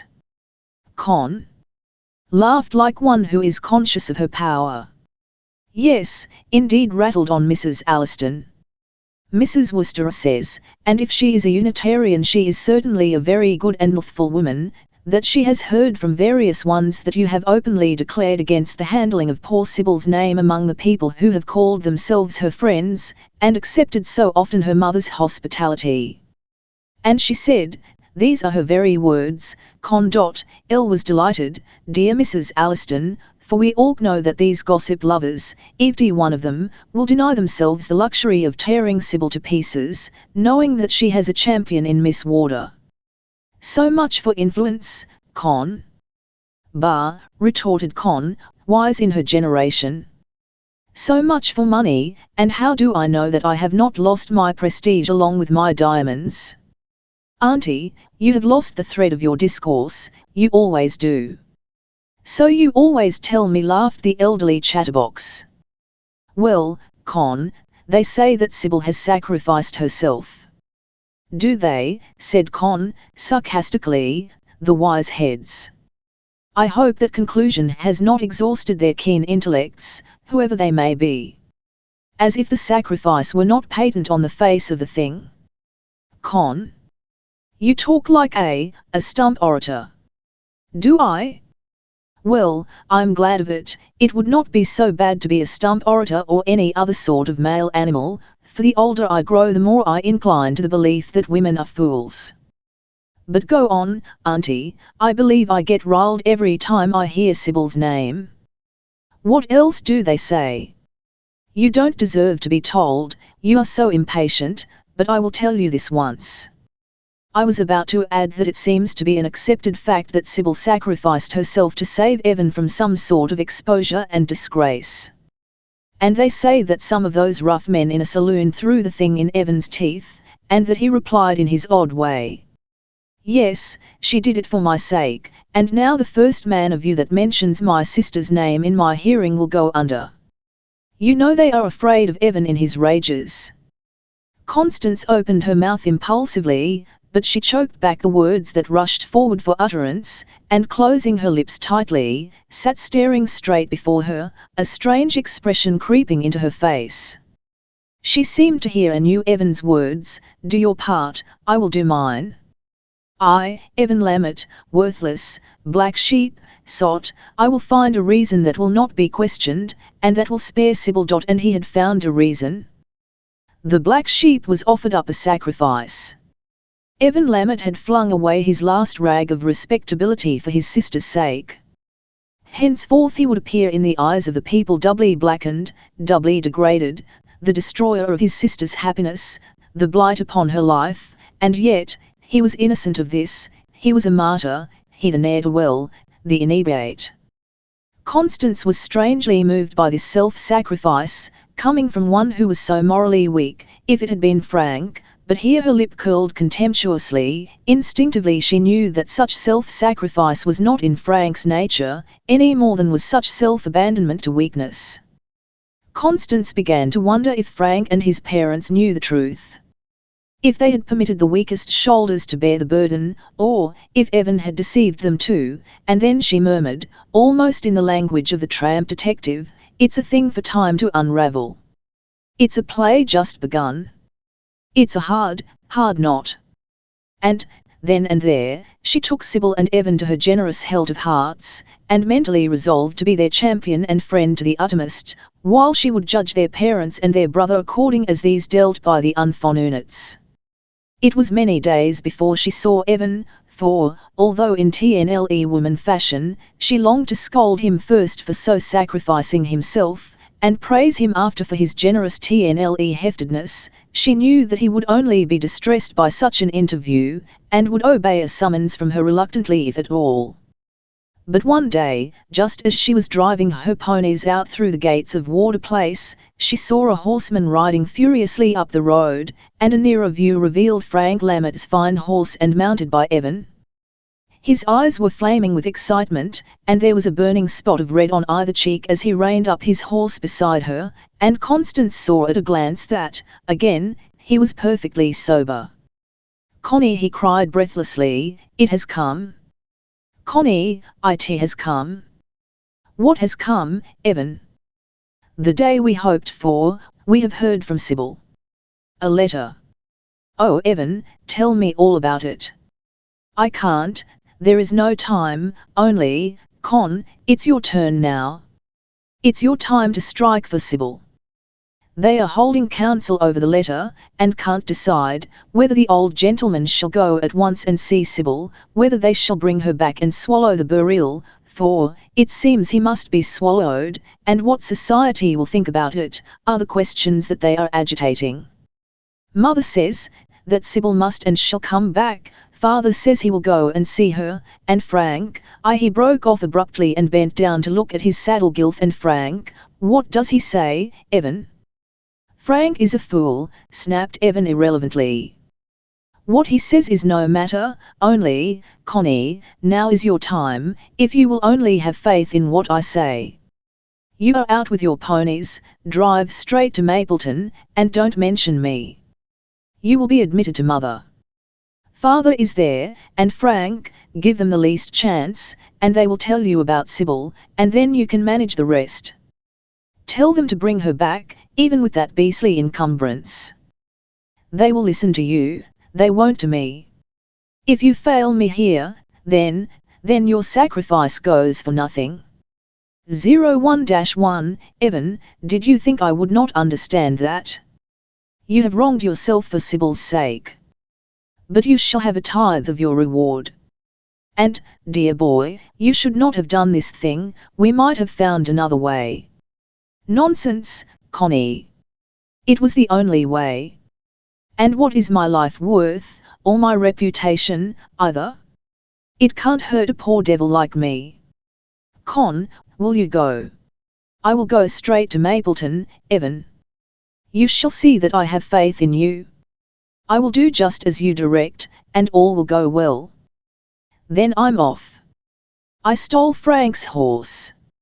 I must get him back to avoid a row. Thank you, Connie, you are a true friend. Goodbye, Evan. Come to me with all the news, or when you want help. El won't forget wheeling his horse about. Then, in a choking voice, God bless you, Connie, and a moment later, he was away down the road, galloping in a cloud of dust. Constance followed in his wake, keeping her ponies at a sober pace. El wonder how he found out these things. Poor boy, she murmured, half aloud, he's not one at their family councils, of that I am sure. His father has lost all patience with him, and yet, he knows all that is going on. I wonder how. If Evan Lammett had heard this query, and had chosen to answer it, he would have said, "One watch and I listen." Chapter 13. Constance's diplomacy. Miss Warder, being Miss Warder, was apt to succeed in most things, and it is fair to suppose that her visit to Mapleton, in the character of intercessor for the Eaning Sybil, was not a fruitless one. Certainly, it was not barren of results. On the day following the call from Constance, Mrs. Lammett came forth from her seclusion. Her carriage bore her out from the gates of Mapleton, and straight to Warder Place. Here she took up the heiress and Mrs. Alliston, and the three drove ostentatiously through the streets of W, bowing smilingly here and there, as calm, serene, and elegant a trio, to all outward seeming, as ever passed before admiring eyes on velvet cushions. This act informed W, that Mrs. Lammett was once more visible, and at home, and when a day or two later, Constance and her aunt, in splendid array, drove again into W, calling here and there, and dropping upon each hearthstone a bit of manna for family digestion, the result was what they intended it should be. "Have you heard the news?" asks Mrs. Hopkins, fashionable busybody, kneeling in for an informal call on Mrs. O'Meara, who is warm-hearted and sensible, and who listens to the babblings of Mrs. Hopkins, with a patience and benignity worthy of a Spalton mother. "No." "Well, I am dying to tell it, then. Sybil Lammett is coming back, actually coming back, and that man with her, and, won't it be queer? We shall have him in society, of course, for I am told, from the best of sources, that the Lammetts will accept him as Sybil's choice, and make the best of him." But we need not accept him, my dear," comments the Spartan mother, whose lawyer husband is rich and independent, and does not count fees. "As for Sybil, she was always a favourite with us, we shall be glad to have her back." "Yes, that's very well for you and Mr. O'Meara, who are very exclusive, and go out little, but we poor society people will have to submit to the powers that be. Constance Warder, the Lammetts, the Van Dykes, have led us as they would, and queer as it may seem, the Lammetts are backed up in this business of forcing John Burial upon us, by Constance, on one hand, and the Van Dykes, mother and son, on the other. And Mrs. Alliston. Mrs. Alliston, of course. When did she ever oppose Constance? It's making a great furore, I can tell you, but no one is going to step forward and openly oppose Constance and the Van Dykes. I for one am Sybil's staunch friend, and, well, as Constance says, let us take it for granted that this bear of Sybil's has some good qualities, or he would never have won her. And then, too, it's so romantic, about Evan you know, and how Sybil, in some way, saved him from something, by marrying this man. I never could get the right end, or any end of that story, nor have I found anyone who knows the plain facts. Well, Mrs. O'Mara, I must go, I have 7 more calls to make, and I really have talked too long. She'll take him up fast enough, mused Mrs. O'Meara, in solitude. That's the way of society. They can't oppose wealth and prestige, even when prestige and wealth command them to fellowship with a grizzly bear. Rather they will whitewash their bear, and call him a thing of beauty, and laugh in their silken sleeves to see him dance. It was quite TNLE, that bombshell of Mrs. Hopkins, Sybil Lammett was coming back. Mr. Lammett went somewhere, nobody could name just the place, and resumed, having done, nobody knew precisely what, and as the result of that journey, so said W., Sybil and John Burrell were coming soon, to breast the waves of public opinion, and take up their abode in Mapleton. When this fact became well established, tongues wagged briskly, some were sorry, some were glad, some eager for the advent of the ill-assorted pair. The sorriest one of all was unhappy Ray Vandyke, who realized how hard a task would devolve upon him, and the gladdest of the glad was poor Evan, who celebrated his rejoicing with one of the wildest and most protracted of all his sprees. Constance had won Sybil's battle. In accordance with the hint given by Dr. Heath, Raymond Vandyke had called at Warder Place, and the result of that call was patent to the eyes of all. Ray, the rejected, had gone over to the support of his lost love and taken his mother with him. At last they came, after the 9 days' talk had subsided, after W. had become accustomed to the idea, quietly, unostentatiously. Before their arrival had become known, they were established at Mapleton. Everybody admitted that they displayed good taste and judgment in the manner of their homecoming, but when, except in the case of this horrible choice of Sybil's, did not the Lammetts display good taste? People said the Lammetts, without so much as recognizing the existence of poor Evan. Meantime the days were numbering themselves. It was June when Sybil Lammett fled away with her bear. It is September before they return. During these 3 months Constance has heard from Detective Belknap. He is always afar off, always on the track of her robbers, and she reads his reports, honours his drafts for expense money, and troubles her head no more about the Warder robbery or the Warder diamonds. Of Detective Bathurst there came never a word or sign, either to the heiress or to Dr. Heath. But it is time to introduce our bear. Chapter 14. John Burrell, aristocrat. Mapleton stands high on an eminence, which may have arisen expressly to hold, and to exhibit, the splendid edifice erected thereon by Mr. Jasper Lammett. It is the only hill within sight on that side of the river, and renders Mapleton a most conspicuous as well as most beautiful abiding place. In front of the dwelling and its grounds flows the river, broad and glittering in the sunshine, on this day of which I write. In the rear stretches a grove, large enough to be termed the grove by the people of W., and dense enough for Robin Hood and his merry men to find comfort in, for Jasper Lammett has chosen to let it remain en naturel, since it first came into his possession. To reach Mapleton from Warder Place one must drive directly to the centre of W., turn eastward, then cross a handsome new iron bridge, and go southward a short distance, coming finally to the broad curve which sweeps up to the mansion, and away from the river, along which the road winds. In the old days, when Sybil Lammett and Constance Warder found excellent reasons for meeting and chatting together, at least once in every 24 hours, this fair river was a source of alternate pleasure and annoyance to them. Of pleasure, when the days were fair, and Sybil and Frank could pull their boat upstream, and land at the grassy slope in the rear of Warder Place, where, often, they found Constance and a gay party awaiting them. Or, when Constance could drift downstream with scarcely the stroke of an oar necessary, until she came opposite the hill as Mapleton was often called. Of annoyance, when winds blew cold and rough, and the waters of the river turned black and angry, and surged high between its banks. Then the two young ladies voted the iron bridge the coldest place possible and wished that no dark, wintry river flowed between them. The river is very calm today, however, it is flowing gently, murmuring softly, and gleaming silver and blue, beneath a soft September sun. Away down, where the factories stand, and the great wheels turn, it loses its blue and silver, flowing under that ever-moving, never-lifting curtain of smoke, that darkens and dims the skies themselves, and gives to the sun's face the look of a disreputable celestial tramp. It's always grey, down at the factories, and why not? What need have the toilers there for sunlight? They have work and sleep. There is nothing grey or dreary about Mapleton, as we enter there and survey the inmates who, just now, are loitering about the lunch table.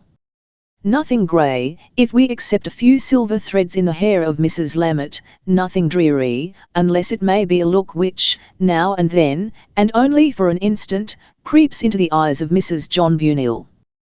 They sit about the lunch table, all but Sybil. She has arisen, and reseated herself in a great easy chair, which seems to swallow up her slight form, and renders her quite invisible to all at the table, save Evan, who, from time to time, glances furtively across at her. There may be dissension in this family, but they look the embodiment of high-bred ease and serene contentment.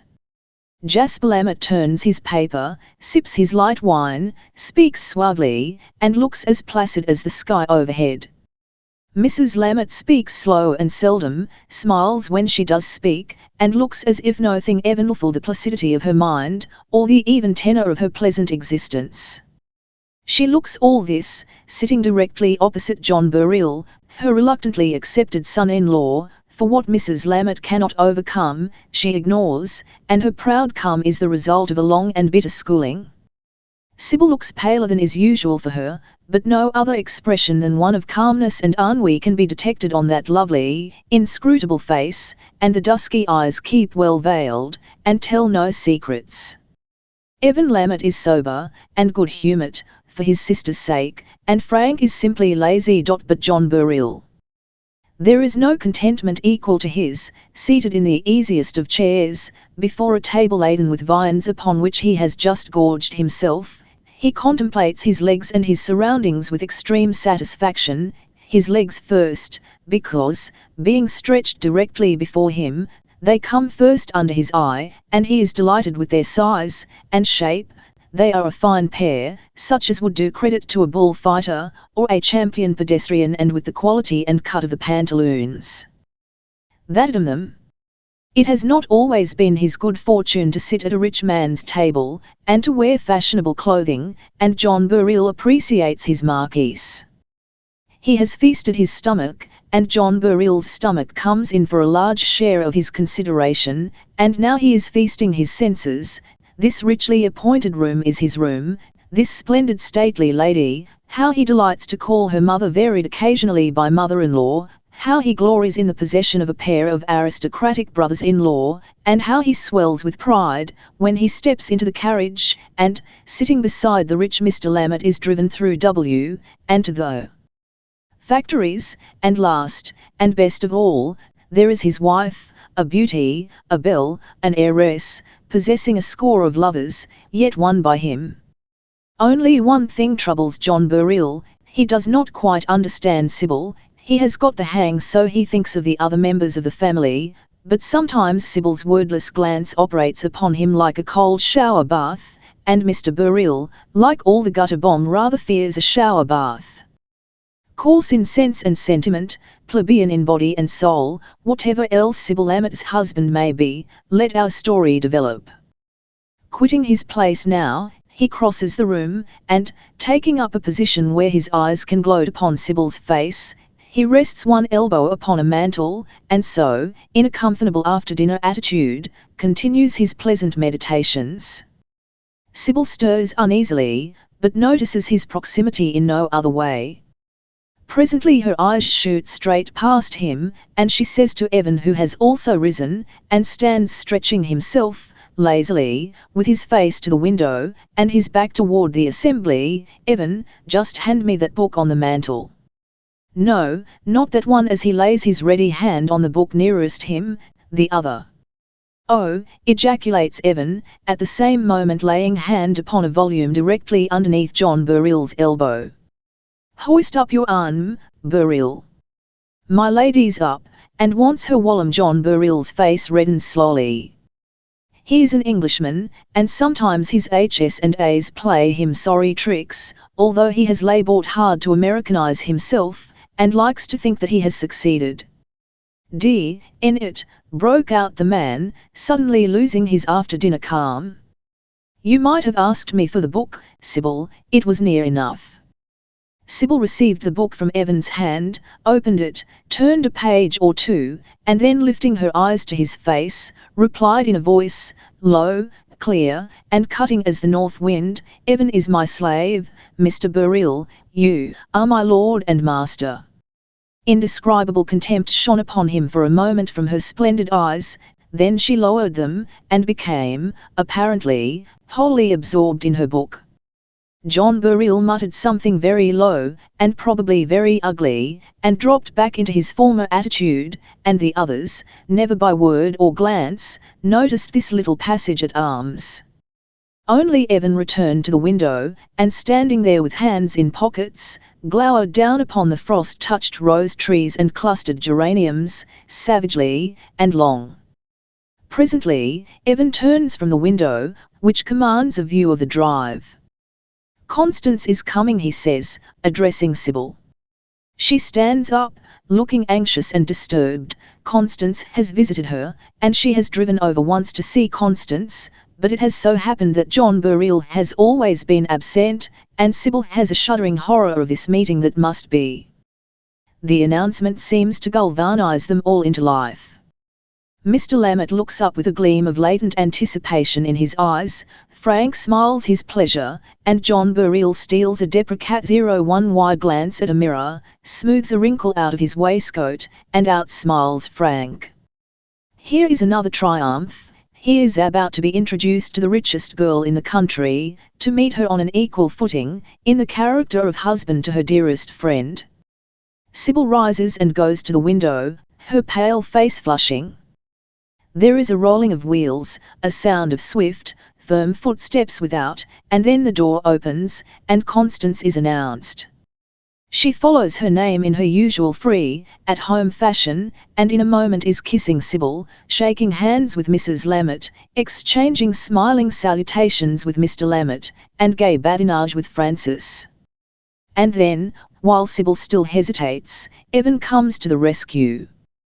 With a face of preternatural gravity, he advances, seizes the arm of John Burrill, drags him toward Constance, and says, with elaborate politeness, "Constance, allow me to present my new brother-in-law, Mr. Burrill." "Brother-in-law, this is Miss Warder, of Warder Place." In spite of themselves, they smile, all except Sybil. John Burrill feels that somehow, he is made ridiculous, that another man in his place would not have been thus introduced. But the eyes of the heiress are upon his face, her daintily gloved hand is proffered him, and she lies in her softest contralto, and unblushingly, "I am happy to know you, Mr. Burrill." "I am happy to you." Somehow, they all breathe freer after that pretty falsehood. John Burrill regains his composure, and relapses into his former state of comfortable gloating. Another face is added to the circle of high-bred people around him. He does not talk much, for he is not yet quite at his ease when in conversation with them. As they talk, he thinks what a fine nest this is which he has gained for himself, what a lovely woman is his wife, and how splendidly handsome is Miss Warder. He thinks how, by and by, he will boast to some of his choice spirits, of his friendship for Miss Warder, and of the value in which she holds his esteem. He thinks how good is the Lammett cook, and how, presently, he will sample the Lammett wines, and smoke a splendid cigar, and then he pricks up his ears and listens, for the conversation has drifted away from the commonplace, and Miss Warder is saying, "It really is a forlorn hope, I fear, Mr. Lammett." I don't know what to reply to Mr. Belknap, but I think he is wasting his time, and my money, and, if I will communicate with him, as he failed to name his address in his note to me, we will close up the case. And say farewell to your diamonds. I have performed that ceremony some time since. I really am worn out with the subject. At some other time I may resume the search. You are getting discouraged. Call it that, if you like. Excuse me, if I pursue so wearisome a subject, Constance, but, does not Mr. Belknap hint at a new clue in this note of his? You must know he has written me also. I hear hints, and very vaguely. Well, I am anxious to look into this matter a little further. As a special favour to me, will you retain the services of Mr. Belknap a little longer? As you make such a point of it, yes, Mr. Lammett, but, do you really hope to find anything new, at this late day? I'll really do, my child, but cannot put my ideas in shape, as yet. I think we shall have Mr. Belknap among us soon. Well, don't let him persecute me, that's all, stipulated Constance. I have lost my faith in detectives.